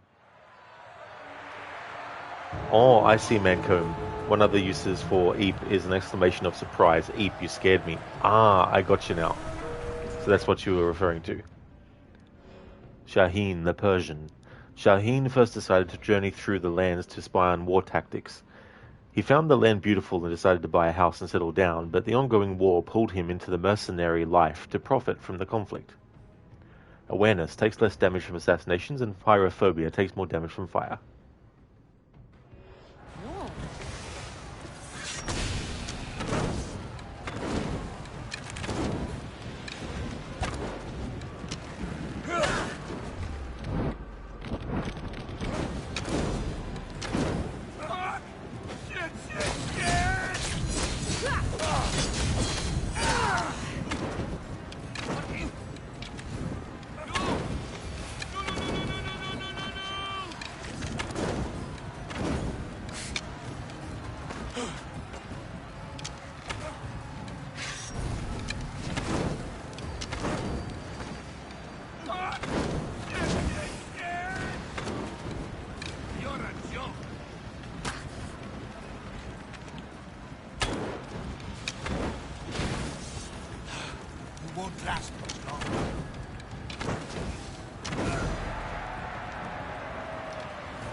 Shaheen the Persian has been defeated.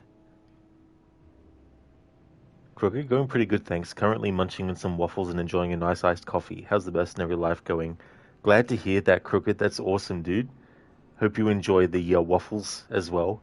What flavor iced coffee do you have? The mercenary life is going really, really well. We're in the S tiers now, so that's really good. And just did a conquest battle, did 2 of them back to back to get a contract for fighting for Athens done, but also to work on pardon me, killing like Stratajoy for Spartan Stratajoy and all that kind of stuff. So we're almost to level 55. Zereth, I think he was saying no there. I think so. Maybe. Maybe not. Maybe he was saying yo, Manco.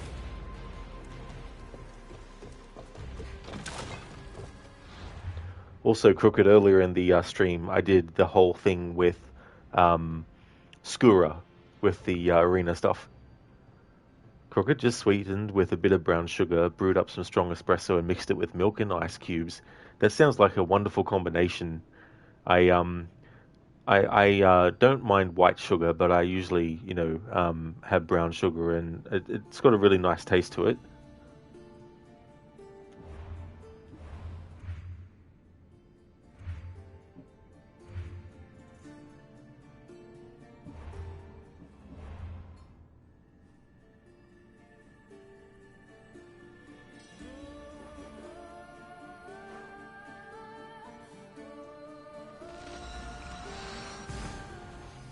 Mancomb, also you doing the New Game Plus Merc ranks? The New Game Plus ones? I didn't realize there was extra on top, other than the S tier ones. If so, probably not.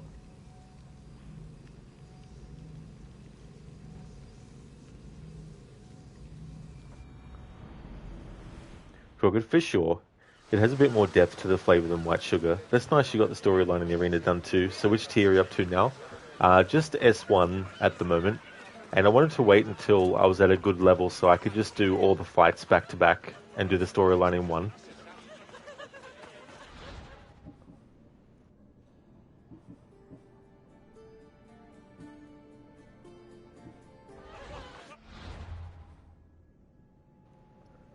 Mancomb, you can't remember. You think it might be the S tier ones. If so, I'm definitely doing those because if we look at the Mercenary ranking, I'm actually in tier S1 at the moment.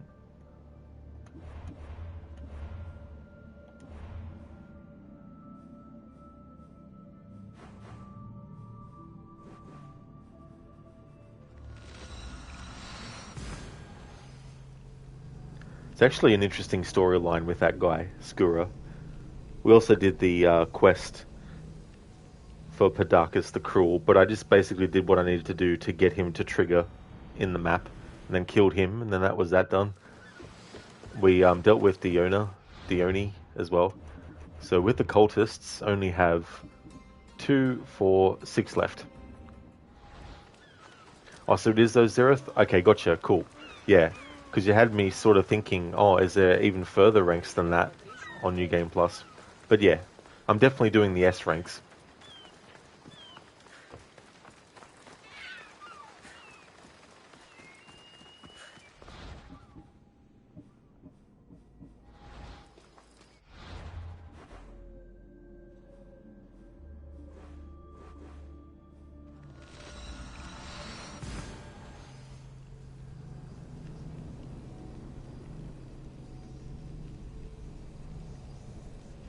Good, that's great progress. Will you be taking a break before continuing with Mirage and Valhalla?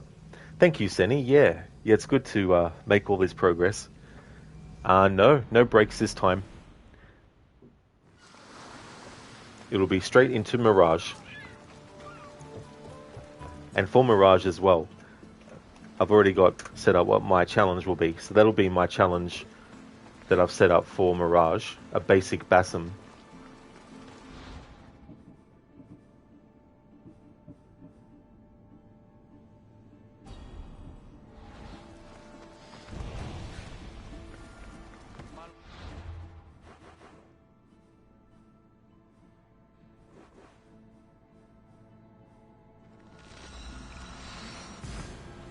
In Mita, you just spent 10 minutes on the phone with a courier trying to guide him to the customer's address, but he kept going the wrong way.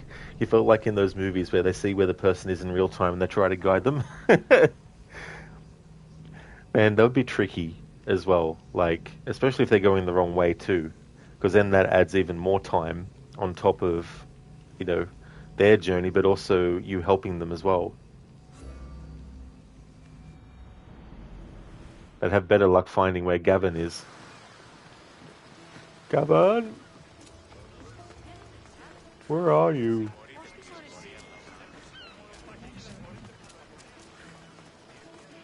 Okay, that's cool. A bit like a no upgrade challenge. Absolutely, yeah. Yeah, so no upgrades of any kind. No upgrades of weapons, outfits. Can't get any abilities at all. I mean, we get Assassin Focus, but I don't use that anyway, even after the initial time you have to actually use it.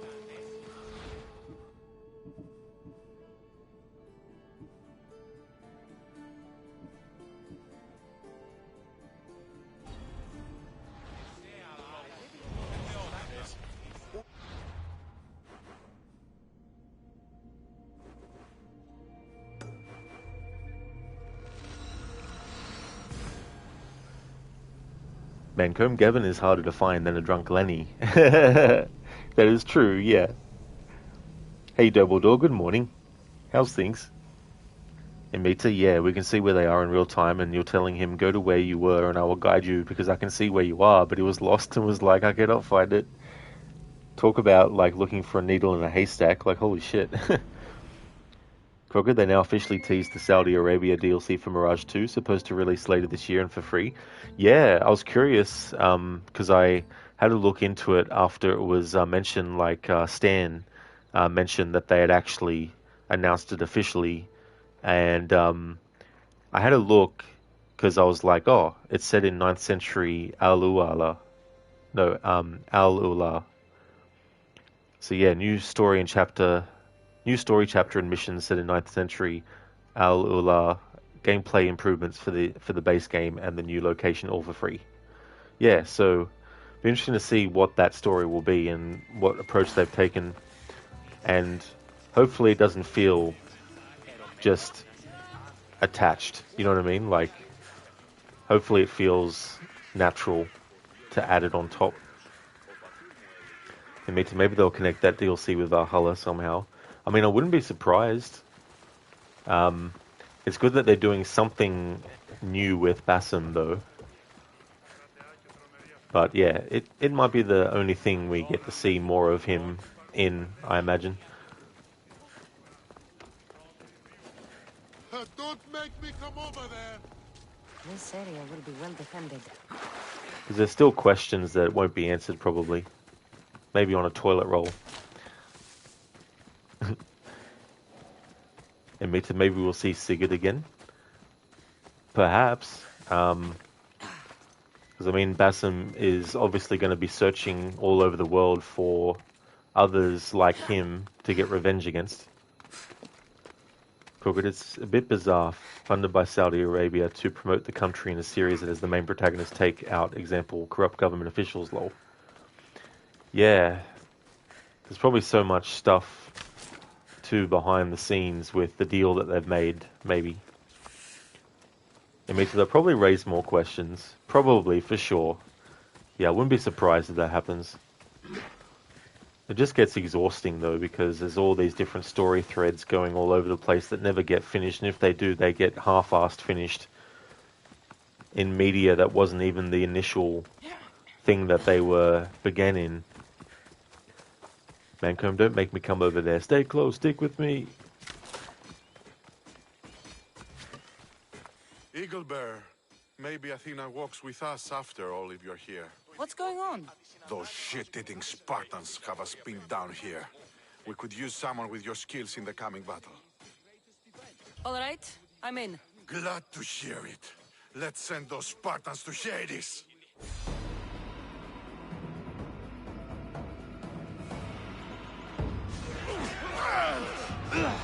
We'll wash our swords in their blood!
Hey Lucinda, good morning. Welcome. How's your morning going? You heard we're doing essentially a no upgrades challenge from Mirage. We're at tier S1 and we're trying to level up to just do all the rest of the game in one go without having to level. Well, I might have to level up to level 70 because I noticed that one of the mercenaries for a bounty is 70. So potentially that could be one of the mercenaries in the S tier that I need to take care of as well. Thank you for the GGs, muchly appreciated. Hey there, Extreme. Welcome on in. How's things? Listen to, oh my god, what level are you at now? Getting close to level 55.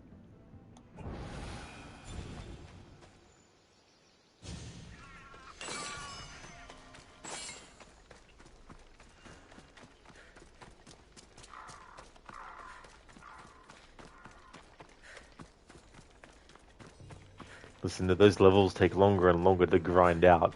They absolutely do take a lot of time. I may actually do some offline. Oh, that's great, Extreme. That's really, really good. Listen, unless you're just doing conquests over and over and that gets boring, lol. Yeah, that's why it's good to do like a contract as well. That requires you to do conquest battles. But also, whichever side the contract for the conquest battle is for, if you can also get contracts to kill certain types of enemies of the opposition as well and stack them, then that can definitely help.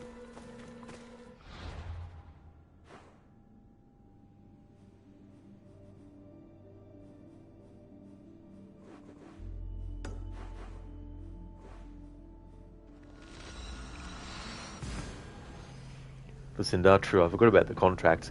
Yeah, they really help. Like, I was getting 124,000 XP, somewhere around that, for some of the contracts that I completed recently.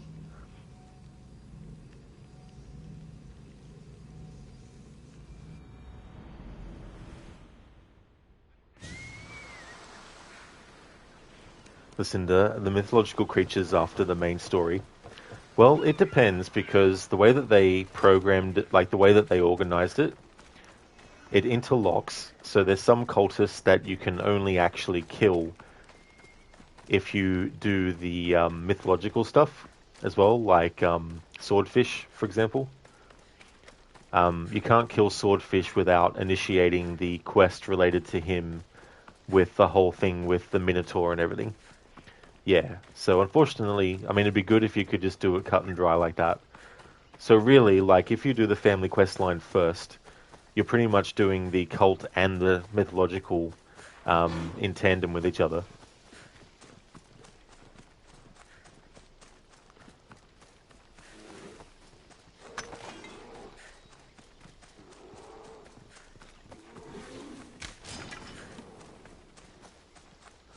Hey, Matey, you found a funny compilation of things Chuck says in Dead Rising 2. It's so funny. Oh, nice, Amita. That's good that you did. That's really good. Because I remember we were talking earlier about you wanting to get some sound bites and stuff.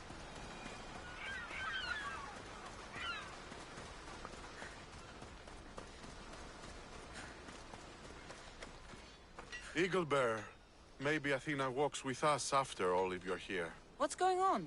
Those shit-eating Spartans have us pinned down here. We could use someone with your skills in the coming battle. All right, I'm in. Glad to hear it. Let's send those Spartans to Hades.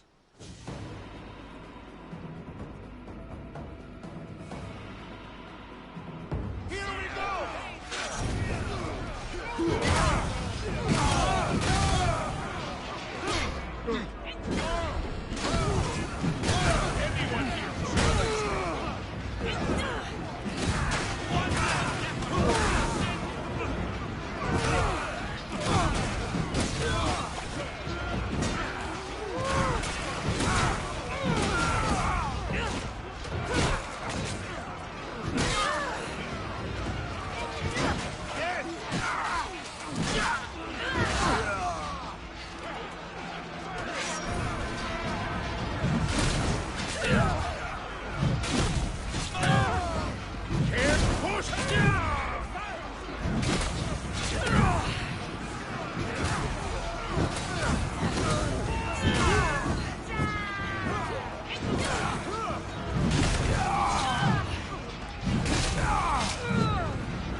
We've got trouble!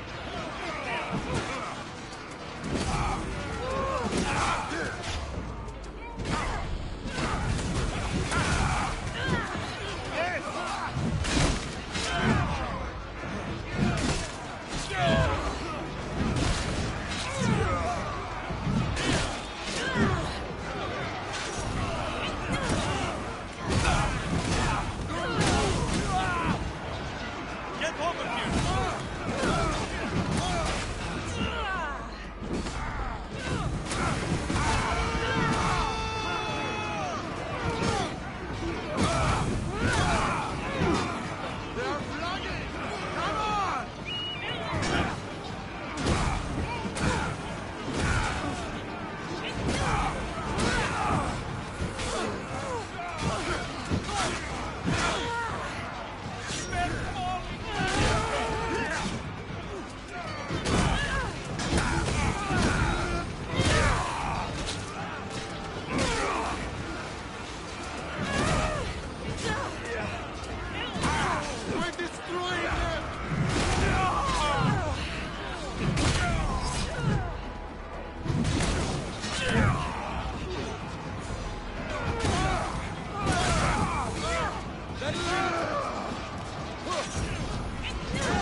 Inmate, don't stand too close.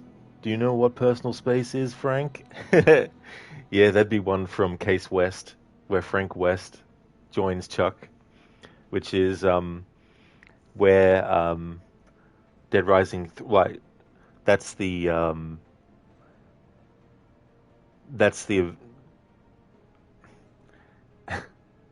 can I word this? Ending A gets confirmed to be canon ending for Dead Rising 2 when you get to Dead Rising 3, because it directly references Frank West and Chuck Green and what happens in that game in Dead Rising 3. Indeed, Lucinda, more XP. And then hopefully even more if we got some contracts done. So that contract is completed. 142,155 XP. Ooh, just one little tiny sliver away from level 55. Extreme XP boost. I actually did have one, I think, but it's long gone. Like, it's long finished with.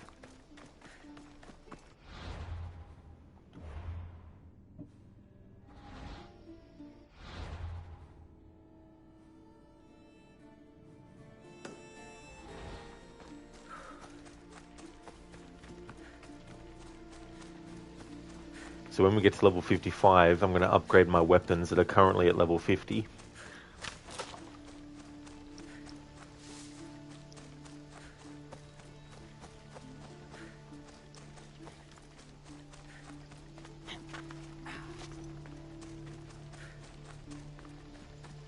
Discovering this location should hopefully put me over into level 55.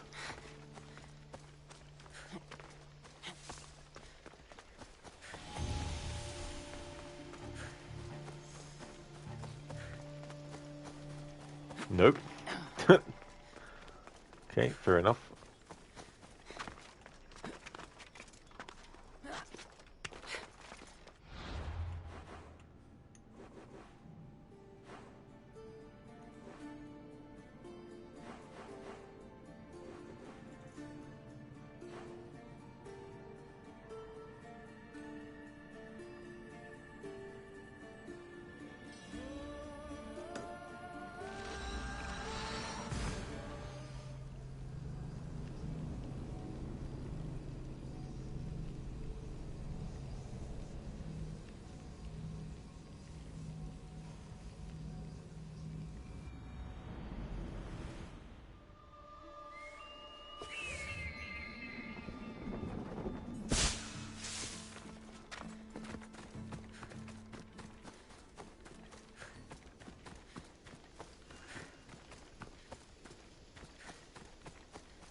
θαλάσσιος πόλεμος απαξεί τα εμπορεύματα εκεί.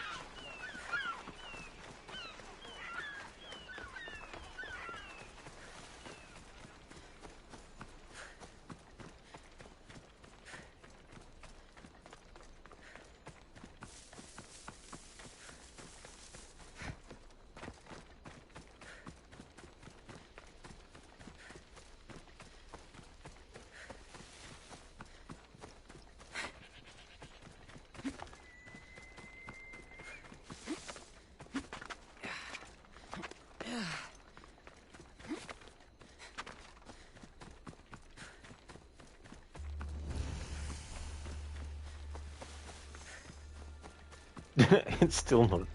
Jesus Christ. How much XP do I actually literally need then? 660,800. I've got 660,121. Okay, so we definitely need to do something more substantial than trying to get XP by unveiling locations.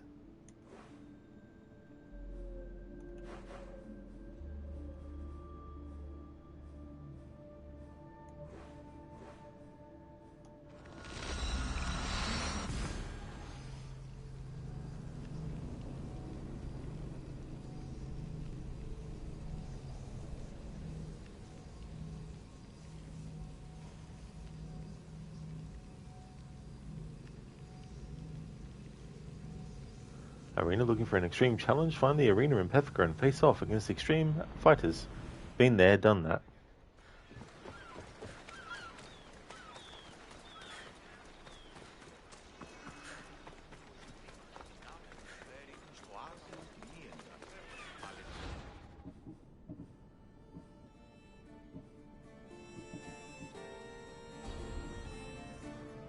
They're level 54. Who's this mercenary?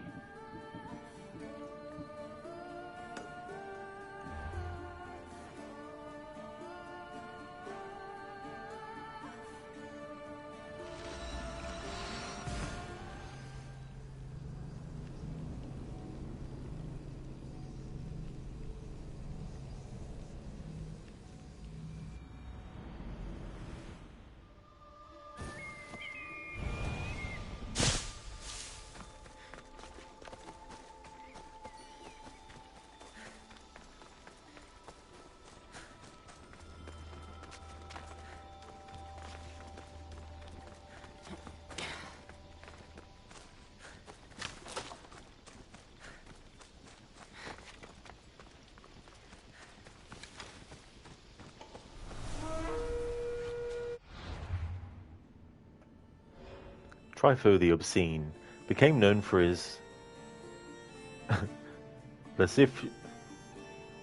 lascivious comments to man, woman, and goat. His inexcusable language got him barred from many places, and captains refused to have him on board their ships for short trips, let alone long sea journeys. Nobody ever wanted to find out if he could back up his talk. Pyromaniac uses fire attacks, and Shellskin takes less damage from ranged attacks.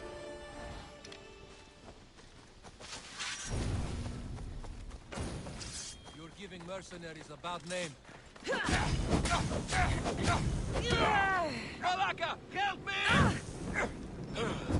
You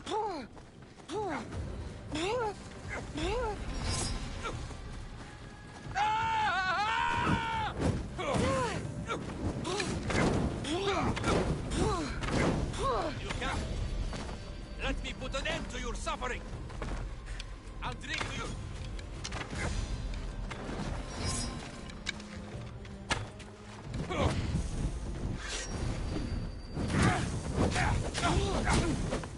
Malaka, help me!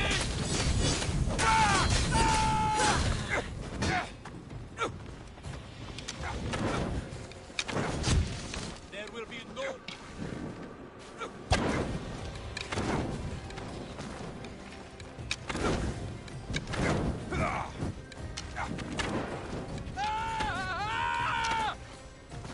Malaka, help me!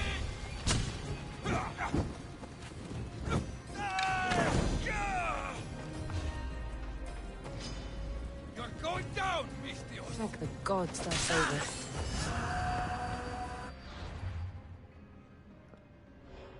Trypho the Obscene is defeated. There we go, now we're level 55.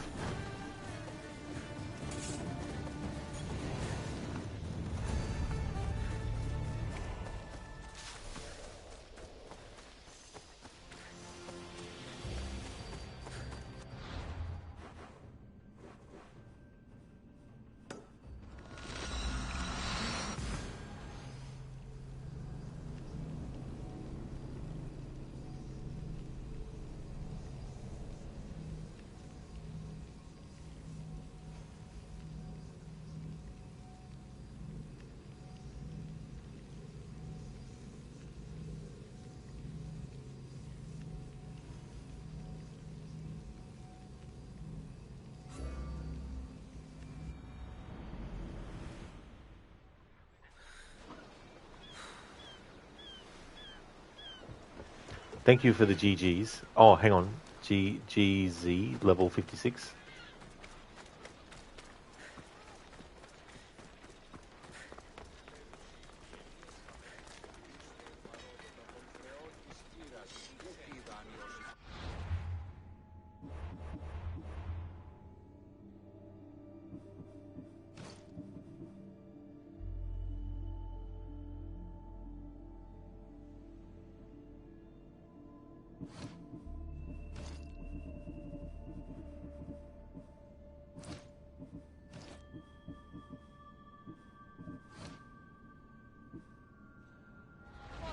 Here to you.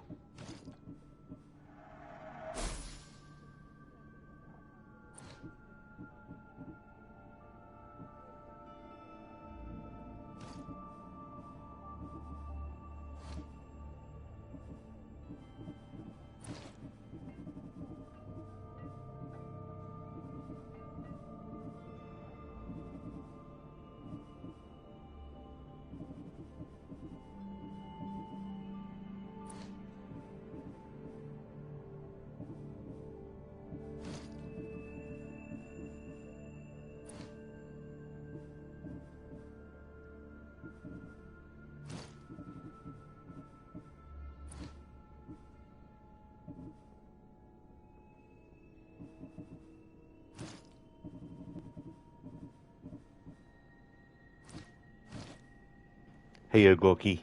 How's your day going?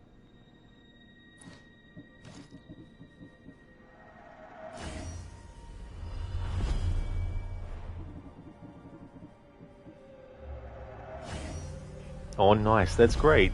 Glad to hear that you're going good.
Hey again, not Fry.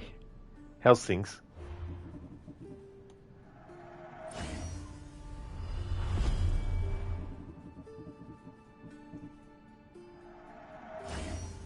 Alright, so now all my gear and weapon matches the same level as Kassandra. Let me know if you need anything else. Oh, did you, not Fry? You had a little nap. That's good. I hope you had a good one.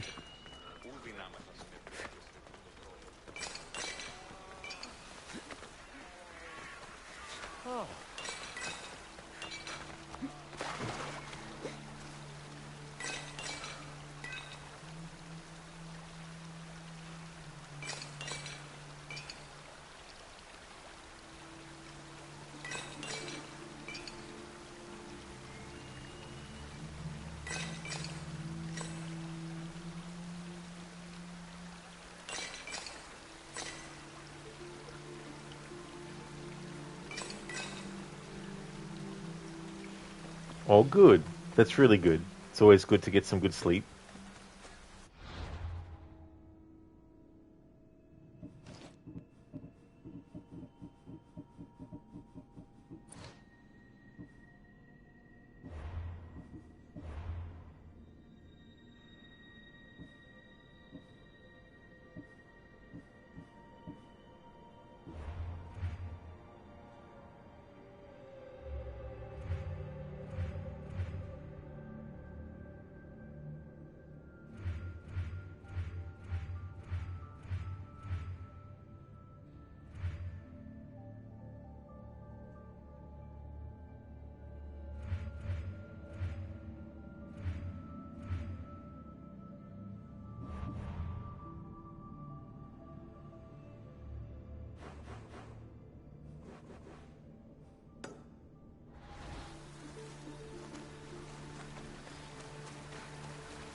Xenophon on the Wall was an impressive figure of a man. At parties he was known to claim there was a secret to his great strength.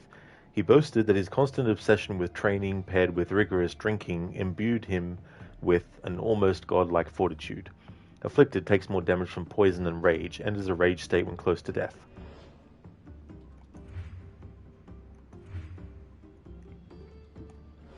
T. the Mist Walker. His favorite time to strike was the dead of night. When fog bathed the streets, T. the Mist Walker made his move. Soft flesh takes more damage from melee attacks, and shell skin takes less damage from ranged attacks.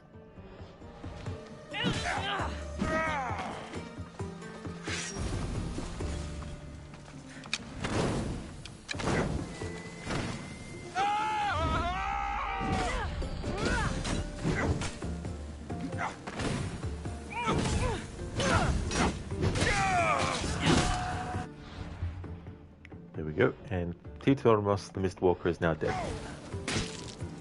Next.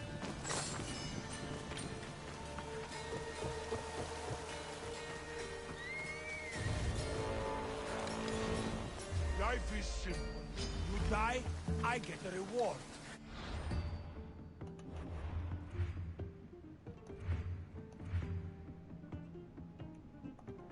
Calator, the bronze statue. Calator always loved to look at majestic statues, especially in Athens. It said he turned his passion into an obsession when he poured hot bronze over his body. Apparently, he said it gave him a reason to wear armor and a helmet that made him look like his favorite pieces of art. Fireproof, takes less damage from fire, and Afflicted takes more damage from poison.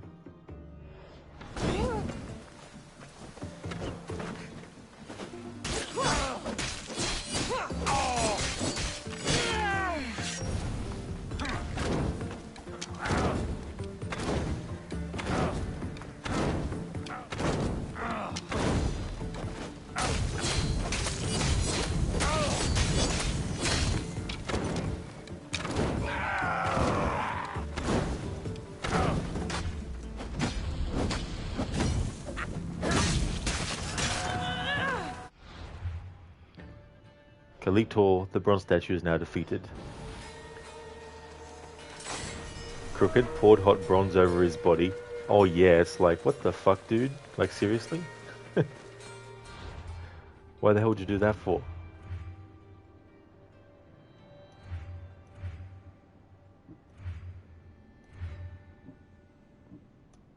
Where are they in the map?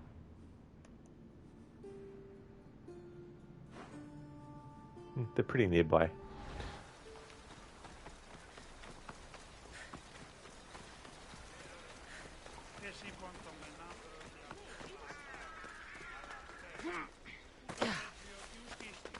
Crooked, do you think you'd die from doing that repeatedly? Burn wounds are no joke. Well, that's true as well. Like, definitely wouldn't be surviving that. Like, holy shit.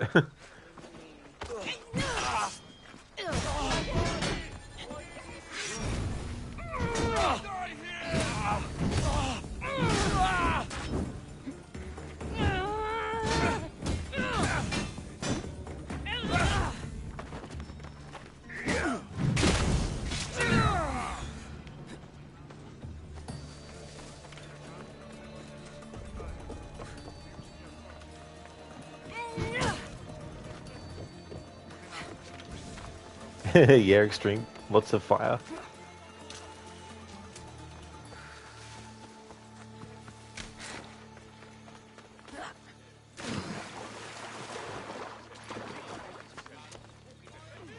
Exactly, Keone. It was the wind that did it, really. Like, let's be honest here.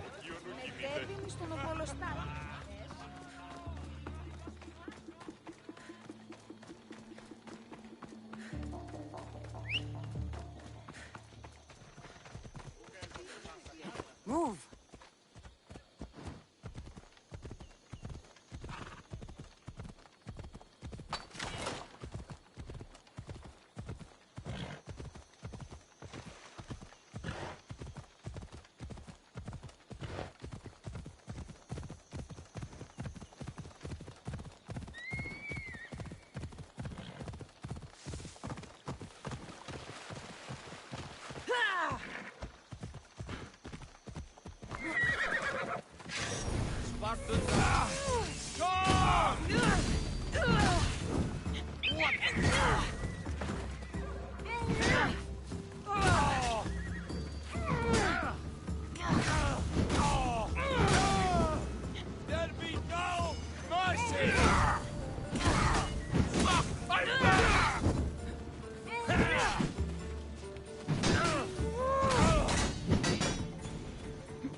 Gorgi, awesome horse.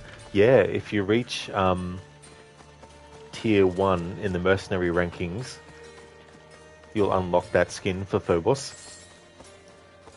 That's all good, Lucinda. I hope your errands go really well.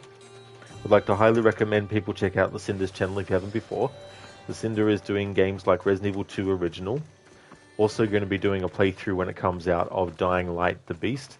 a big fan of that series. Also a big fan of the Last of Us series, as well as Dishonored. A great streamer with some really cool raccoon-themed emotes. Definitely recommend. No worries at all, Lucinda, for the shout-out. No problemo. Definitely catch you again soon.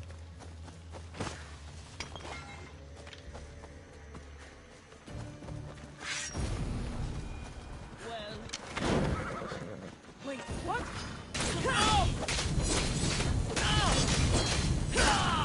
Help me smother the flames!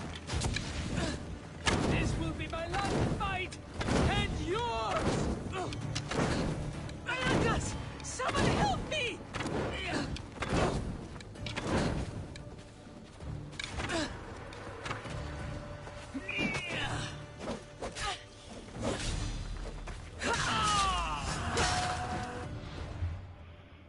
Semele of Tartaros. What is known as Semele of Tartaros is mythical at best. Some say her hair turned to fire when she killed. With molten cores for eyes, she was a killer, certainly, and much more to many people. She also believed in never letting witnesses live, so the true question is, how stories of her came to be. Rage enters a rage state when close to death, and soft flesh takes more damage from melee attacks.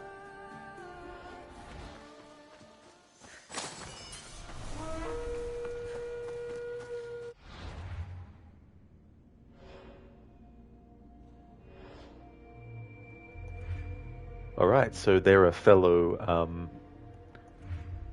oh no, they're not. Actually, I think they are. I think they're this one at the, arena.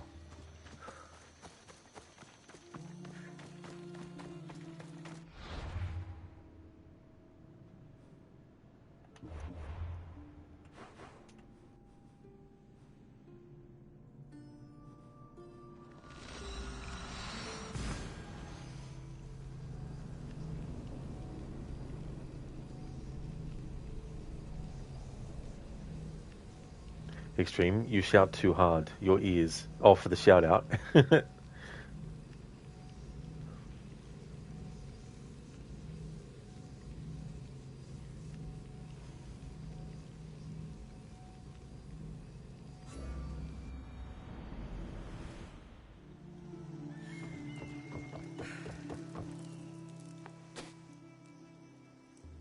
Gross. You want to fight someone in the arena?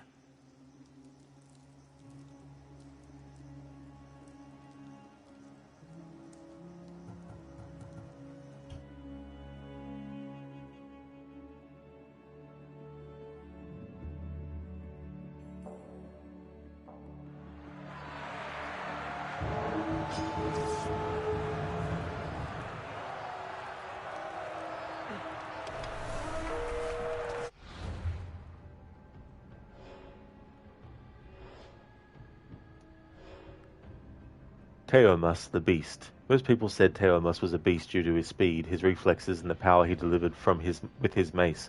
It said he could dodge most attacks and nobody ever landed a hit on him. Based on how he died, that obviously changed at some point. Awareness takes less damage from assassinations, and Rage enters a rage state when close to death. It ends here!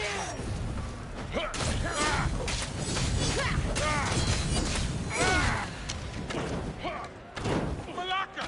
Someone help!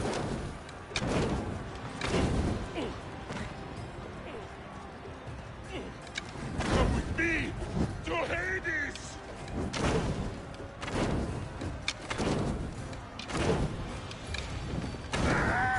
Help me! Put it down! Help me put it down!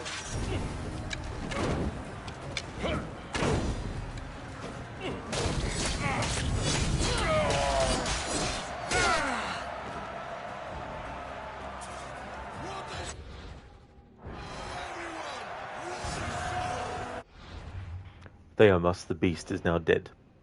Thank you for redeeming, Ogorki, the random Assassin's Creed quote.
Okay, so I've got a Assassin's Creed quote.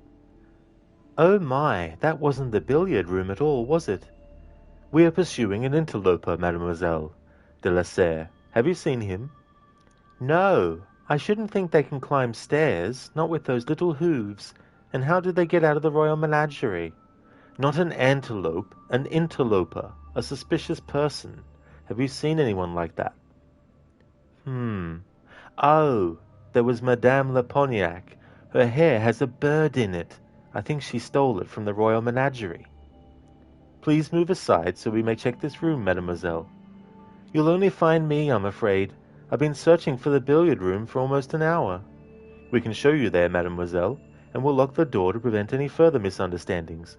This way, mademoiselle. Oh, merci, monsieur. If I had 1/10 her wit. That's from Assassin's Creed Unity.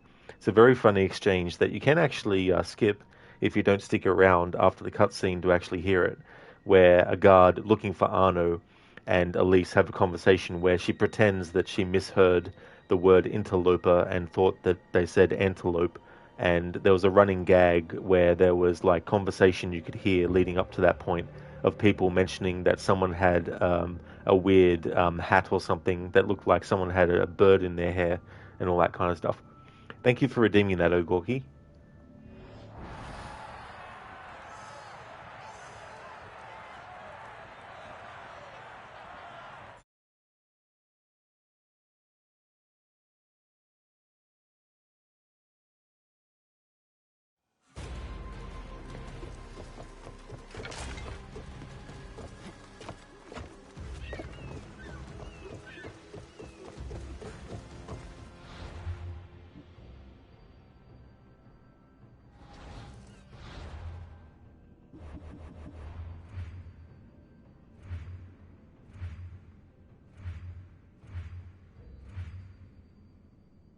Misius!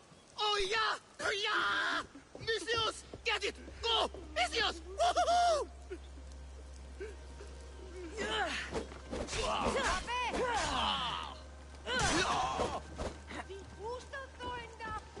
He didn't specify who, though. We should get.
Eagle Bearer, here to share in our coming victory? You seem pretty confident about the battle ahead. What makes you so certain you'll win? After many skirmishes, we finally got those Athenian dogs cornered. With your help, we can send them running with their tails between their legs. What do you say? You've got my sword, Spartan. Good. We'll need all the iron we can get.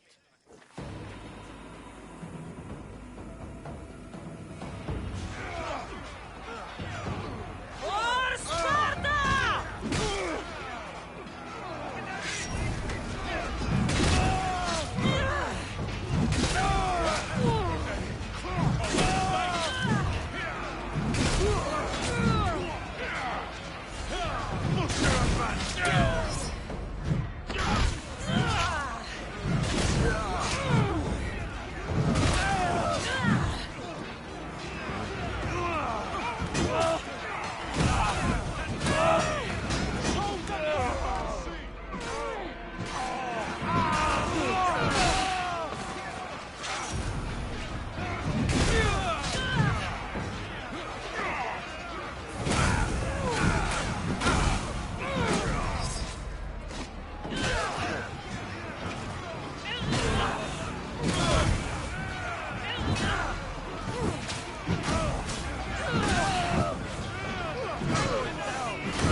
Hey, Walker Man. It's going well, thank you. How's things with you? I never thought I'd face you. Let's see who's the better fighter. Come and test your skills against a real fighter! Nelios the Insignificant. No one knew how Nelios the Insignificant lived so long.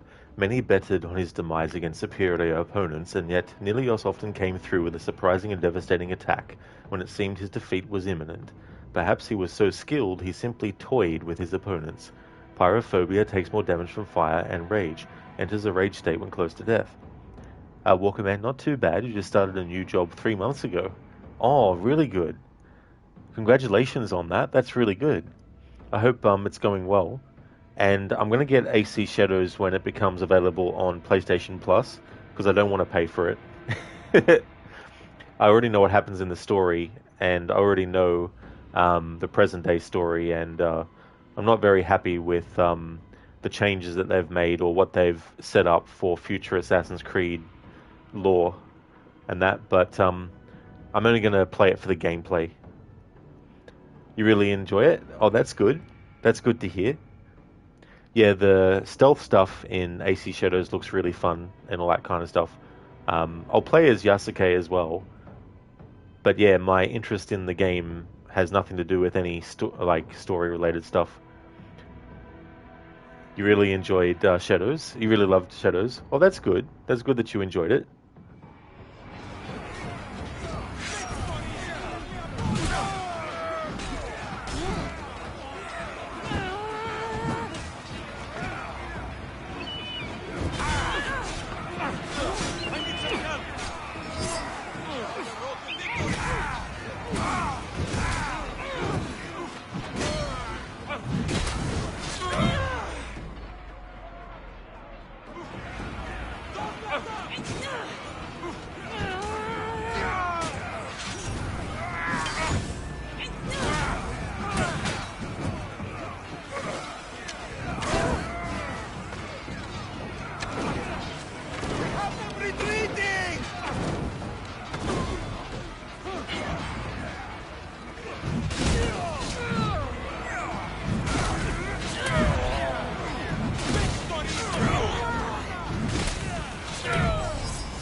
Nelios the Insignificant is now dead.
Normally I wait for the music, but not this time.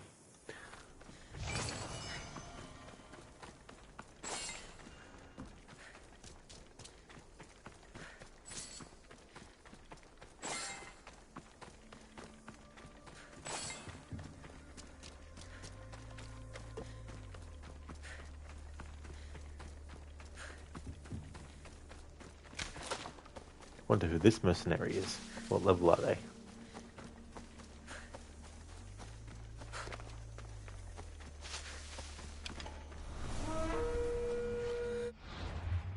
New mercenary, the false Leonidas.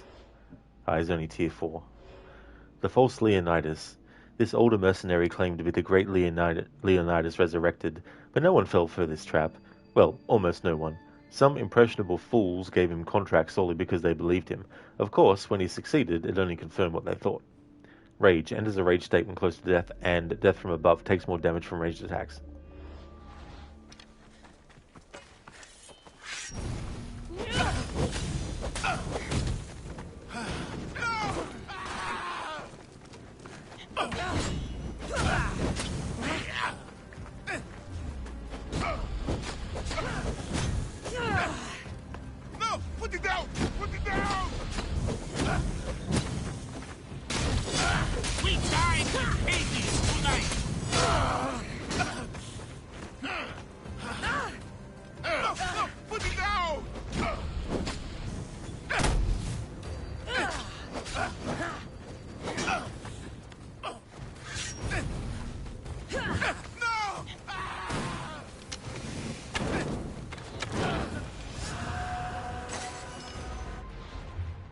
False Leonidas defeated. Oh, cool. Okay, so they're 5 levels above what I am, so this would take a long time.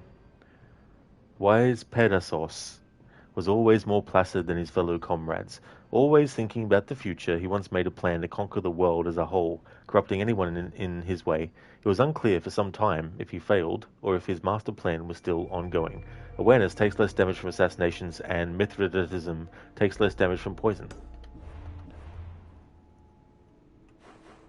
Where is he?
Somebody get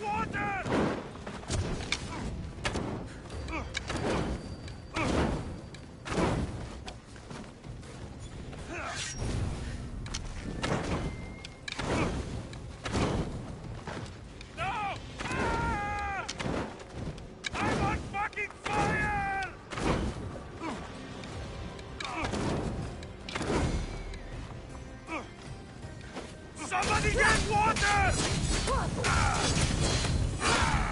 I'm on fucking fire!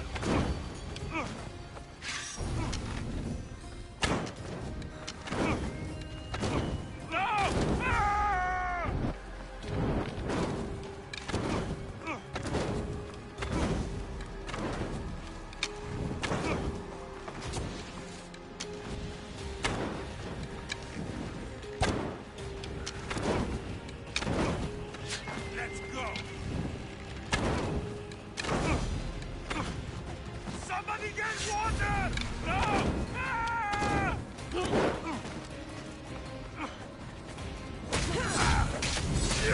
Nice. We're level 55, he was level 60. Cool.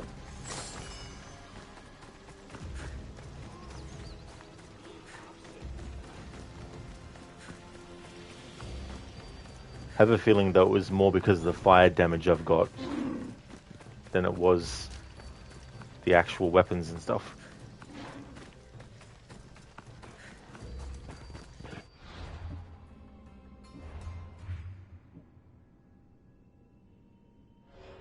Wise Pedasos is now dead. Cardopos the Devious is in the next S ranking tier. All his life, Cardopos the Devious longed to perform at the theatre in Argos. However, there wasn't a soul who would cast him. After exacting revenge on all those who had rejected his performances, he found a new passion as a mercenary. Mithridatism, takes less damage from poison, and Fang's Chewer, travels the world with the Link's companion. Alright, where's this guy?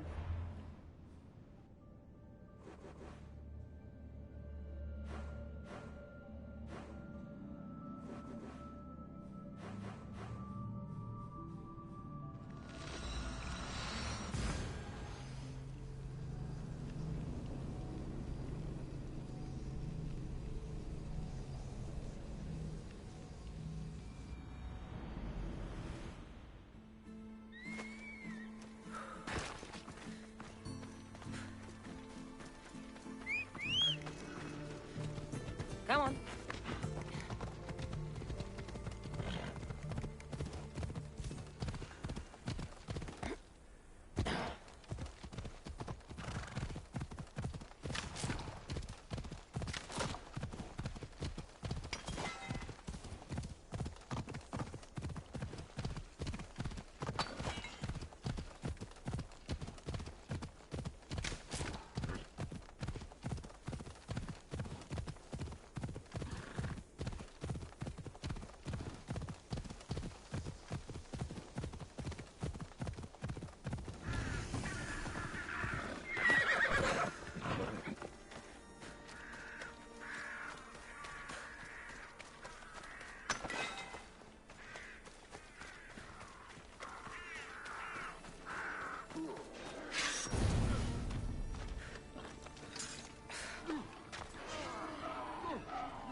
Alright, cool. So we're level 55 and he was level 61. Karipos the Devious is now dead. Unfortunately, we're still in S1.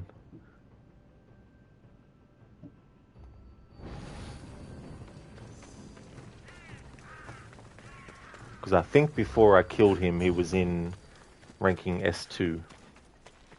So I thought by killing him we would move into S2, but nope. Oh well. We keep going.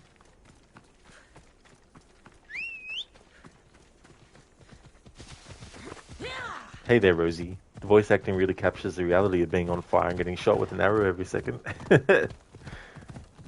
Yeah, I can imagine it would be a little bit painful, maybe.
How may I help you?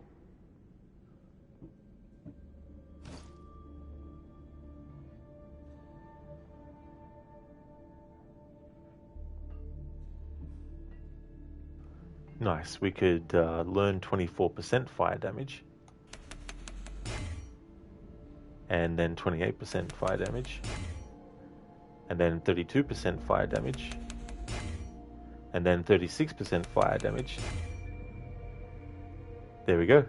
Took a lot of coins, but we got there. So now I can engrave all the... Oh no, we can do 40%, but we need 200,000. but for now that'll be good to be able to increase. So the highest fire damage for each item that I can apply it to that I had was 20%. Now it's bumped up to, we can bump it up to 36%.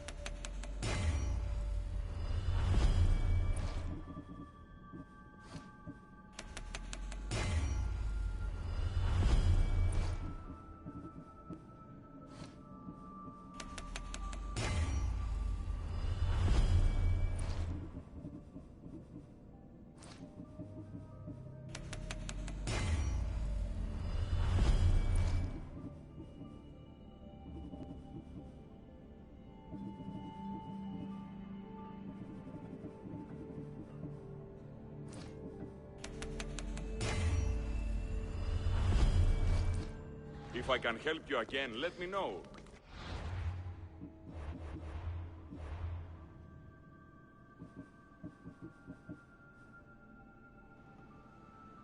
Okay, so now fire damage we do is plus 220%.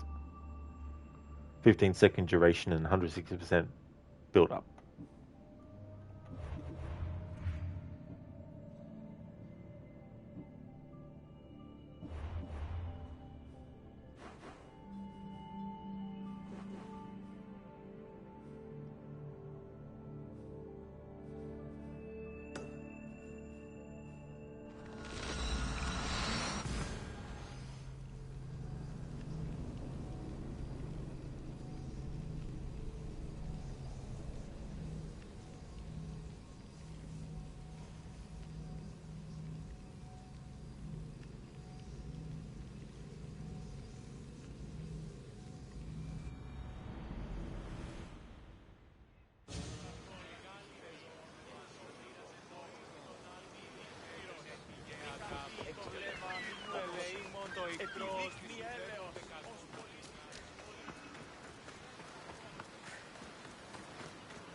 Clear the way!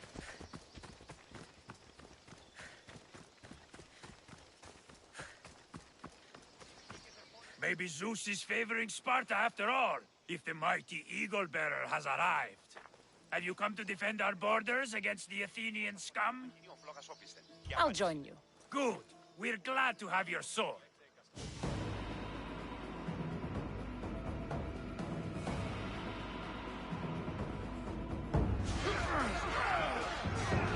Send these Athenians to Hades!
Hey there, Sheila. Thank you so very much for the raid. How was your stream of The Last of Us Part 2? Welcome to you and your raiders. Hope things are going well. How's the hunting for all the achievements in that game going?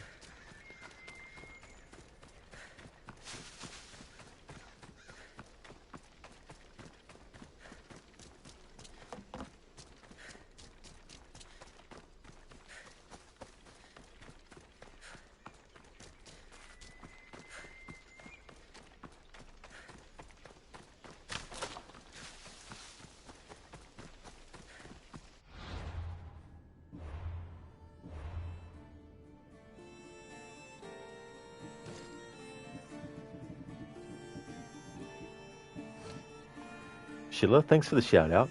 That's no worries at all, dude. Absolutely no trouble at all. It was good, even though it was a shorter one. You got Seattle day one started. You just was a bit too tired before 3 hours part because of your new meds. That is totally understandable, Sheila, as well. It's good that you're able to do a stream and get some good content and progress done. That's for sure. Definitely understandable too. But that's definitely a good amount of hours. A lot can be done in a very short time too.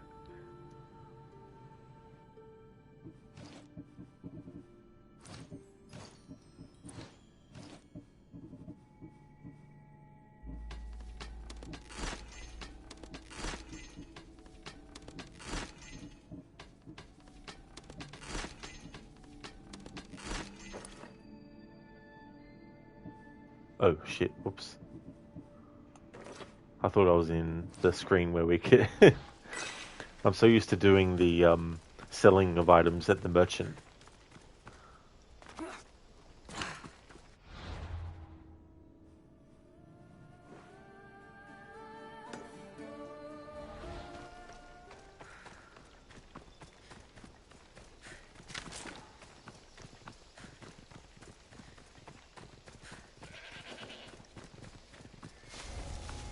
I should try to stay out of sight. What? I will kill you quick! You won't survive this! Die! To the death!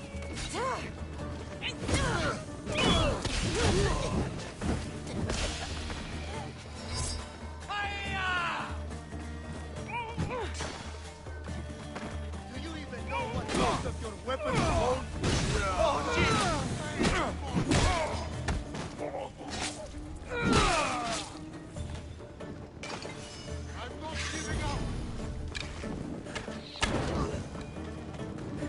Gods, set fire out!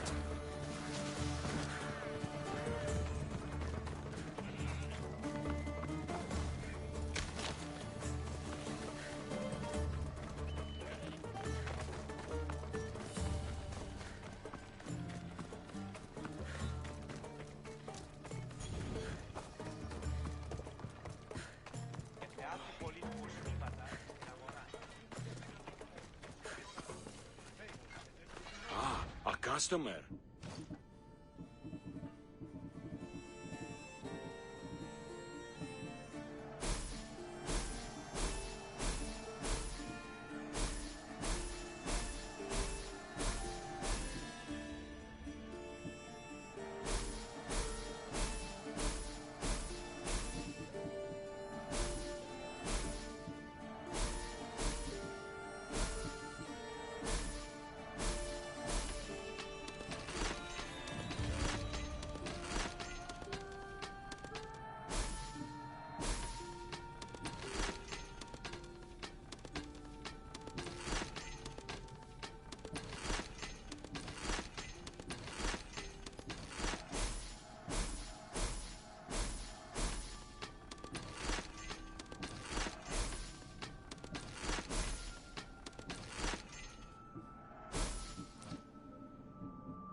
Come back anytime.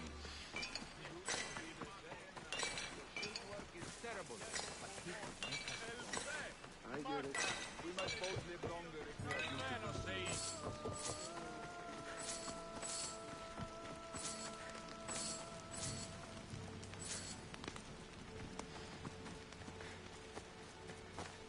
Move along, or I'll move you.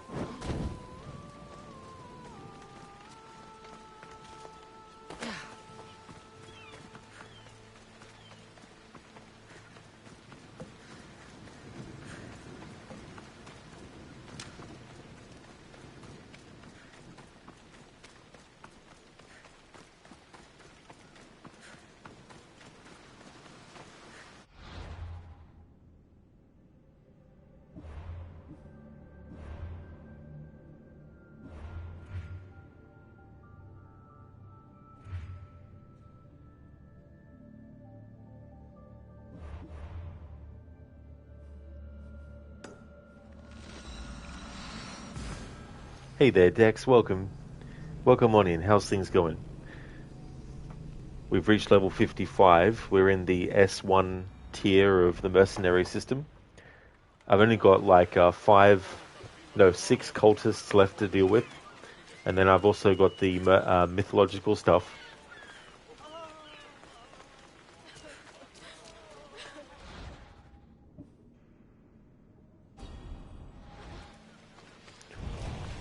Bounty on a mercenary. I wonder who this one will be. Quick Dex, not too bad. You're tearing into some Origins at the moment yourself. Oh, very good. That's good to hear. Hope you're enjoying Origins.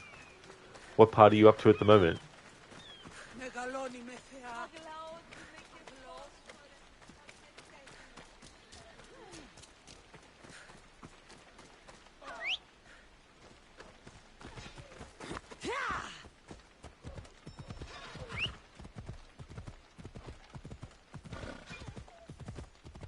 What's your hurry?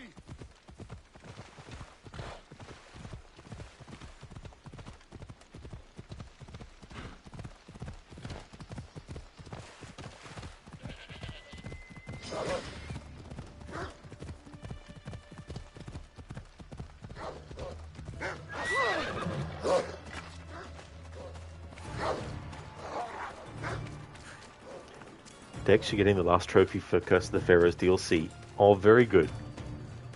What is the trophy? Oh, hunting down the last of the legendary circuits. That's really cool. I hope that you'll get that soon.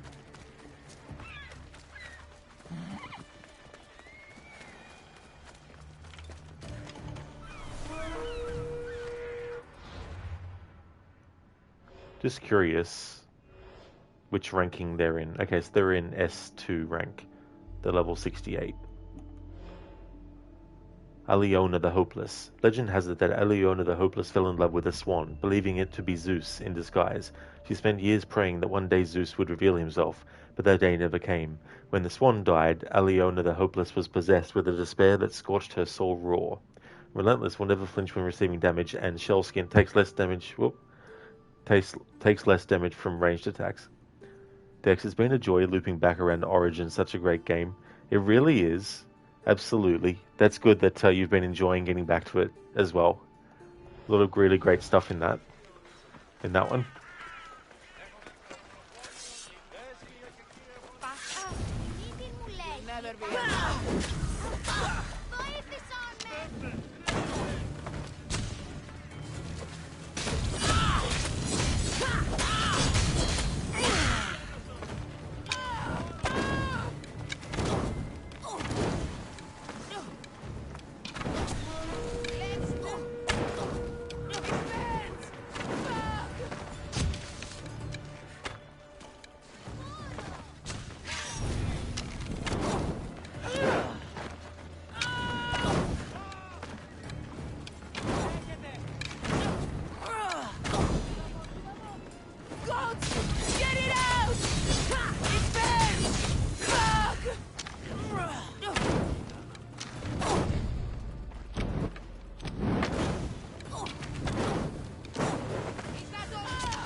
Get over here.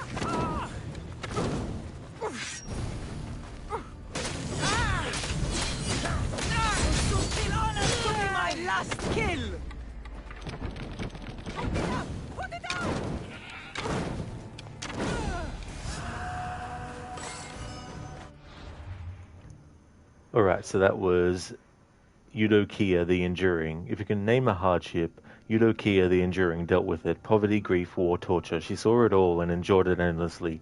Years of pain were stored inside her, begging to be released on her enemies. Awareness takes less damage from assassinations, and rage enters a rage state when close to death.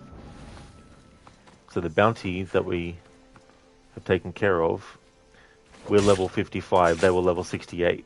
Fitting end for the mercenary. That was Eliona the Hopeless. Yes, we've now moved into S tier rank. Nice. Very good.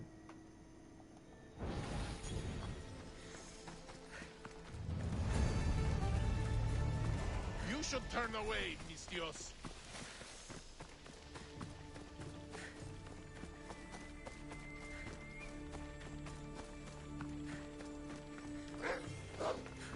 Crooked, you still have to get the Boom Trophy in Origins lore. It's the only one you still haven't triggered yet, and you don't know why after so many playthroughs. You have to kill 30 enemies by shooting fire arrows at the oil containers. Yeah, like, you would think by now, like, I'm thinking about my playthroughs, and I don't know if I've actually gotten that, because I haven't actually checked. Actually, something similar happened with Tomb Raider 2013, the Xbox version. There were some achievements that I was like, surely I've killed enough enemies with the shotgun over the, like, 10 or more playthroughs I've done. But nope, it wasn't. Quick Dex, hell yeah, what a fun trophy. Go back and blow shit up. Hey Eddie Metra, welcome on in, how's things?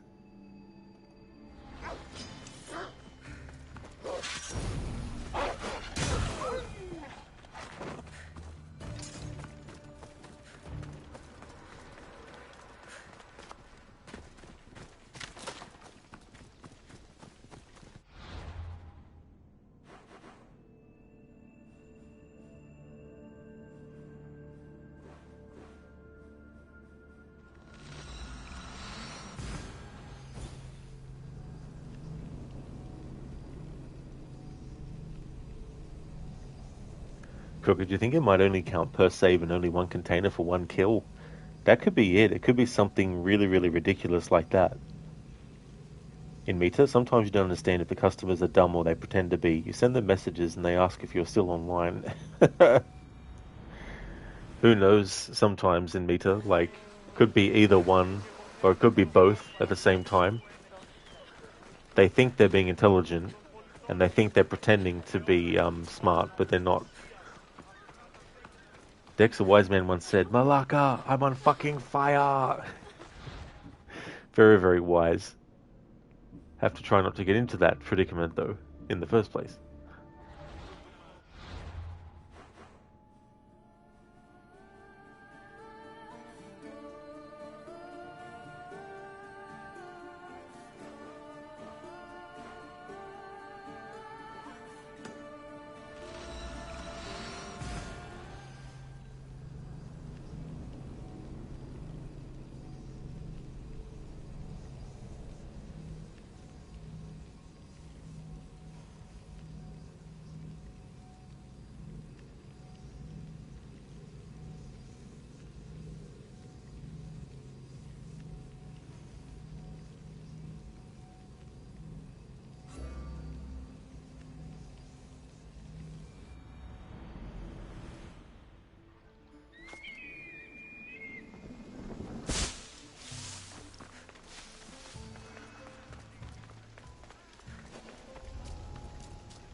Best stay out of sight.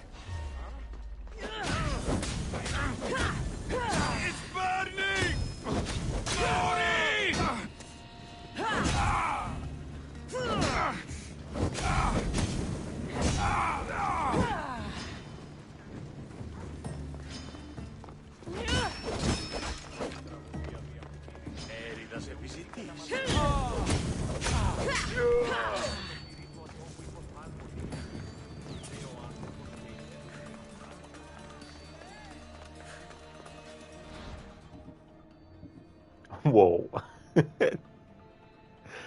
I'm not even going to try to kill this bounty on it, like this mercenary. They're level 90 and I'm only level 55.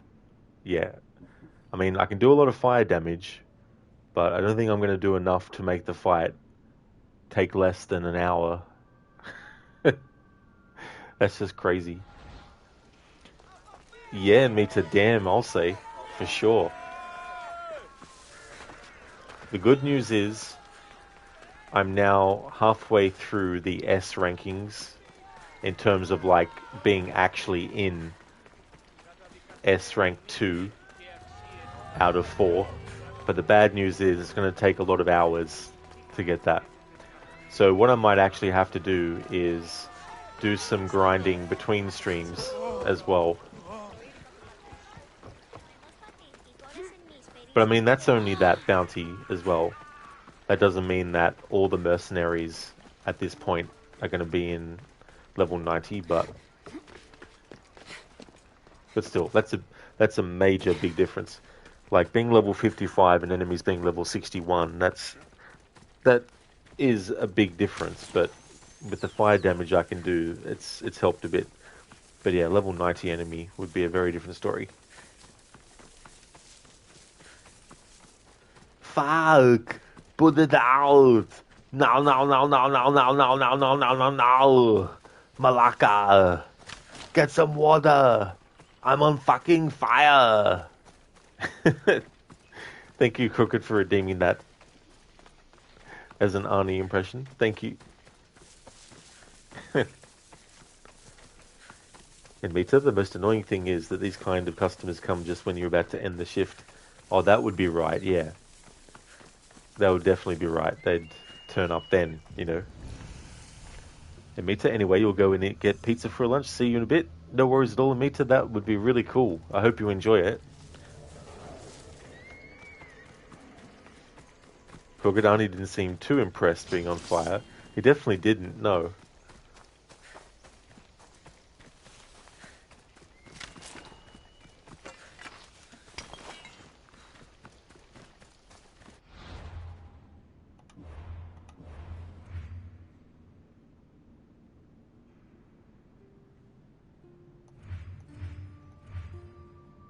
Okay, so we have someone in the arena to fight Mercenary, so we'll go there and do that.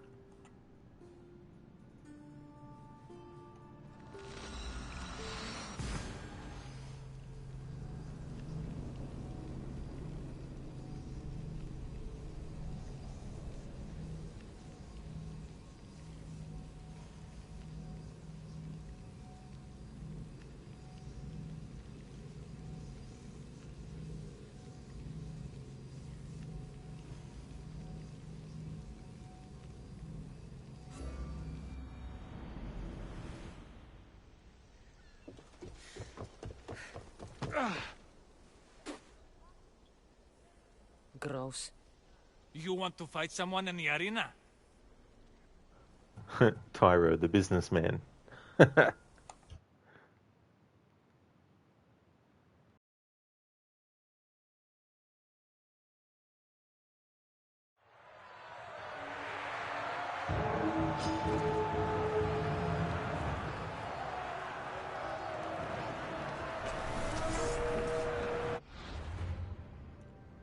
Tyro, the businessman. Tyro started as a mercenary with good intentions, only wanting to spend his coin to help his poor family. Unfortunately, the richer he became, the less he gave to his family. It said he ended up running a weapon business, helping both sides of the war at the same time. Brawler takes less damage from melee attacks, and Afflicted takes more damage from poison. I'm putting you down!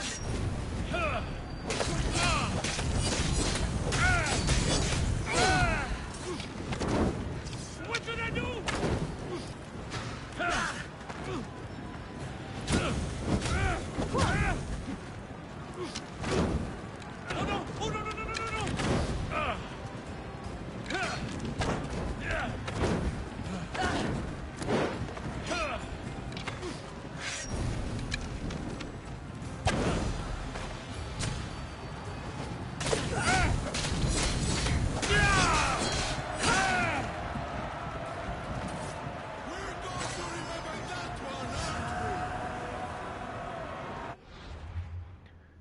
Pyro the businessman. His business has now forever concluded.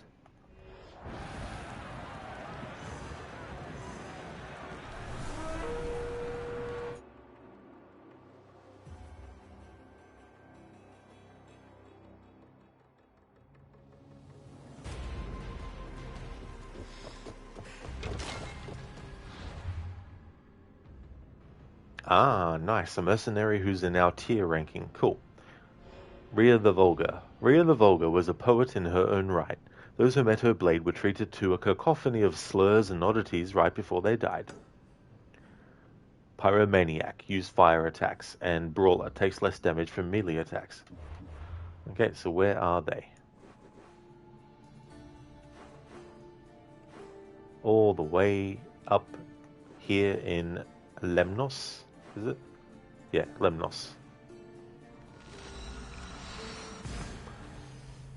Dex, a woman after your own heart. Oh yeah, Dex, yeah. I haven't actually come across any descriptions of mercenaries yet in this playthrough that seems to be just, like, that seems to be one I've seen before.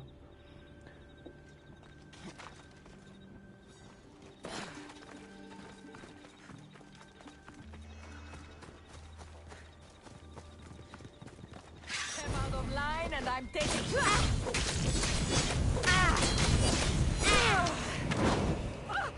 What do I do?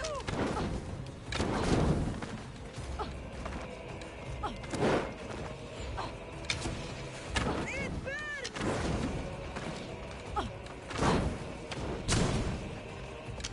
You can't win, Mestios!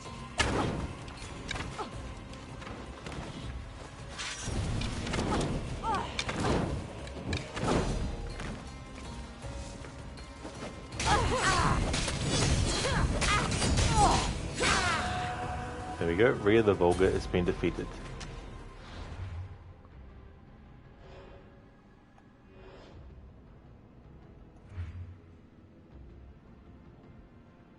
Huh. Oh, I hate how they do that. They switched which tier she was in from S1 to S2 after the battle was won. Ah well.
And we have a mercenary that's level 85.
Μετέβηνε στον οβολοστάτη, χθες.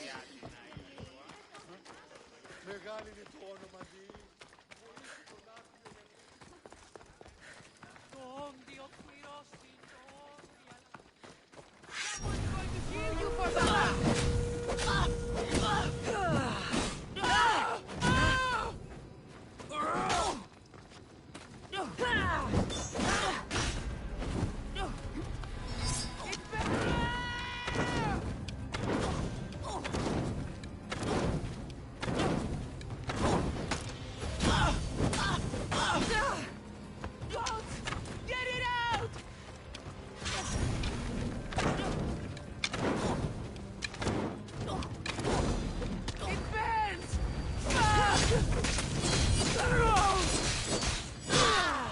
It burns us.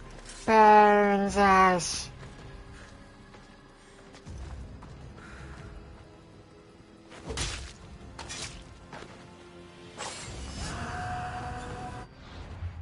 That was Screaming Eudora.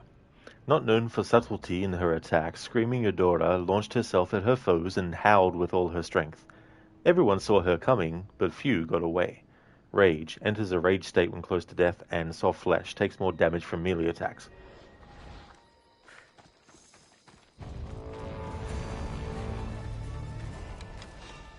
You'll get me a handsome reward.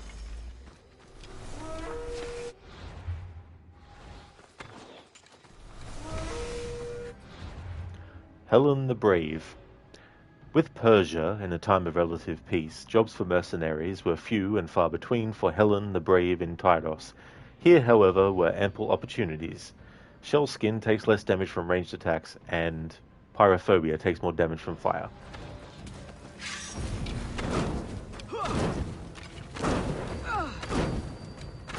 I need water.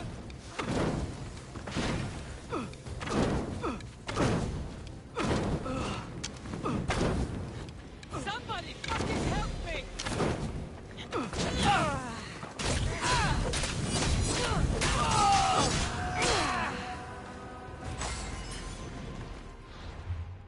Helen the Brave has been defeated.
This mercenary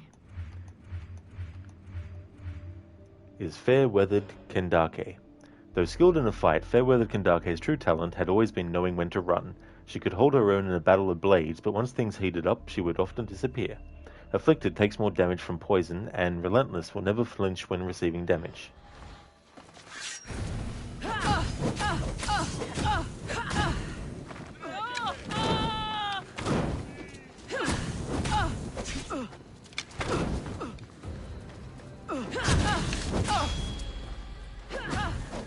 Somebody fucking help me!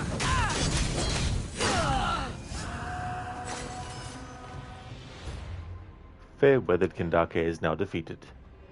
She would often disappear, well this time, literally.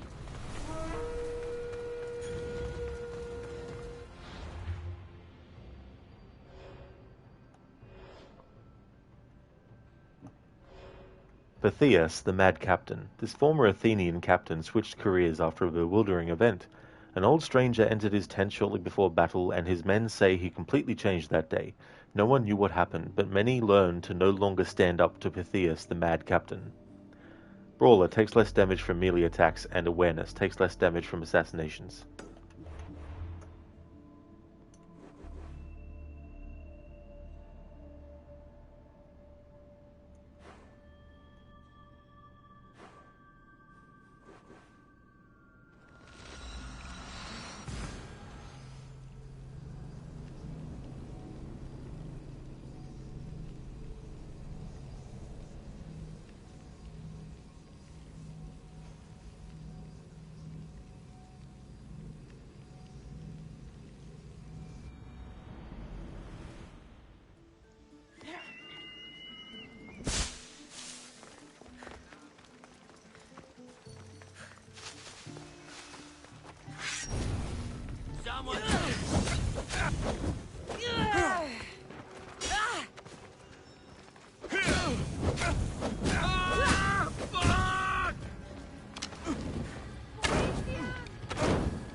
Pythias, the Mad Captain, is now defeated.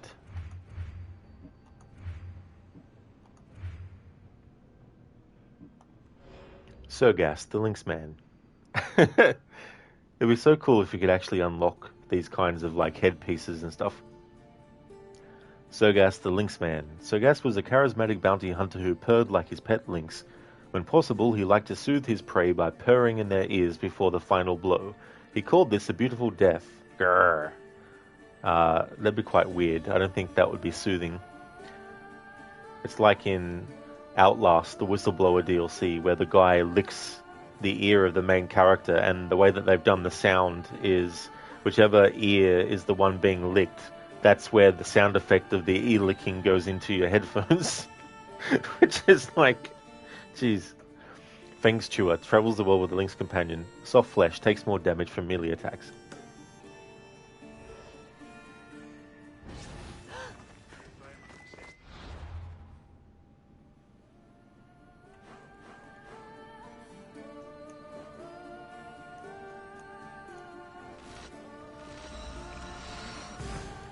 Hey there, Mr. Epic. Good afternoon to you as well. Welcome. How's things?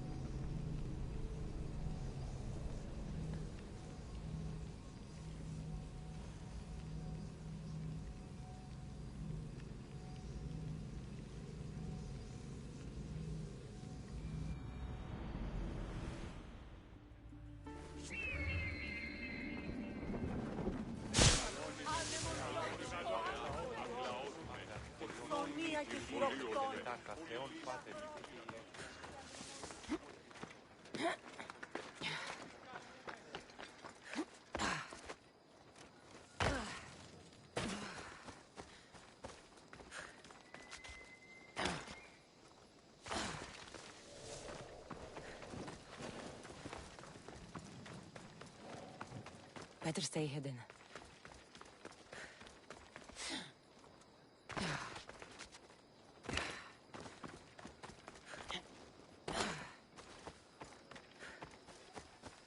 Mr. Epic, good. Played Mafia 1 Remaster yesterday. The game still looks amazing. That's great, Mr. Epic. Glad to hear that you're going good. It's always good, too, when you revisit a game and it's still enjoyable. It still has a lot of really good things about it. There's just some games, too, that even if graphically they might be surpassed later on, the actual aesthetic of the graphics can still be really, really good. And still look polished.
To you too.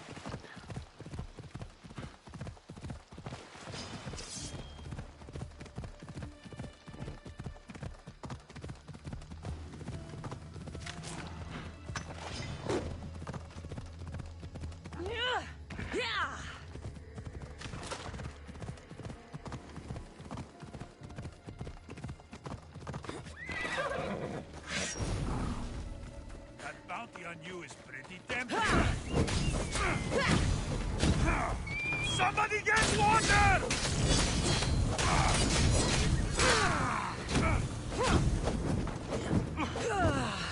I'm on fucking fire!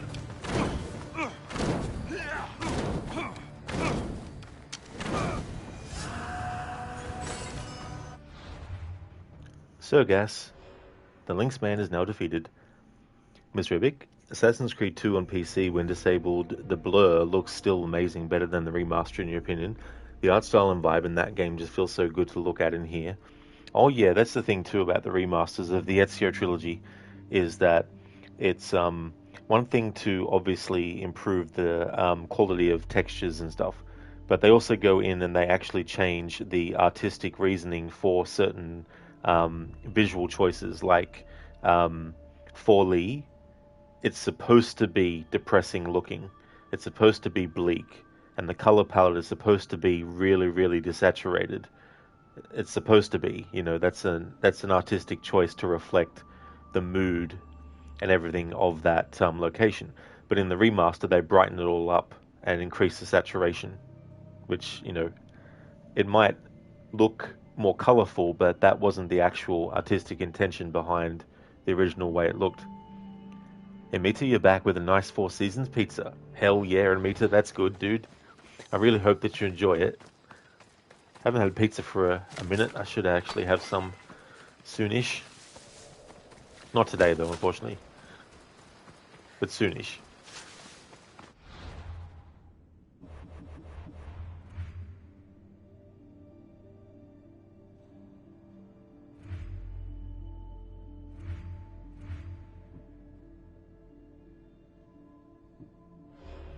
Corvos, the bodyguard.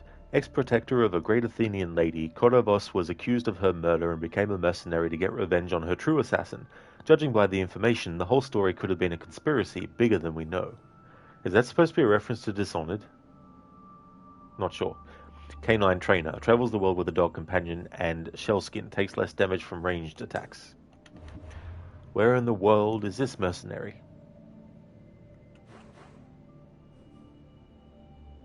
Aside from Greece, of course, because this whole game takes place in Greece. But, I mean, specifically, exactly, where in Greece? Mr. Epic, same with the Arkham Asylum remaster when they removed the green tint and the faces just look weird. Yeah, that's the other thing too, as well. Like, if there's anything that needs to be improved for quality, definitely do it. But if there's something that is done on purpose for a particular reason, it should be kept intact.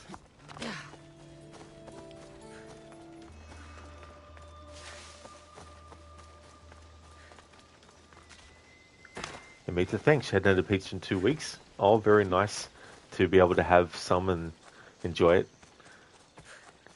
Hopefully you can really savor the pizza.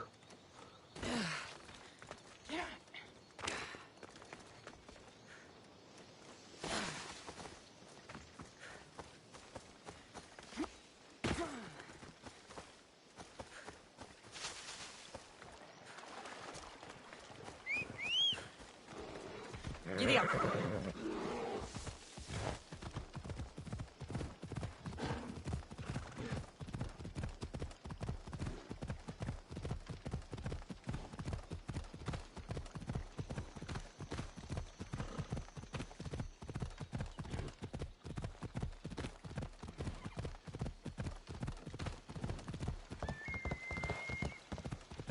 Your eyes even thought I was taking a break from them.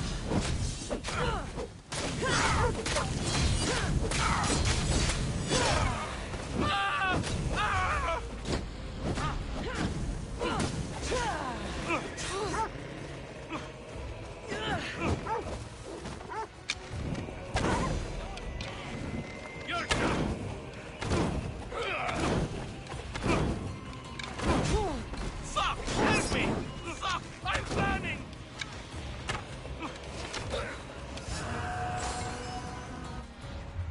Cordovos, the bodyguard, is being defeated. Mr. Epic, it just removed the dark vibe of it. Know what you mean? Oh yeah, exactly. You know, it all goes hand in hand to actually make the original version what it is. You know, all these elements that were done in a certain way.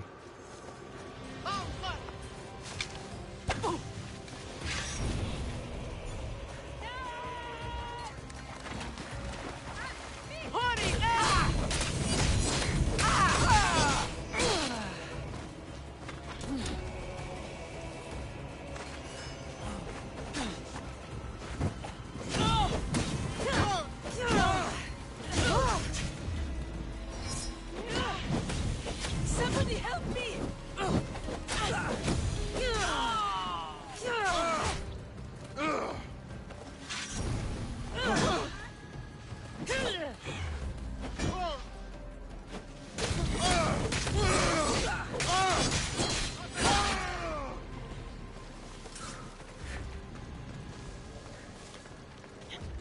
Hey there, Arctic Smash. Hello there, dude. I hope you're having a good weekend so far. How's things?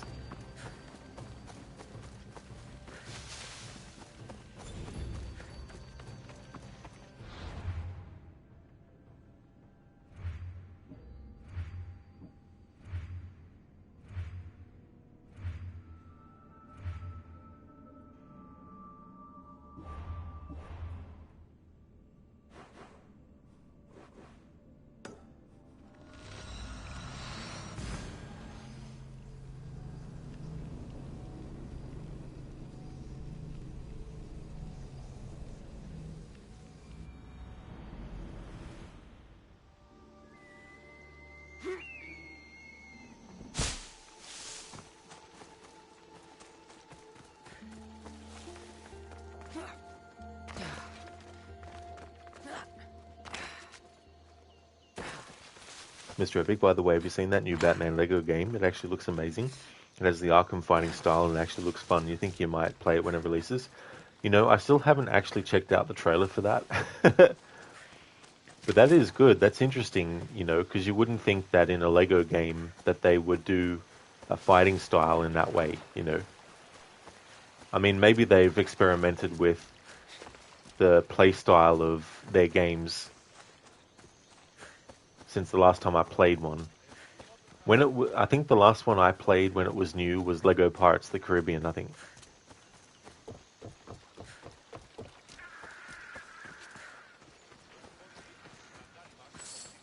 Actually, no, it was Lego Lord of the Rings, that's right.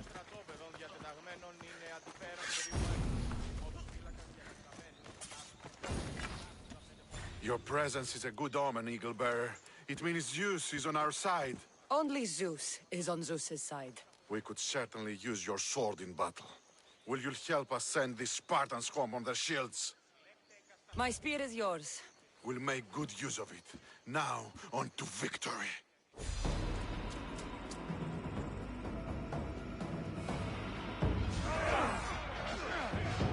Today, Sparta will bleed!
Thank you, Dobledore, for the GGs. Thank you very, very much.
Υπολαμβάνω.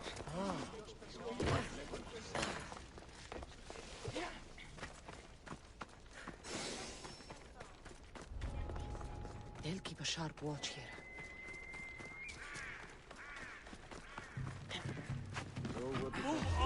You! Wait! Stupid!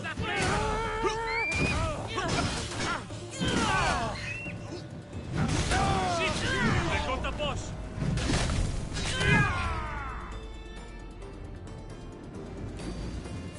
To the brazier!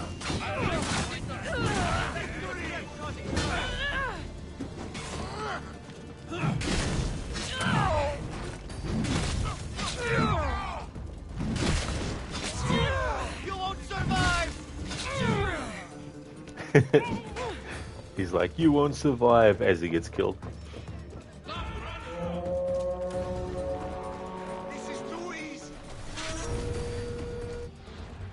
Greasy Isadora, which, oh nice, so they're a tier S1 mercenary. Greasy Isadora. There were few better connected than Greasy Isadora. She didn't waste time commuting with the upper echelons of society, but honed in on collecting contacts among the poorest within the cities. With enough friends in low places, she had eyes everywhere. Rage enters a rage state when close to death, and Mithridatism takes less damage from poison.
Okay, so there's Greasy Isidora defeated.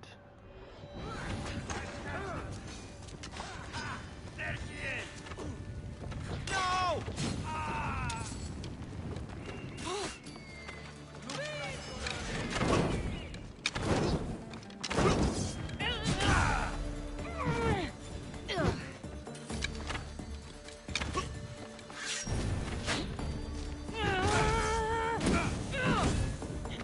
She won't get out!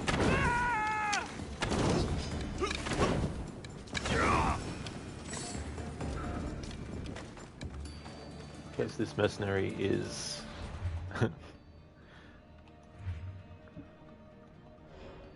Eulalia the Tedious.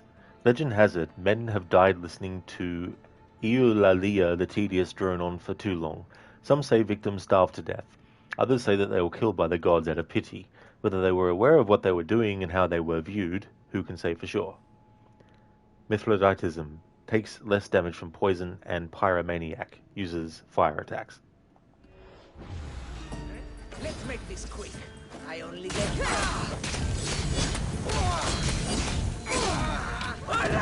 I'm burning!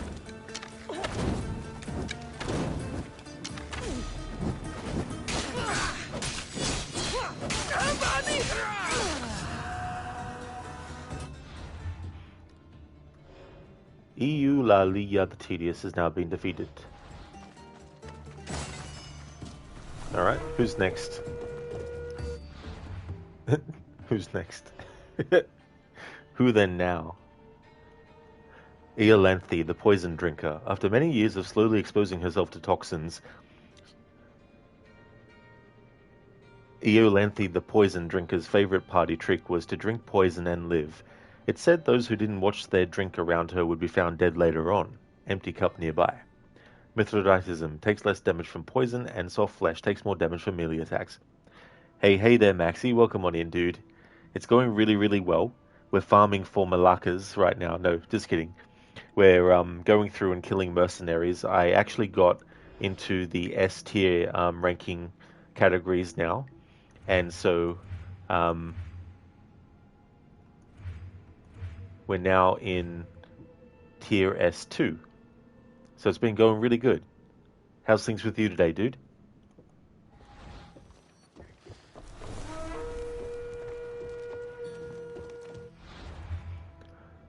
Apollonia the Deranged. Apollonia the Deranged carried a small, tightly stoppered bottle of sand from Crete. She said if she had her homeland with her everywhere she went, nothing could stop her. Rage. Enters a rage state when close to death, and fireproof. Takes less damage from fire. Maxi, you see so many Malakas now. Well, it truly is. So the count is now 234. It's gotten to a point where I haven't really been paying attention to how many we've heard as I input the command. But yeah, 234 times. I can't remember how many it was when I started the stream, but earlier in the stream we got to 200. Mr. B, can't believe you live in a time where a Lego game looks 1,000% better than the game Rocksteady made. Yeah. It's like, how could they fuck up something so bad with Justice League? Maxi, things are going good. It's the weekend, and you now have 2 weeks off from the next week. That is awesome, dude. That's great that you got those 2 weeks off. And it's your birthday soon, and also Alien Isolation goodness coming up. Can't wait to watch you do your playthroughs of Alien Isolation. Yeah, Max, it's just so funny. You know, you're like, Malaka command, Malaka command, Malaka command. An hour later, holy shit, there's been 200 of them.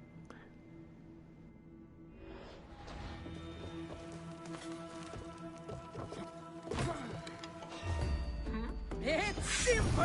I kill you!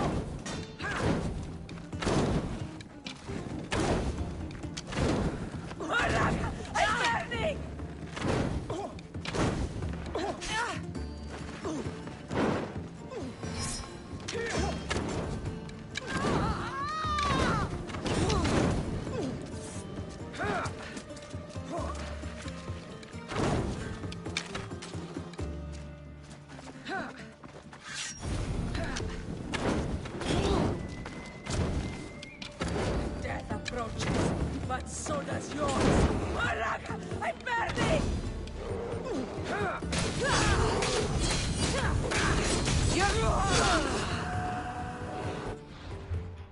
Apollonia the Deranged is now defeated. Maxi, Alien Isolation. Yeah, you're looking forward to it. And you can't wait for Alien Isolation 2. You're guessing you'll be playing that when it releases, similar to how you did for Alan Wake 2. Absolutely, dude, for sure. I really am looking forward to that sequel. Very interesting to see where it's going to go as well.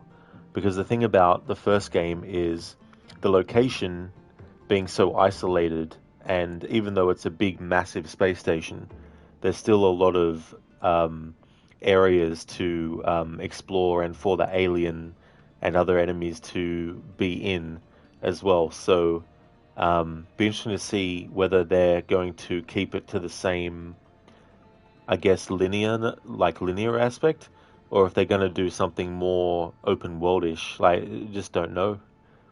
You hope it isn't called Alien Survival. Oh yeah. Actually, it'd be funny if they kept the like if they did Alien something starting with I again. Mr. Epic, what you also found amazing is that you have multiple Batmobiles. You saw your favorite one, the Tumbler, also the Batmobile, the latest Batman movie, and you also saw a motorcycle. Oh, nice. That's cool that they're doing that too in that game. That's awesome.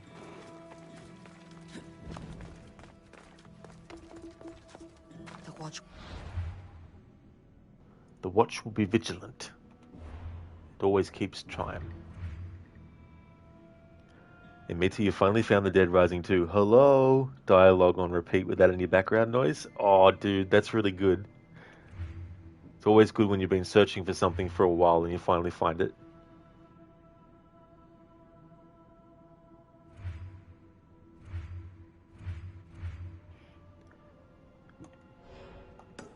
So we've already read about this mercenary member.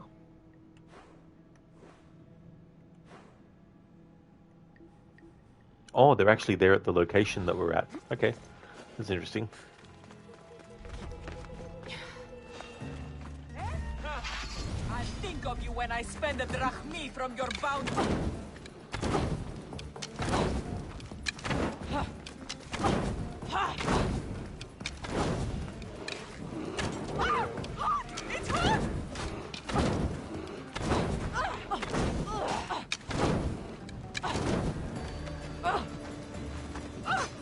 What do I do?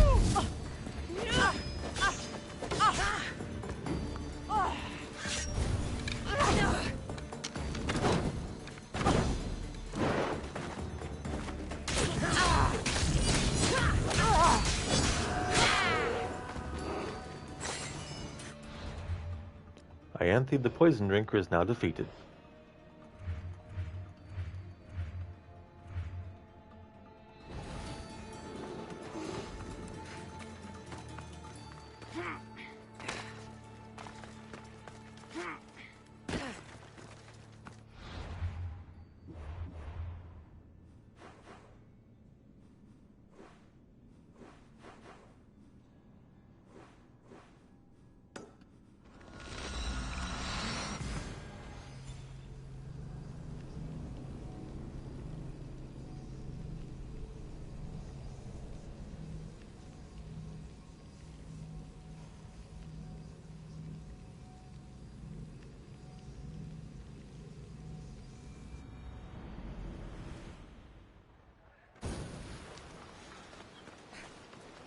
Maxi, alien interstice. Between the walls of space, something breathes. As long as they don't have bad breath. I wonder, does the alien have bad breath or not? Have they actually gone into that detail, I wonder? And what annoys the alien? Let's really get to the heart of what makes the alien tick. And what ticks it off as well.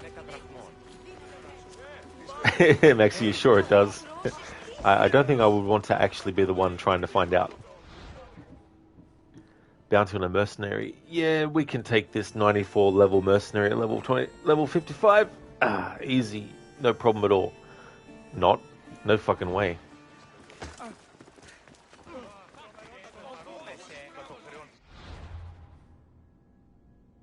Mr. Epic taking fire damage in Odyssey. Ouch, get it out versus Red Dead Redemption 2. Ah, yeah. Red Dead Redemption 2.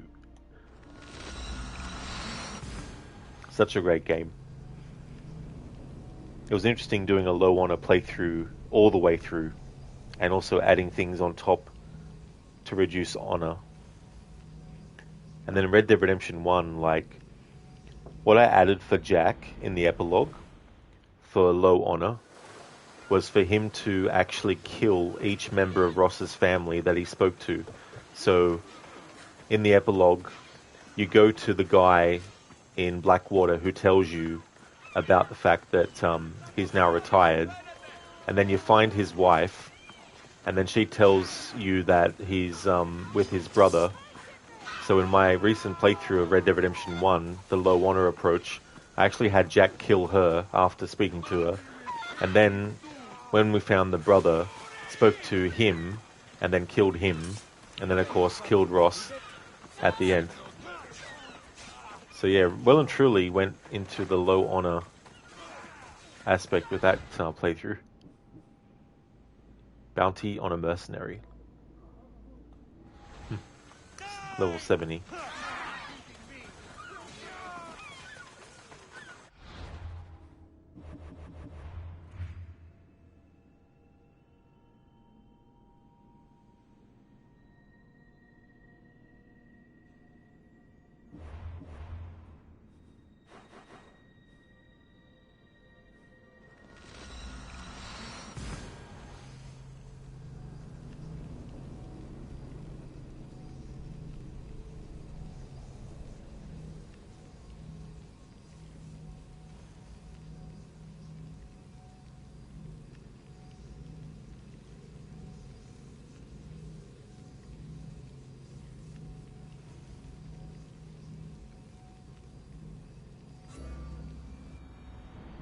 I sure did, Mr. Epic, yeah. Yeah, I did the low honor approach as Arthur and John in Red Dead Redemption 2, and then I did the low honor approach for John and Jack in Red Dead Redemption 1. In Red Dead Redemption 2, of course, there's narrative things that you can, see happen, which reflect what honor you've got. Whereas in Red Dead Redemption 1, not so much in story stuff or cutscenes as well. But definitely went beyond what was in the narrative for Red Dead Redemption 2 as well with the low honor. I also made it that I couldn't actually greet anyone unless it was forced, like if I had to greet someone to initiate a main story mission.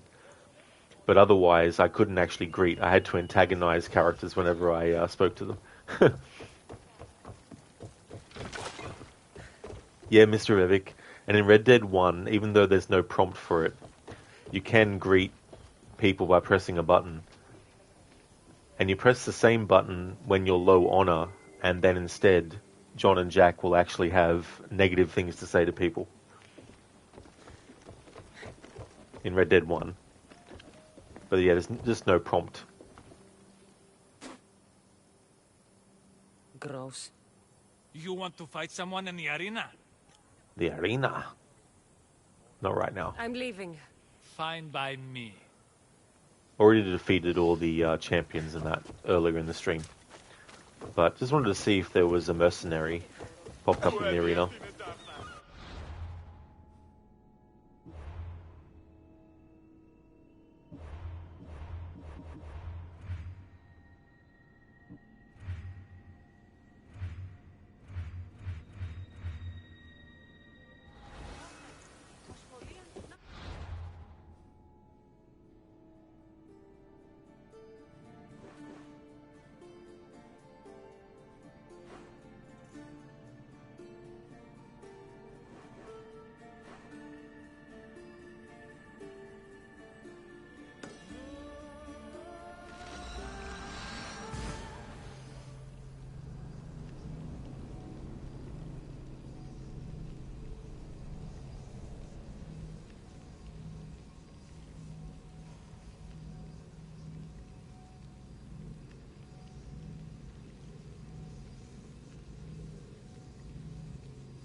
Hello, Noble.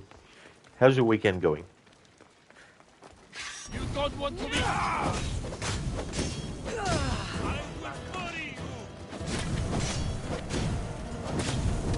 will bury you! Get it down! Hold on! Put it down!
Hey Firefox, welcome. How's things?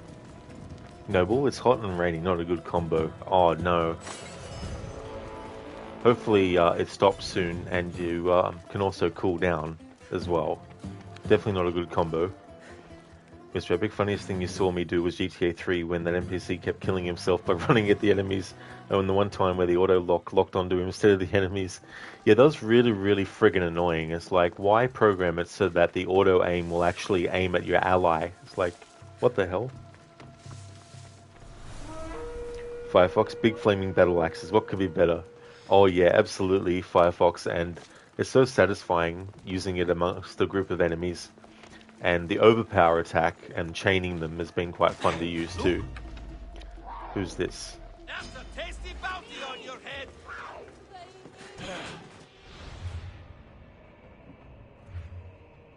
Ah, so now an arena mercenary appears. Alright, we'll deal with them next. Kyber Niskos the Great Bull. Kyber Niskos was a calm and slow man who couldn't be hurried into anything. People called him the Cow when younger for his close resemblance to the animal. In a fit of rage, he trampled a farmer, killing him. From that point on, Kyber Niskos was no longer called the Cow, but the Bull. Death from above. Take more damage from ranged attacks, and Fang's Chewer travels the world with a Link's companion.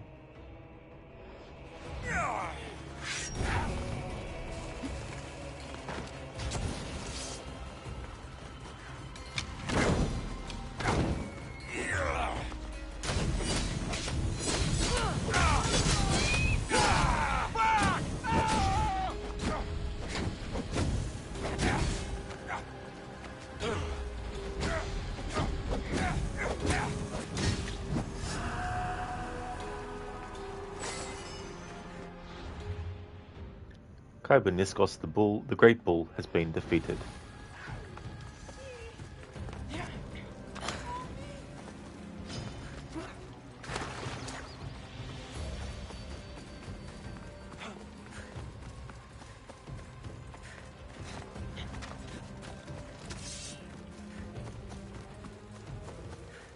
Oh yeah, Firefox, that's definitely fair as well. Yeah, I don't blame you for not wanting to. It's good out of respect for them as well.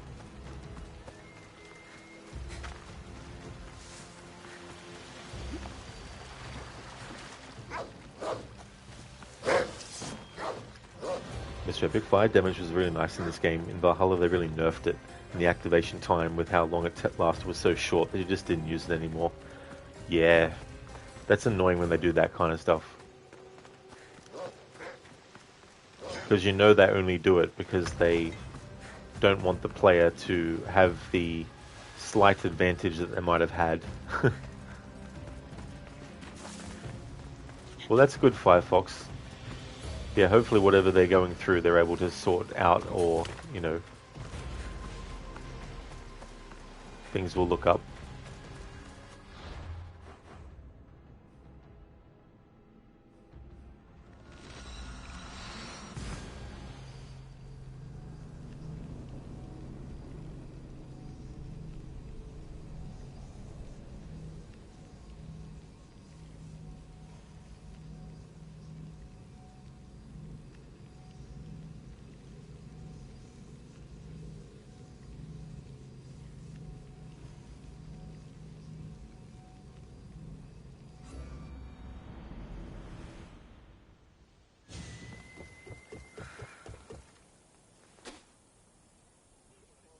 gross. You want to fight someone in the arena? Yes. Chrysanthi the Absurd.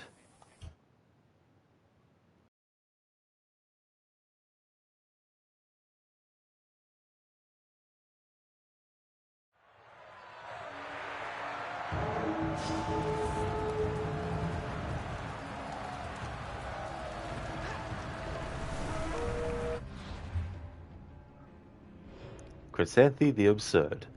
Few were as raucous or as funny as Chrysanthi the Absurd. Thought to be capable of making Zeus himself crack a smile, she never left a room without leaving all its occupants in tears. It said while they were laughing, she would find her mark and poison their cup. Venom can drain stamina with certain attacks, and awareness takes less damage from assassinations. I like the pun there they put in, making Zeus crack a smile. Here we go.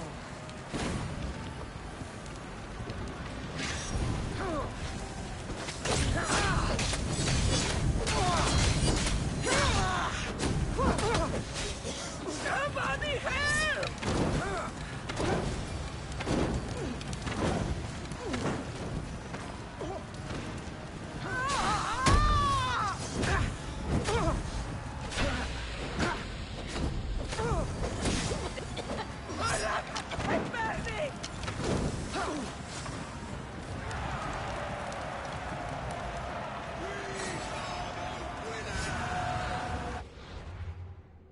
Chrysanthi the Absurd has now been killed.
Mr. Epic, talking about Zeus, you wonder what the director of God of War is doing. Wasn't he working on a new game? Wonder if we'll hear something about it soon. Not too sure. I don't really follow the God of War series too much. So I don't know who worked on the games and what they're doing and stuff. But I wonder if they're going to go for a different mythology again as well.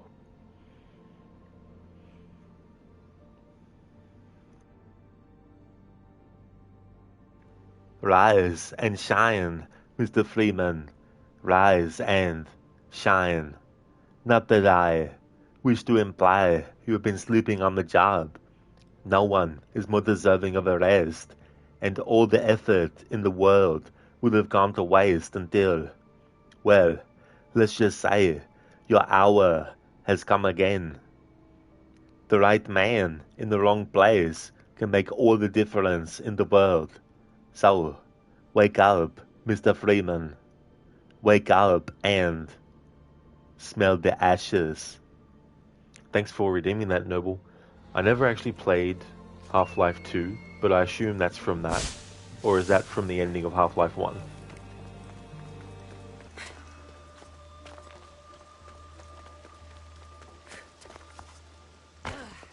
Oh, from Half-Life 2, Noble. I gotcha. Yeah, I never actually played that one.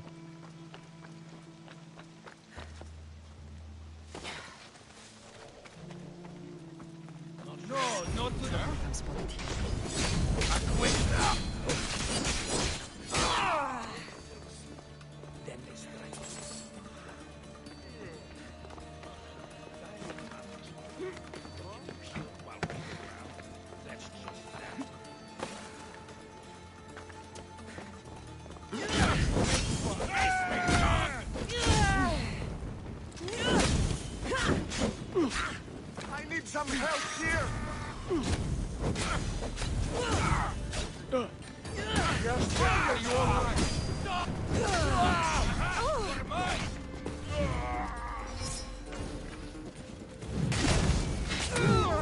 You let it fail without honor.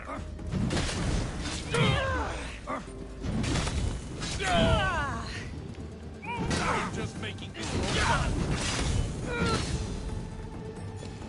Malaka! Victory!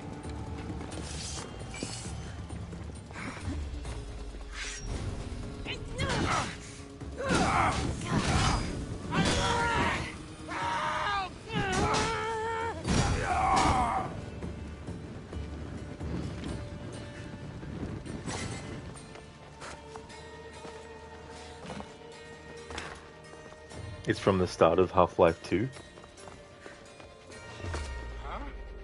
What was the deal with the episodes of Half-Life 2? Was that something that is like supposed to be just how they divided up the game? Or like, was there Half-Life 2 and then the chapters?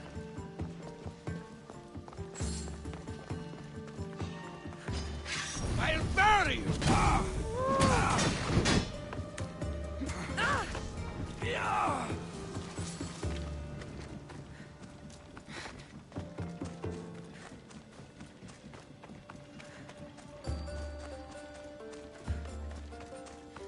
Was very big. People were speculating at the time that maybe it's something about Egypt.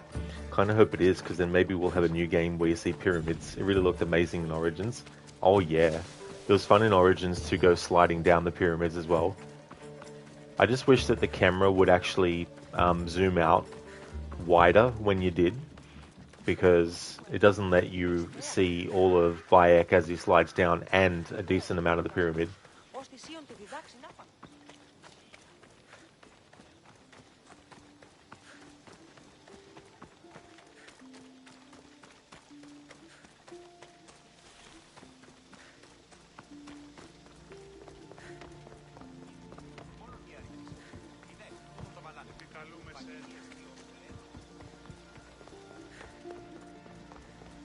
Aha, there's the mercenary that was tracking us. Okay, so who are they? A 59 level 1. Okay, Dionysia the Nasty. From a family of wealthy traders in Knossos, Dionysia the Nasty sailed in triremes and conquered the captains on them her entire life. Soft flesh takes more damage from melee attacks, and Mithridatism takes less damage from poison. And they're a mercenary in the S1 tier. Cool.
Okay, so that was Dionysia the Nasty defeated.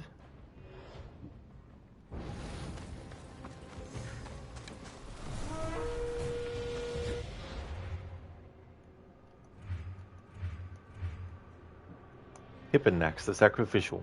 Former great general, Hipponax sacrificed his daughter to the gods in order to win a battle. There are no records of what happened next, as if he or the world wanted to forget this tragic event. Awareness takes less damage from assassinations, and death from above takes more damage from ranged attacks.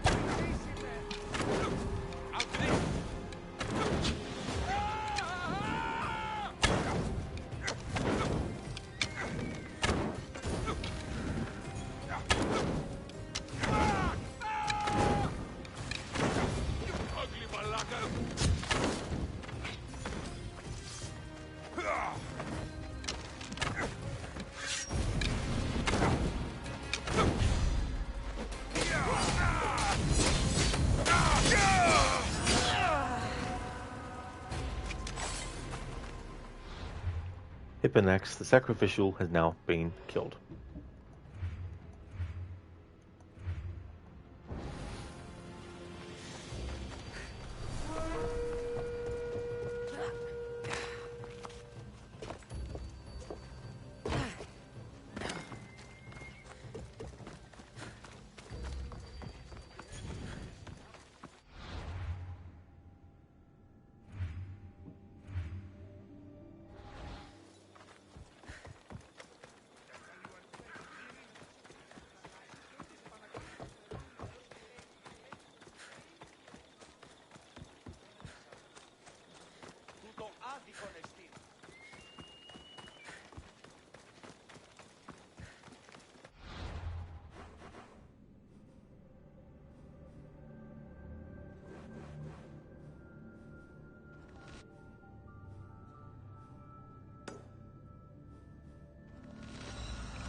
Try to stay out of sight.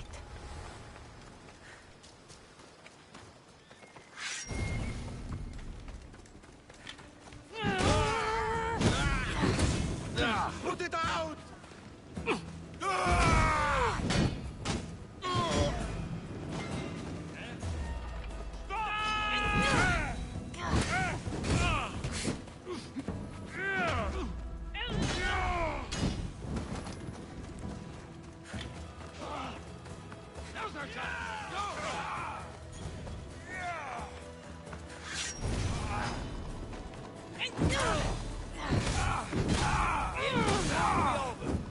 I'll take blow!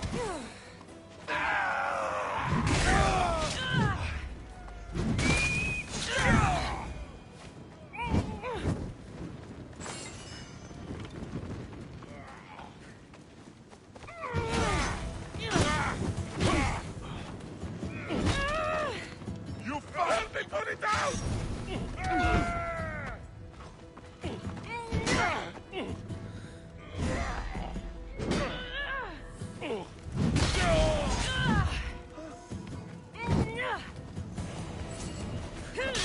Y'all, I was pressing the button to loot.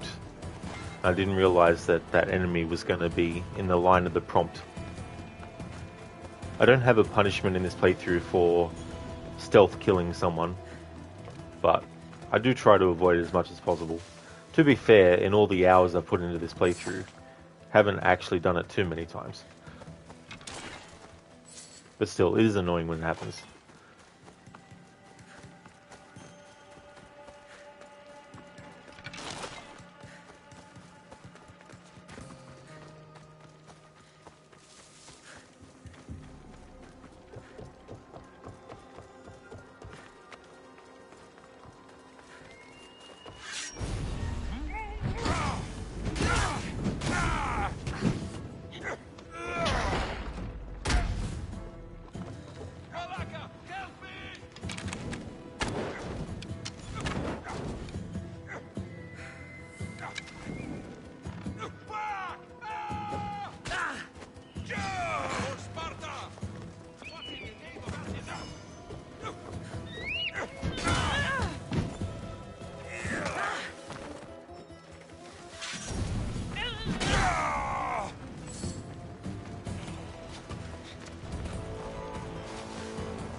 Alright, which mercenary is this?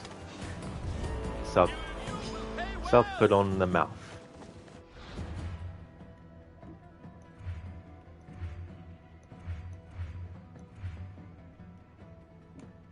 Suppered on the Mouth. Though few mercenaries could be called savoury, Suppered on the Mouth's reputation came from his lack of linguistic elegance. He was once heard to complain of how he was never invited to symposiums, but with the language he used in his discourse, it was quite obvious why the fuck that was. Awareness, take less damage from assassinations, and Pyrophobia, takes more damage from fire.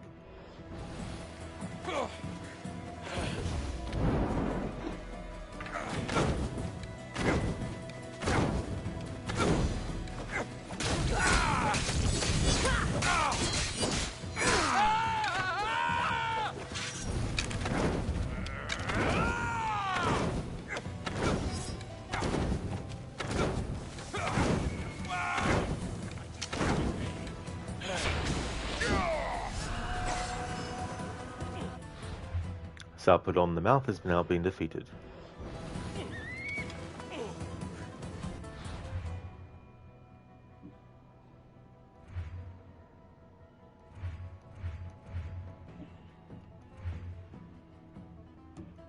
Methodios, Poseidon's Oath.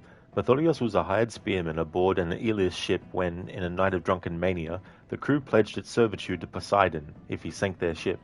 All but Methodios took the oath. He awoke later, but none of his crew was there. In the distance, he saw the remains of the ship he once worked on. Shell Skin takes less damage from ranged attacks, and Relentless will never flinch when receiving damage.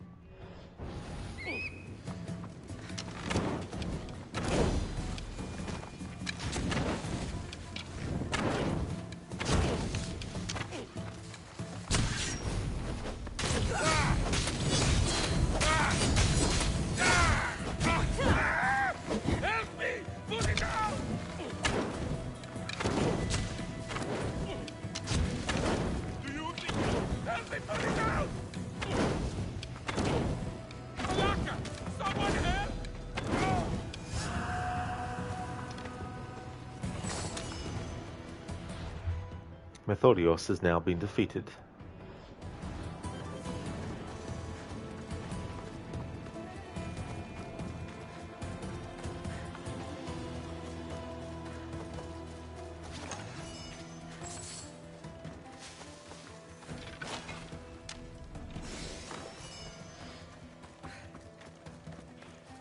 Alright, who's next?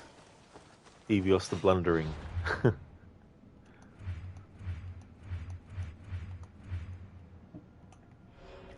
Evios the Blundering. Throw anything at Evios the Blundering, and it would likely fall to the ground or hit him in the face. It said he broke his nose at least 3 times trying to catch something. Maybe he should not try using his nose to catch things then.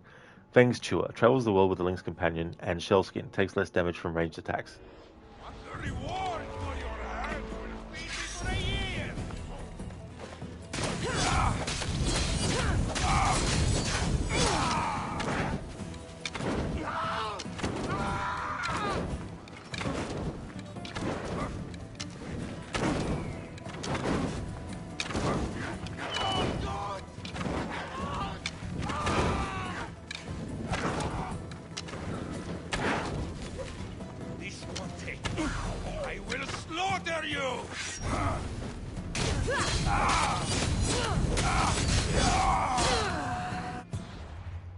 Evios the Blundering is now defeated.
Laos, the hot-footed.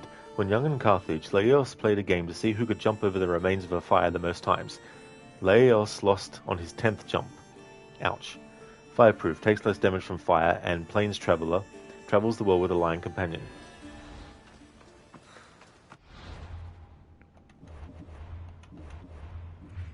And I forgot to mark them on the map.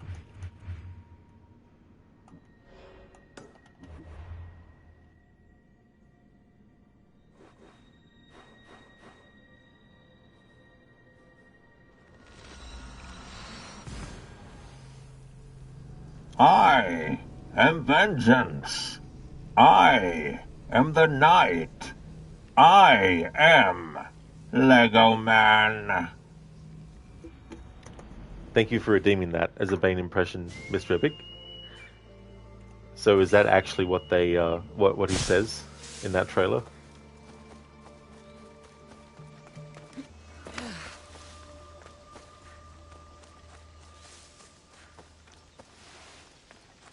It was great in Arkham Knight when he says that.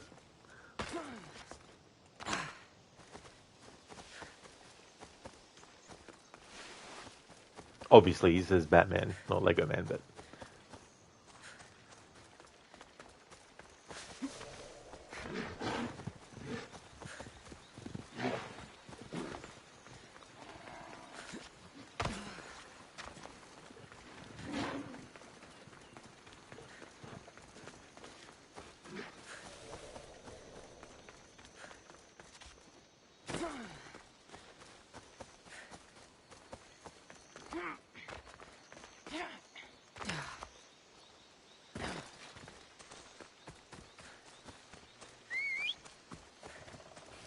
Mr. Epic, no, but it's funny either way. It'd be funny if they did that in the game, though. Oh, I gotcha. It wasn't something... Yeah, you just came up with the I am Lego Man part. That's cool.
So you're the one.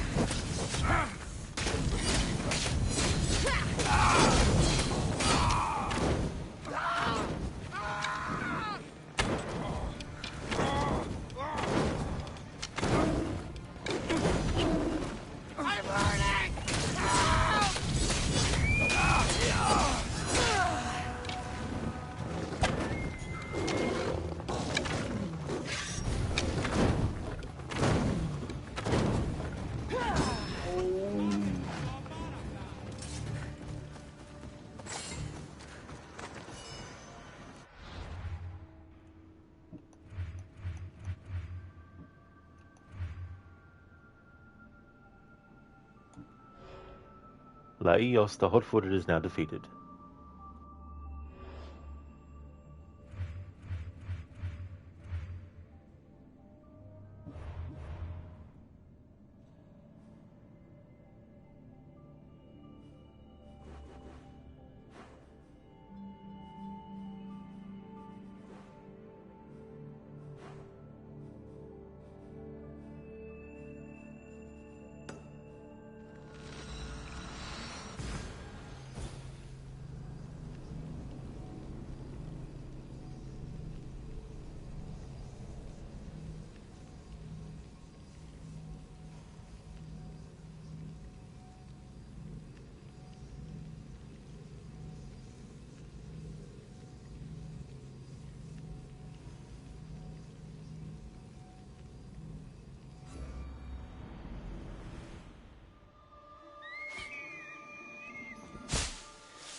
Hello there, Wup. Welcome. How's things going?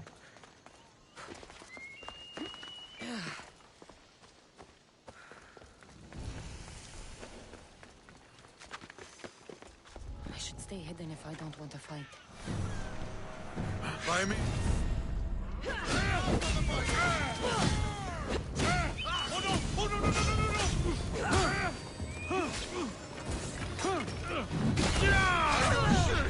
Oh shit!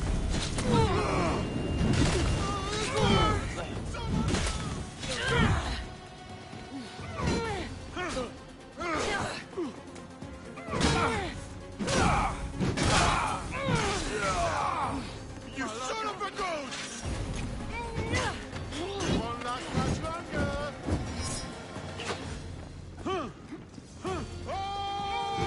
Let me break your release.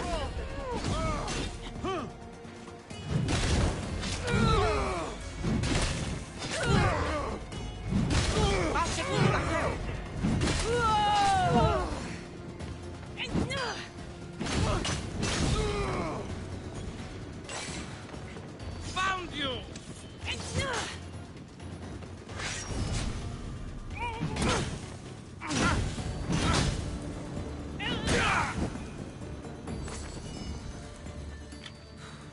Well, you ordered a new headset, actually high-end this time. Oh, good. I hope that doesn't take too long to get to you. That's awesome that you're able to get one.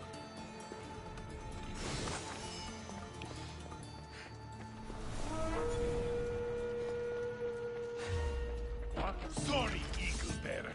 This is just...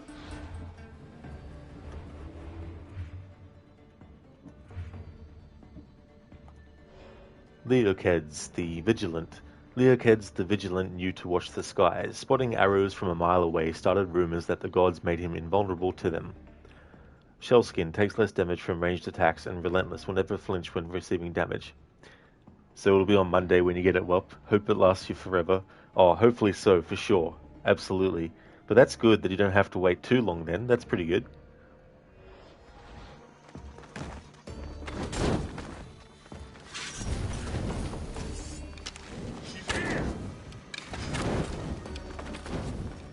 Stop wasting my time.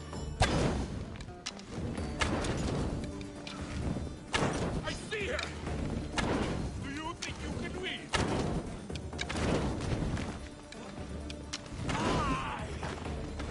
Help me put it out!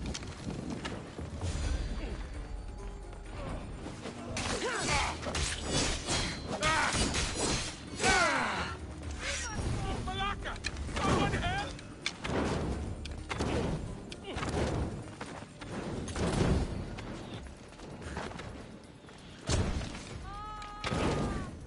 You think all you can do?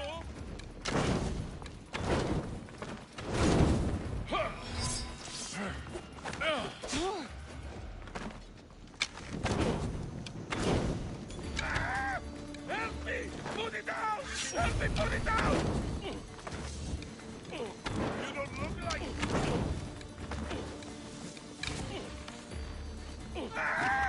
Help me! Put it out!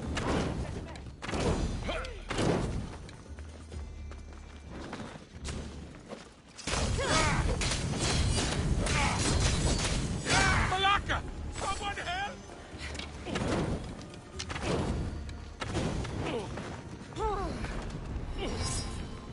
Help me put it out!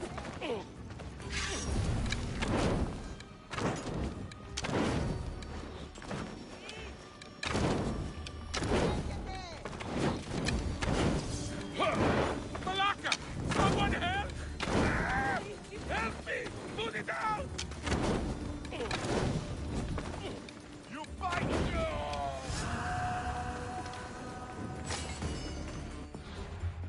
There we go. Leokeds the Vigilant is now defeated.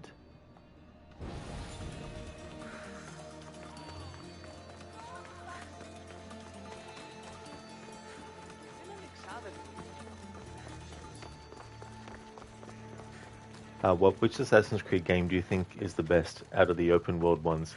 Definitely have to give it to Origins, for sure.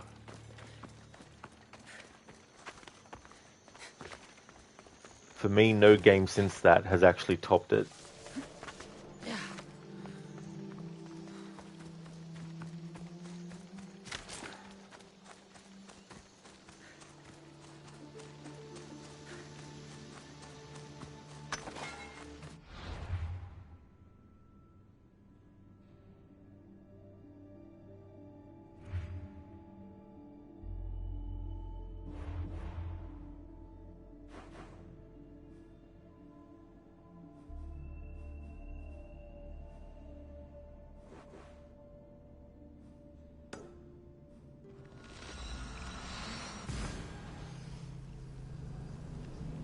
Oh yeah, well, yeah, it's just from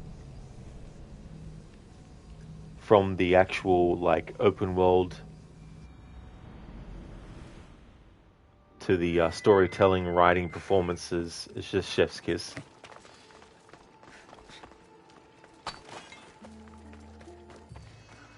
But it's also a reminder of what they didn't do afterwards, which is to actually do a follow-up game.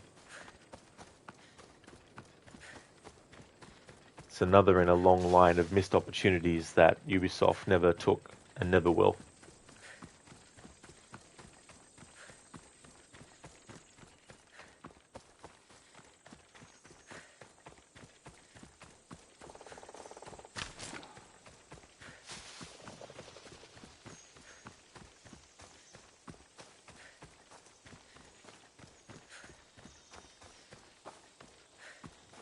Bob, you really like the aesthetic of Odyssey? Oh yeah. Yeah, there's definitely things about this game that I like that are done pretty well.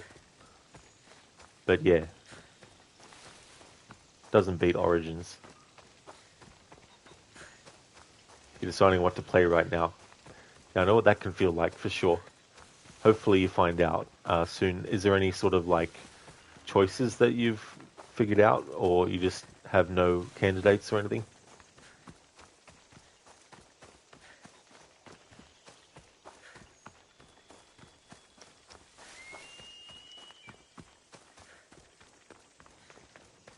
Oh, I've never actually played any Assassin's Creed game with a keyboard. Well, so I don't even know. Even the PC version of Assassin's Creed 1, which I've done and played, I play with a controller. Oh, sure, Wap. Absolutely.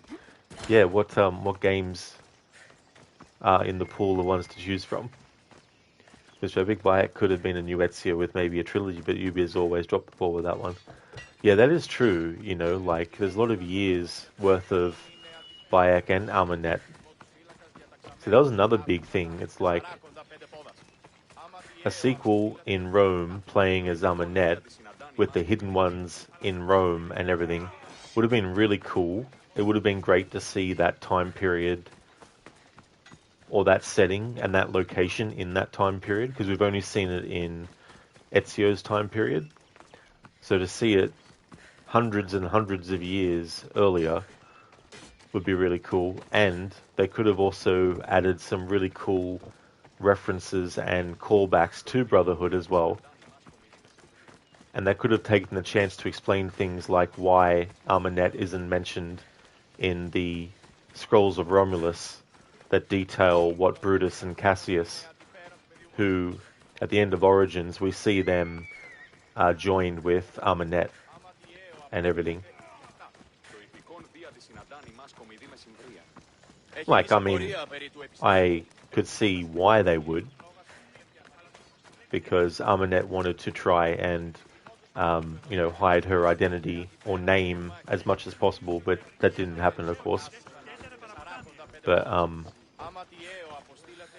would have been good to actually see Brutus and Cassius go off and actually set those that whole thing up as well with the Scrolls of Romulus. Eaglebearer, you're just in time. Spartan dogs are staging an assault on our forces. Interested in raising your shield for Athens today? Could have even seen Brutus wearing the armor that Ezio gets in Brotherhood, things like that. I'll fight with Athens today. Then you'll fight with honor too. Let's bring pain to those Spartans.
They're flagging!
Well, you have a second playthrough of Kingdom Come Deliverance 2 going. You also modded Cyberpunk, so you want to finish that. But thinking of a game like Origins that you can play for the first time and get stuck in, but also you could just go back to Squad, though you wanted to wait for the new update for it to truly return and make it your main game again. So you're looking for a single-player RPG for before that happens. Kingdom Come Deliverance 2. Yeah, well, that's understandable too as well, to want to go for a certain style of game, and that's cool that you've got a second playthrough of that going. Always good to revisit a game and maybe also, take different approaches as well if you feel like seeing different outcomes and all that kind of stuff as well. What mods for Cyberpunk have you put in? Mr. Epic, with the sequels they could have made and shown how Bayek and Armanet build up the Brotherhood slowly, and maybe in part 3 you play as Armanet when she assassinated Cleopatra. Yeah, I think they dealt with that in a comic book or something. I think she spares her or something. Tells it. I can't remember the details, but yeah, they could have done a trilogy with those characters for sure. Hey Lucinda, welcome back for your errands. I hope they went well. What did you miss?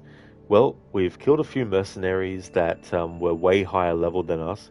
So we killed some mercenaries that were like level 60, 61.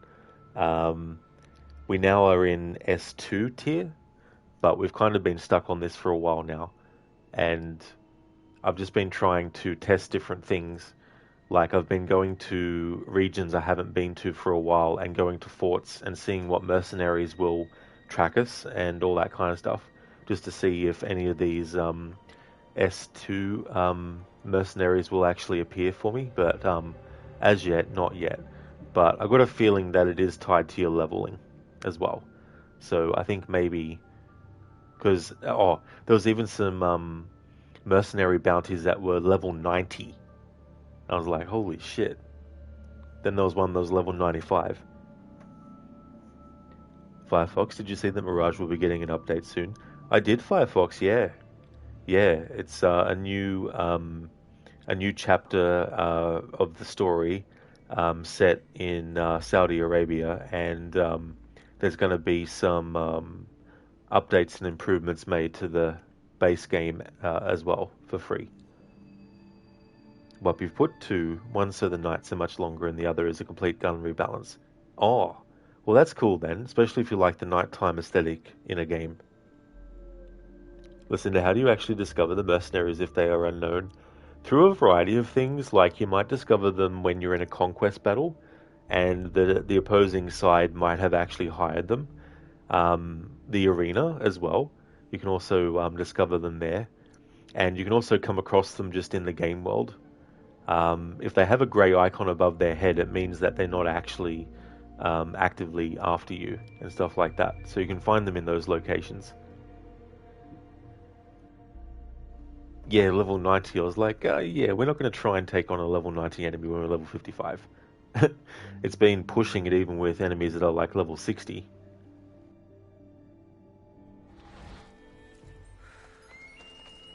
Who's this mercenary?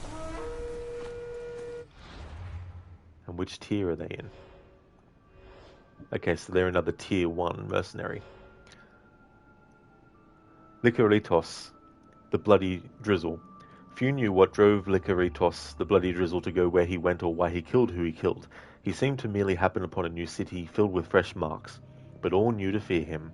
Shellskin take less damage from ranged attacks, and Pyrophobia takes more damage from fire.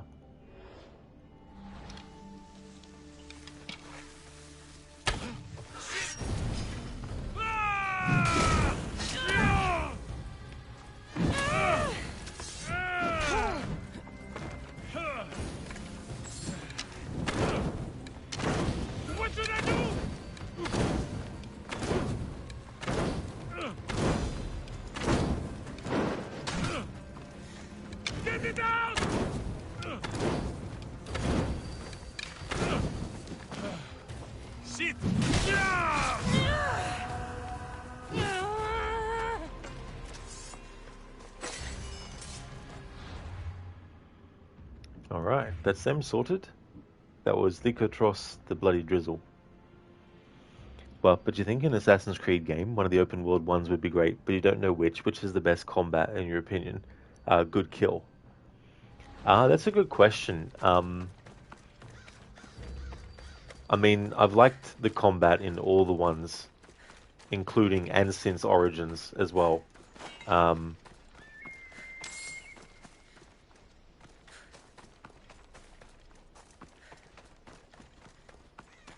Yeah, so I don't really have have one. I would say would have which one would have the best combat. Yeah, it's a bit hard for me to figure out. I noticed that there was an S1 mercenary at the arena, so let's go to the arena again.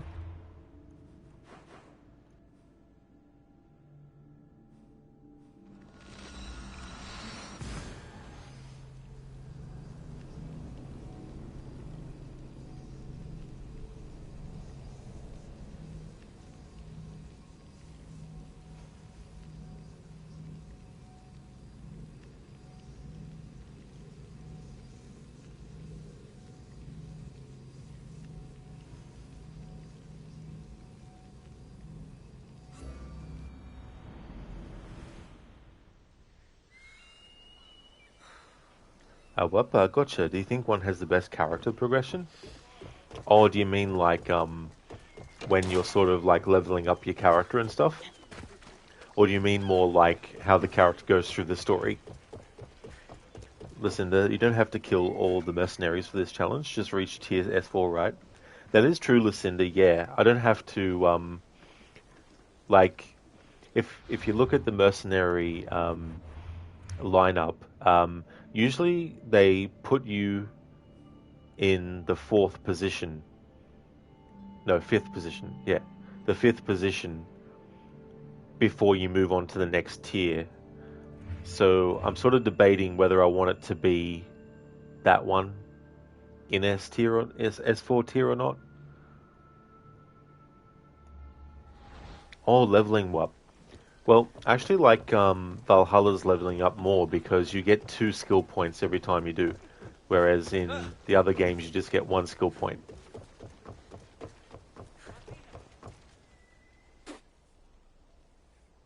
Gross. You want to fight someone in the arena?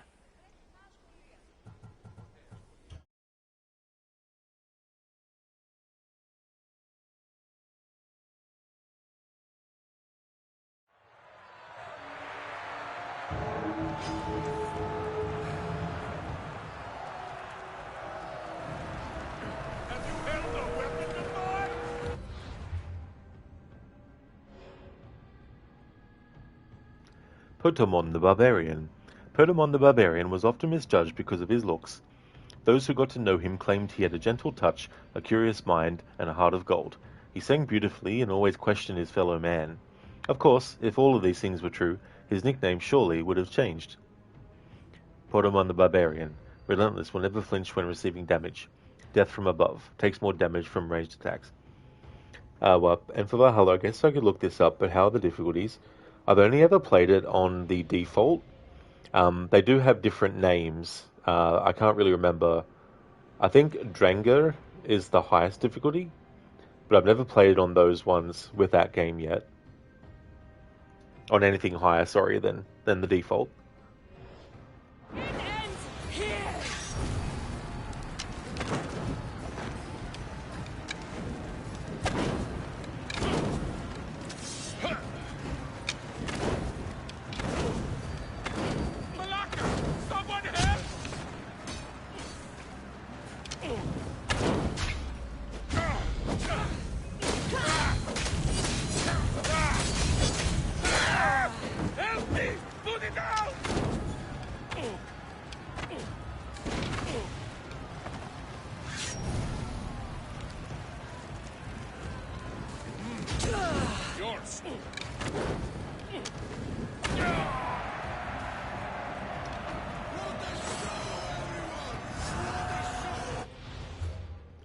Potamon the Barbarian is now dead.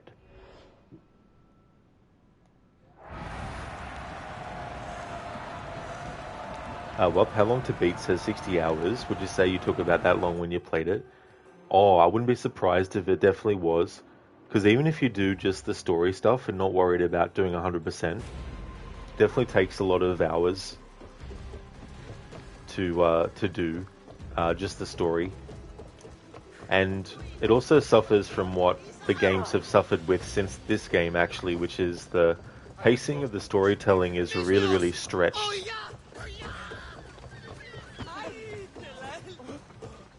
And sometimes it drags on too much, and one of the reasons why is because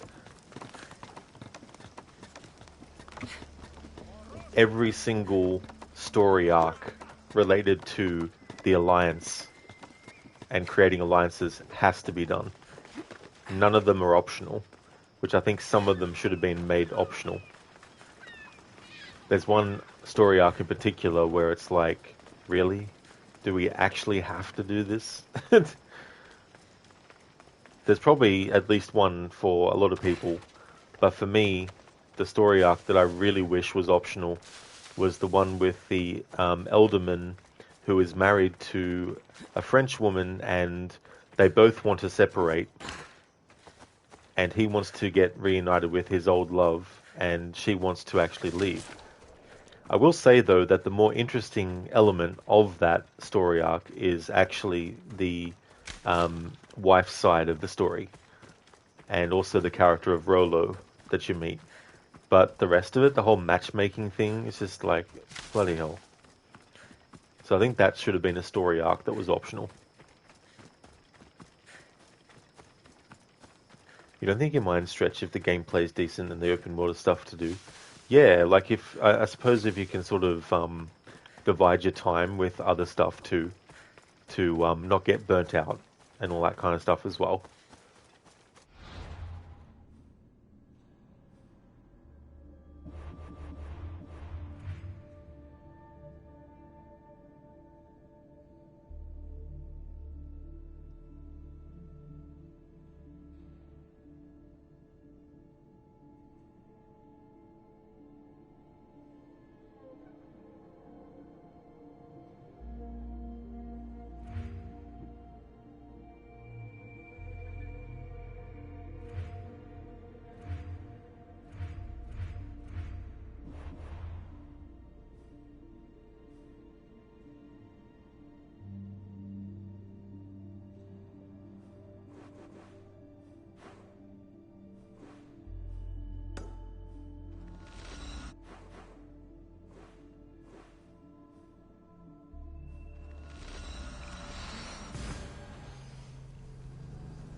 Hope no one notices me here.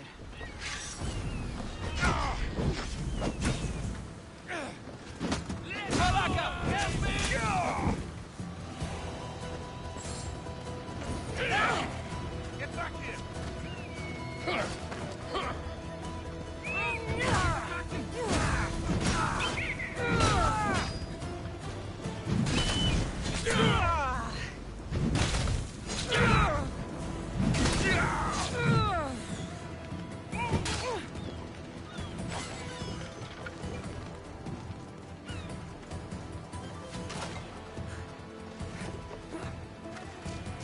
Well, you know, I think you'll leave it to me as the AC expert. Do you think you should play through Valhalla? I mean, is there anything you could find really frustrating, maybe, other than Stretch? I guess it really depends. Because there's a few different things about Valhalla that could be annoying, depending on what you want to do. Like, there's these characters that are lost strangers, and some of them can be very, very difficult as well, but they're not required for story progression. You don't have to deal with them if you don't want. You got the DLCs as well, which I didn't mind them, but the only one I haven't played is Dawn of Ragnarok, but I already watched what happens in it, and I'm like, I'm good. Don't need to play it.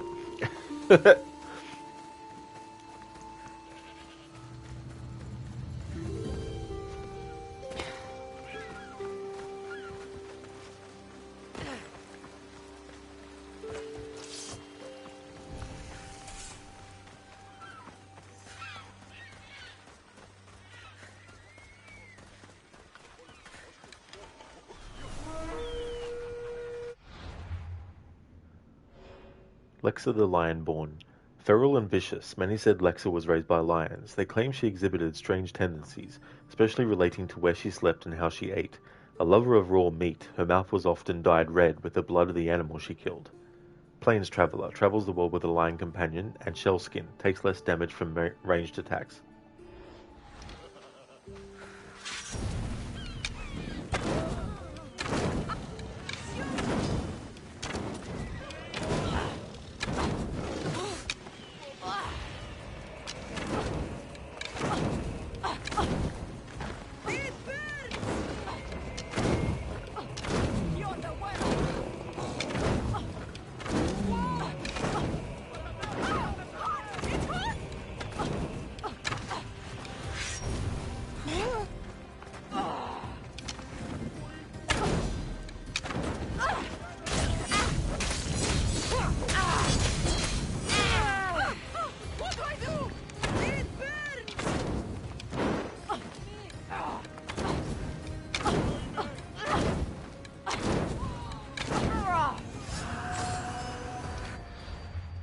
Lexa the Lionborn has been defeated. Well, we suppose you want to do three main things. You want to wander around the open world, get a bit of a combat challenge, and of course see the story of it. Oh yeah, there's some really, really good landscapes actually in Valhalla, and you don't have like a massive ship. You have a long ship. The cool thing is you've got like stories that you can listen to, or you can listen to you know, songs that they sing as well. The only thing I would say is there's a stamina system that they incorporate, which personally I didn't really like much. So much marble, and yet they can't finish the building by the port.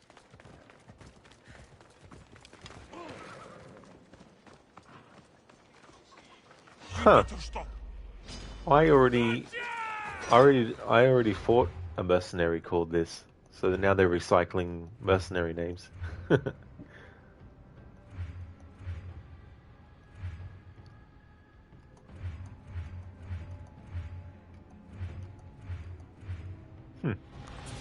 not coming up in the thing.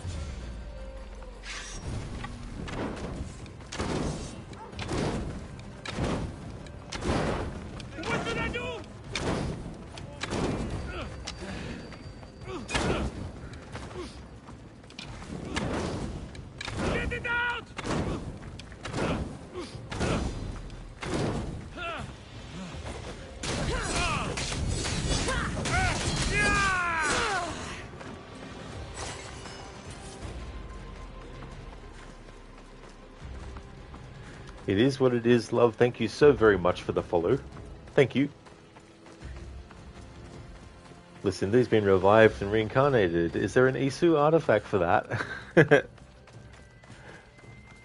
He came back. He was like, I need to come back and get revenge. And then we're all like, revenge, is it? And then he's like, yeah.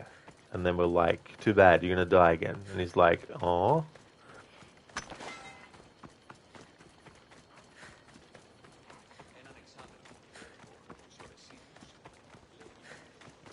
Listen to damage, you always forget. That's all good. Yeah, I think it's Revenge 1, I think. Which, I need to look at that because there's the 2. That's it, that's the one. There we go. And Revenge on its own. Maybe I should make Revenge 2 the one where you can put like a custom word in.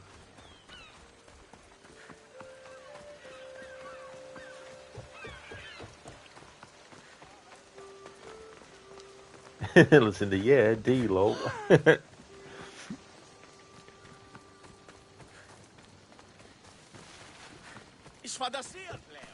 Espadacillo player.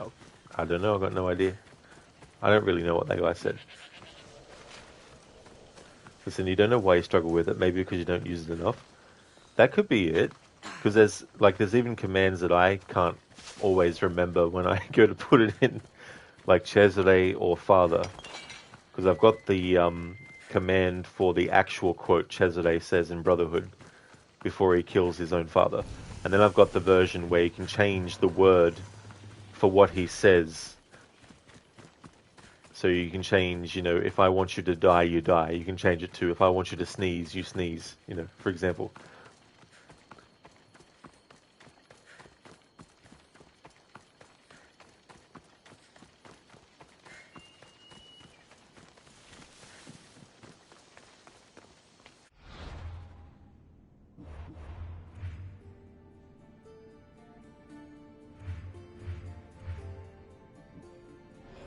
Corax the Cerberus.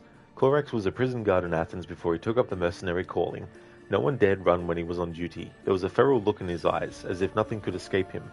The other guards and the prisoners alike took to calling him the Cerberus, a name that he took with him when he left. Afflicted takes more damage from poison, and Night Hunter travels the world with a wolf companion.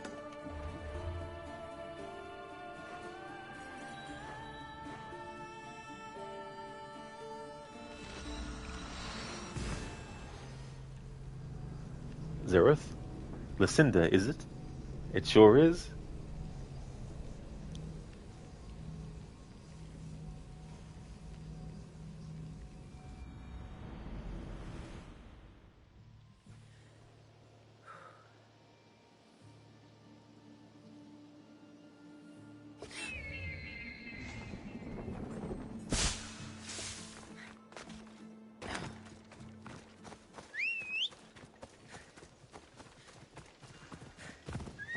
Off we go now.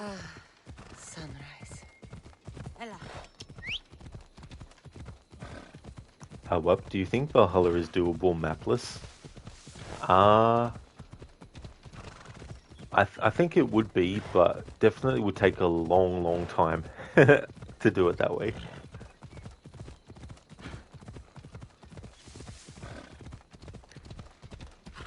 Zero, thank you so much for using your bits to enlarge the raccoon laughing emote of Lucinda's.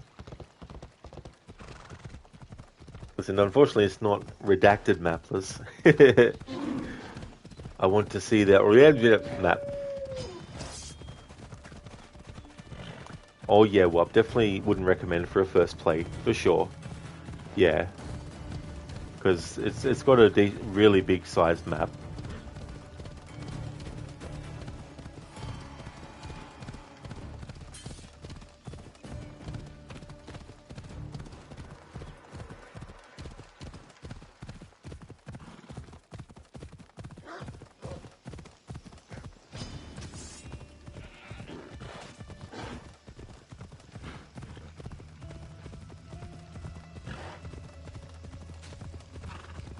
Zereth Alliance map, is it?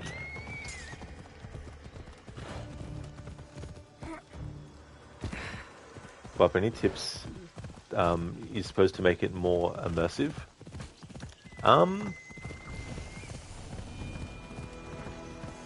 Not really. I mean, aside from turning off all the HUD, but that's a game that I probably myself wouldn't do that with either. Like, I might make it a channel point redeem in the future for Odyssey or Valhalla to have the HUD off for a short amount of time. But yeah, Origins was the only one that I really felt I really wanted to do a no HUD with. So I was happy that I did with that game.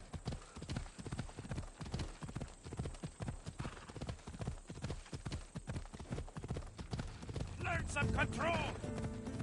Learn some control. Orange peel.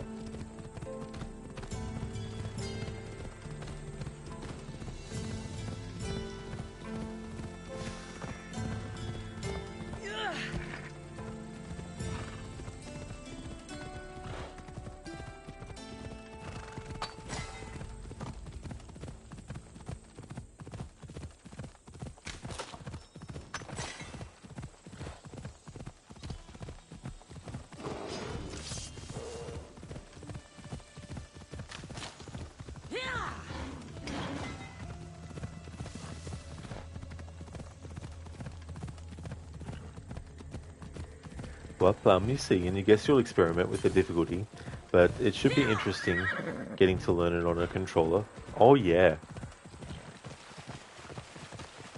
And a heads up as well with that game too, with Valhalla, they actually added a radial menu to do certain things. So you know how you could just hold down a button to make the time pass, for example? Well, in Valhalla, it's all based on a radial menu that you bring up, which gives you different options for like meditate or things like get your torch out as well.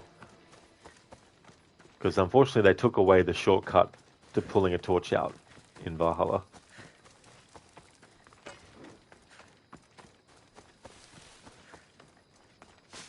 That's all good, Wub. No worries at all.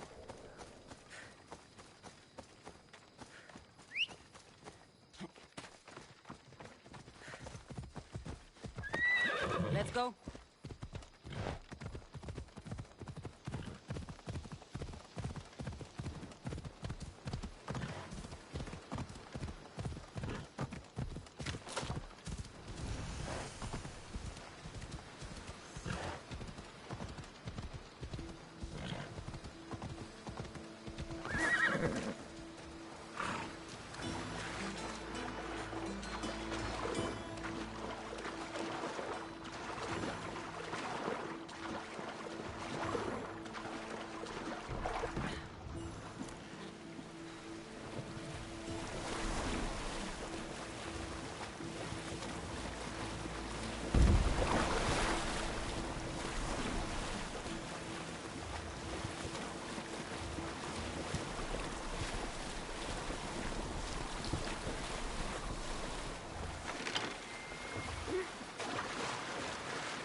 Well, if you think Valhalla it is, you just want to ask, are the open worlds comparable in Origins and Odyssey?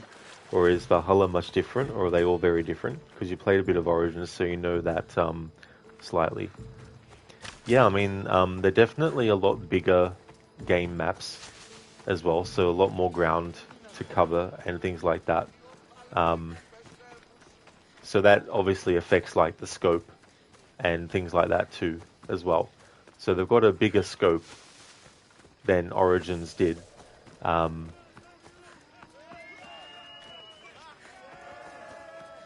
Very different environments, though, of course, in Valhalla. Like a lot of snow and all that kind of stuff too. Keep it up and you'll be like...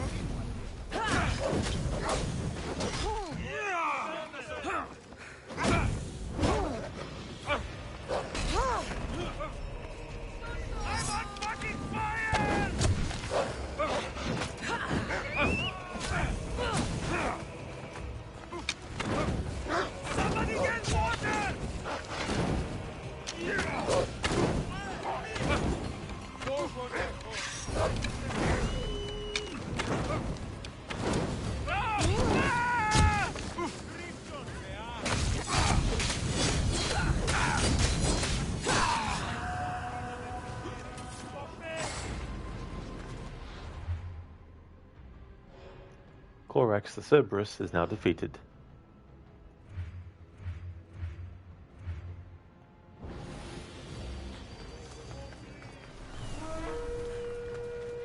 Sawboss the demigod.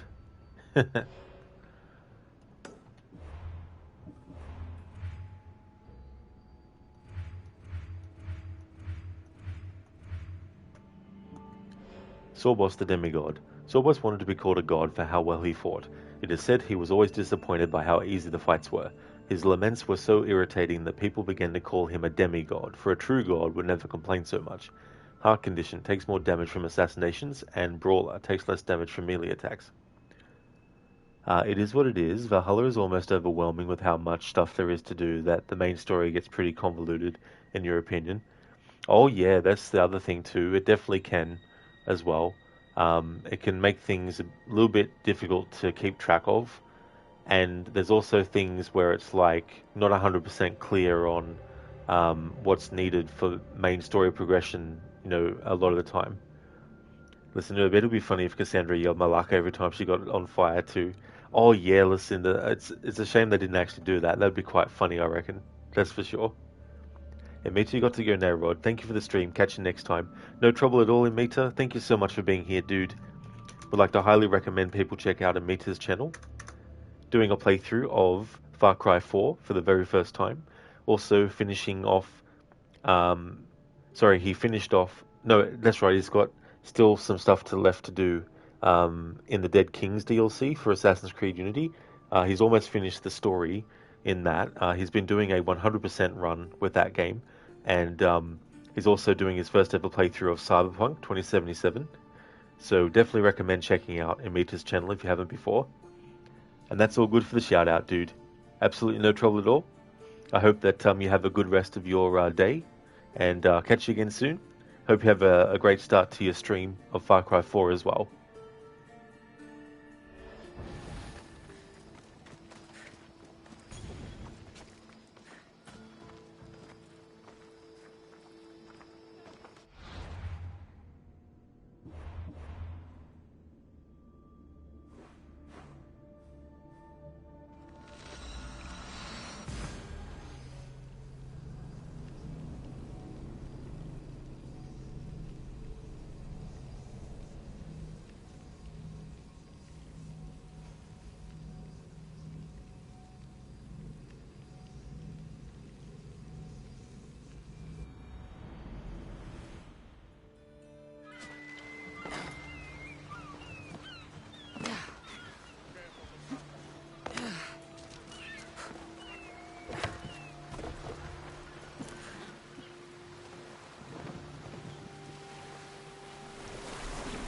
Well, looks like you need to find something to do while it downloads. Yeah.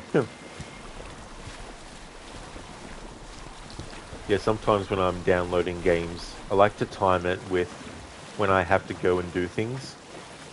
Especially if I need to go downtown and do some things, I can just have it downloading. Because then, of course, it prevents me from keep checking every 5 seconds to see what the progression is on it. A big game. It really is, for sure.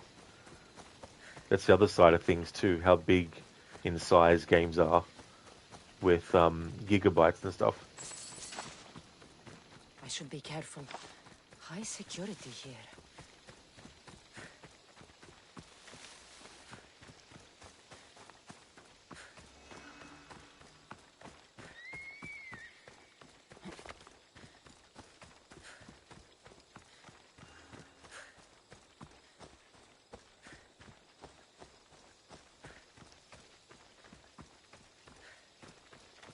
Well, you like to stay here unless the stream buffers too much for you, your internet isn't the best.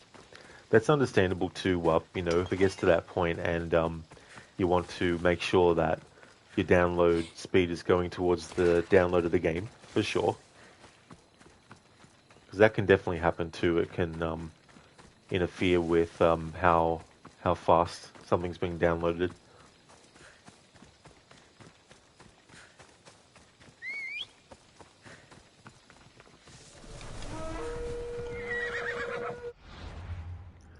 Theodoros, the thespian. Theodoros the Thespian was known for loving the theatre, so much so that when he was a child his parents believed he was destined to be an actor. However, he found a new way to perform as a mercenary. Killing was an art to him, and he intended to perfect it. Wildbringer travels the world with a leopard companion, and soft flesh takes more damage from melee attacks.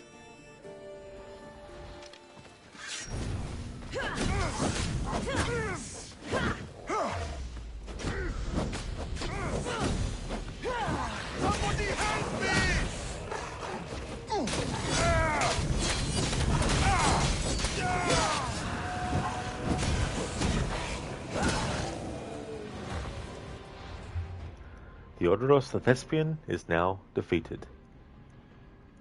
They have joined the crowd invisible.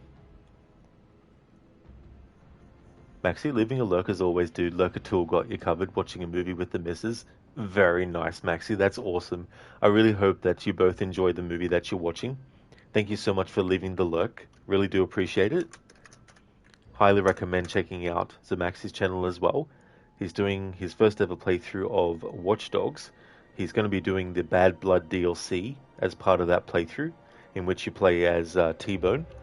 And he's also creating different kinds of streamer tools. He's actually got a lurker tool that you can set which streamers you like to follow, and it'll bring up in your browser their stream, so you can give them a lurk. So it's a really cool and interesting tool as well. He's a great streamer, and definitely recommend checking out his channel if you haven't before. Maxi, cheers, dude. Have a good one, and thank you for the shout out. T-Bone about to upload the T-Virus. It's like, come on, T-Bone, what are you doing? That's umbrella stuff. And definitely no problem at all, Maxi, for the shout out, dude. I definitely will have a good one. I hope you do too. Hope you both enjoy the movie.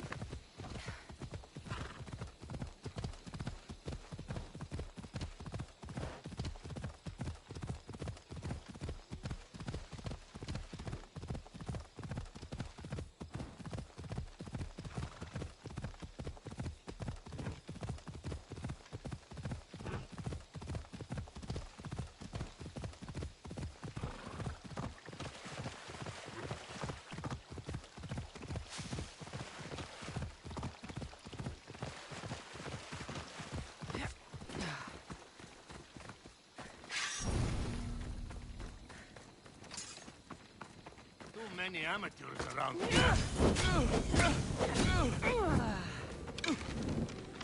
No! No, no, no, no, no, no, no, no, no, no!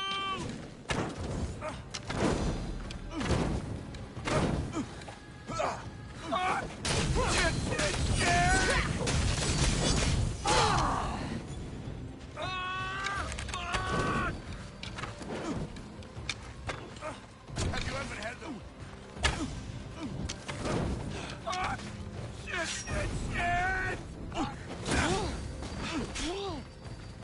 Won't last much longer.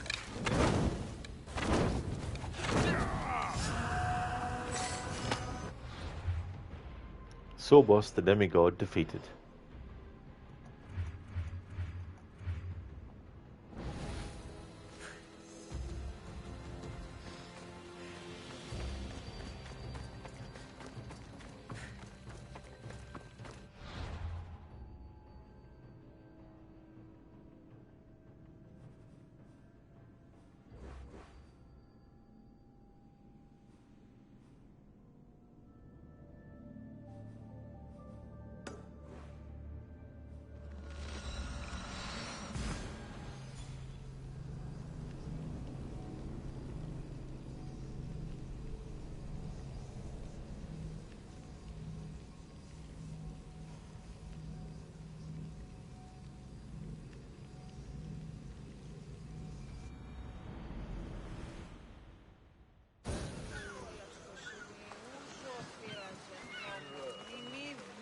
You stole that! Exactly. That's what happens. I mean, That's what you call it when you take something without, buying it. Or something that's not yours.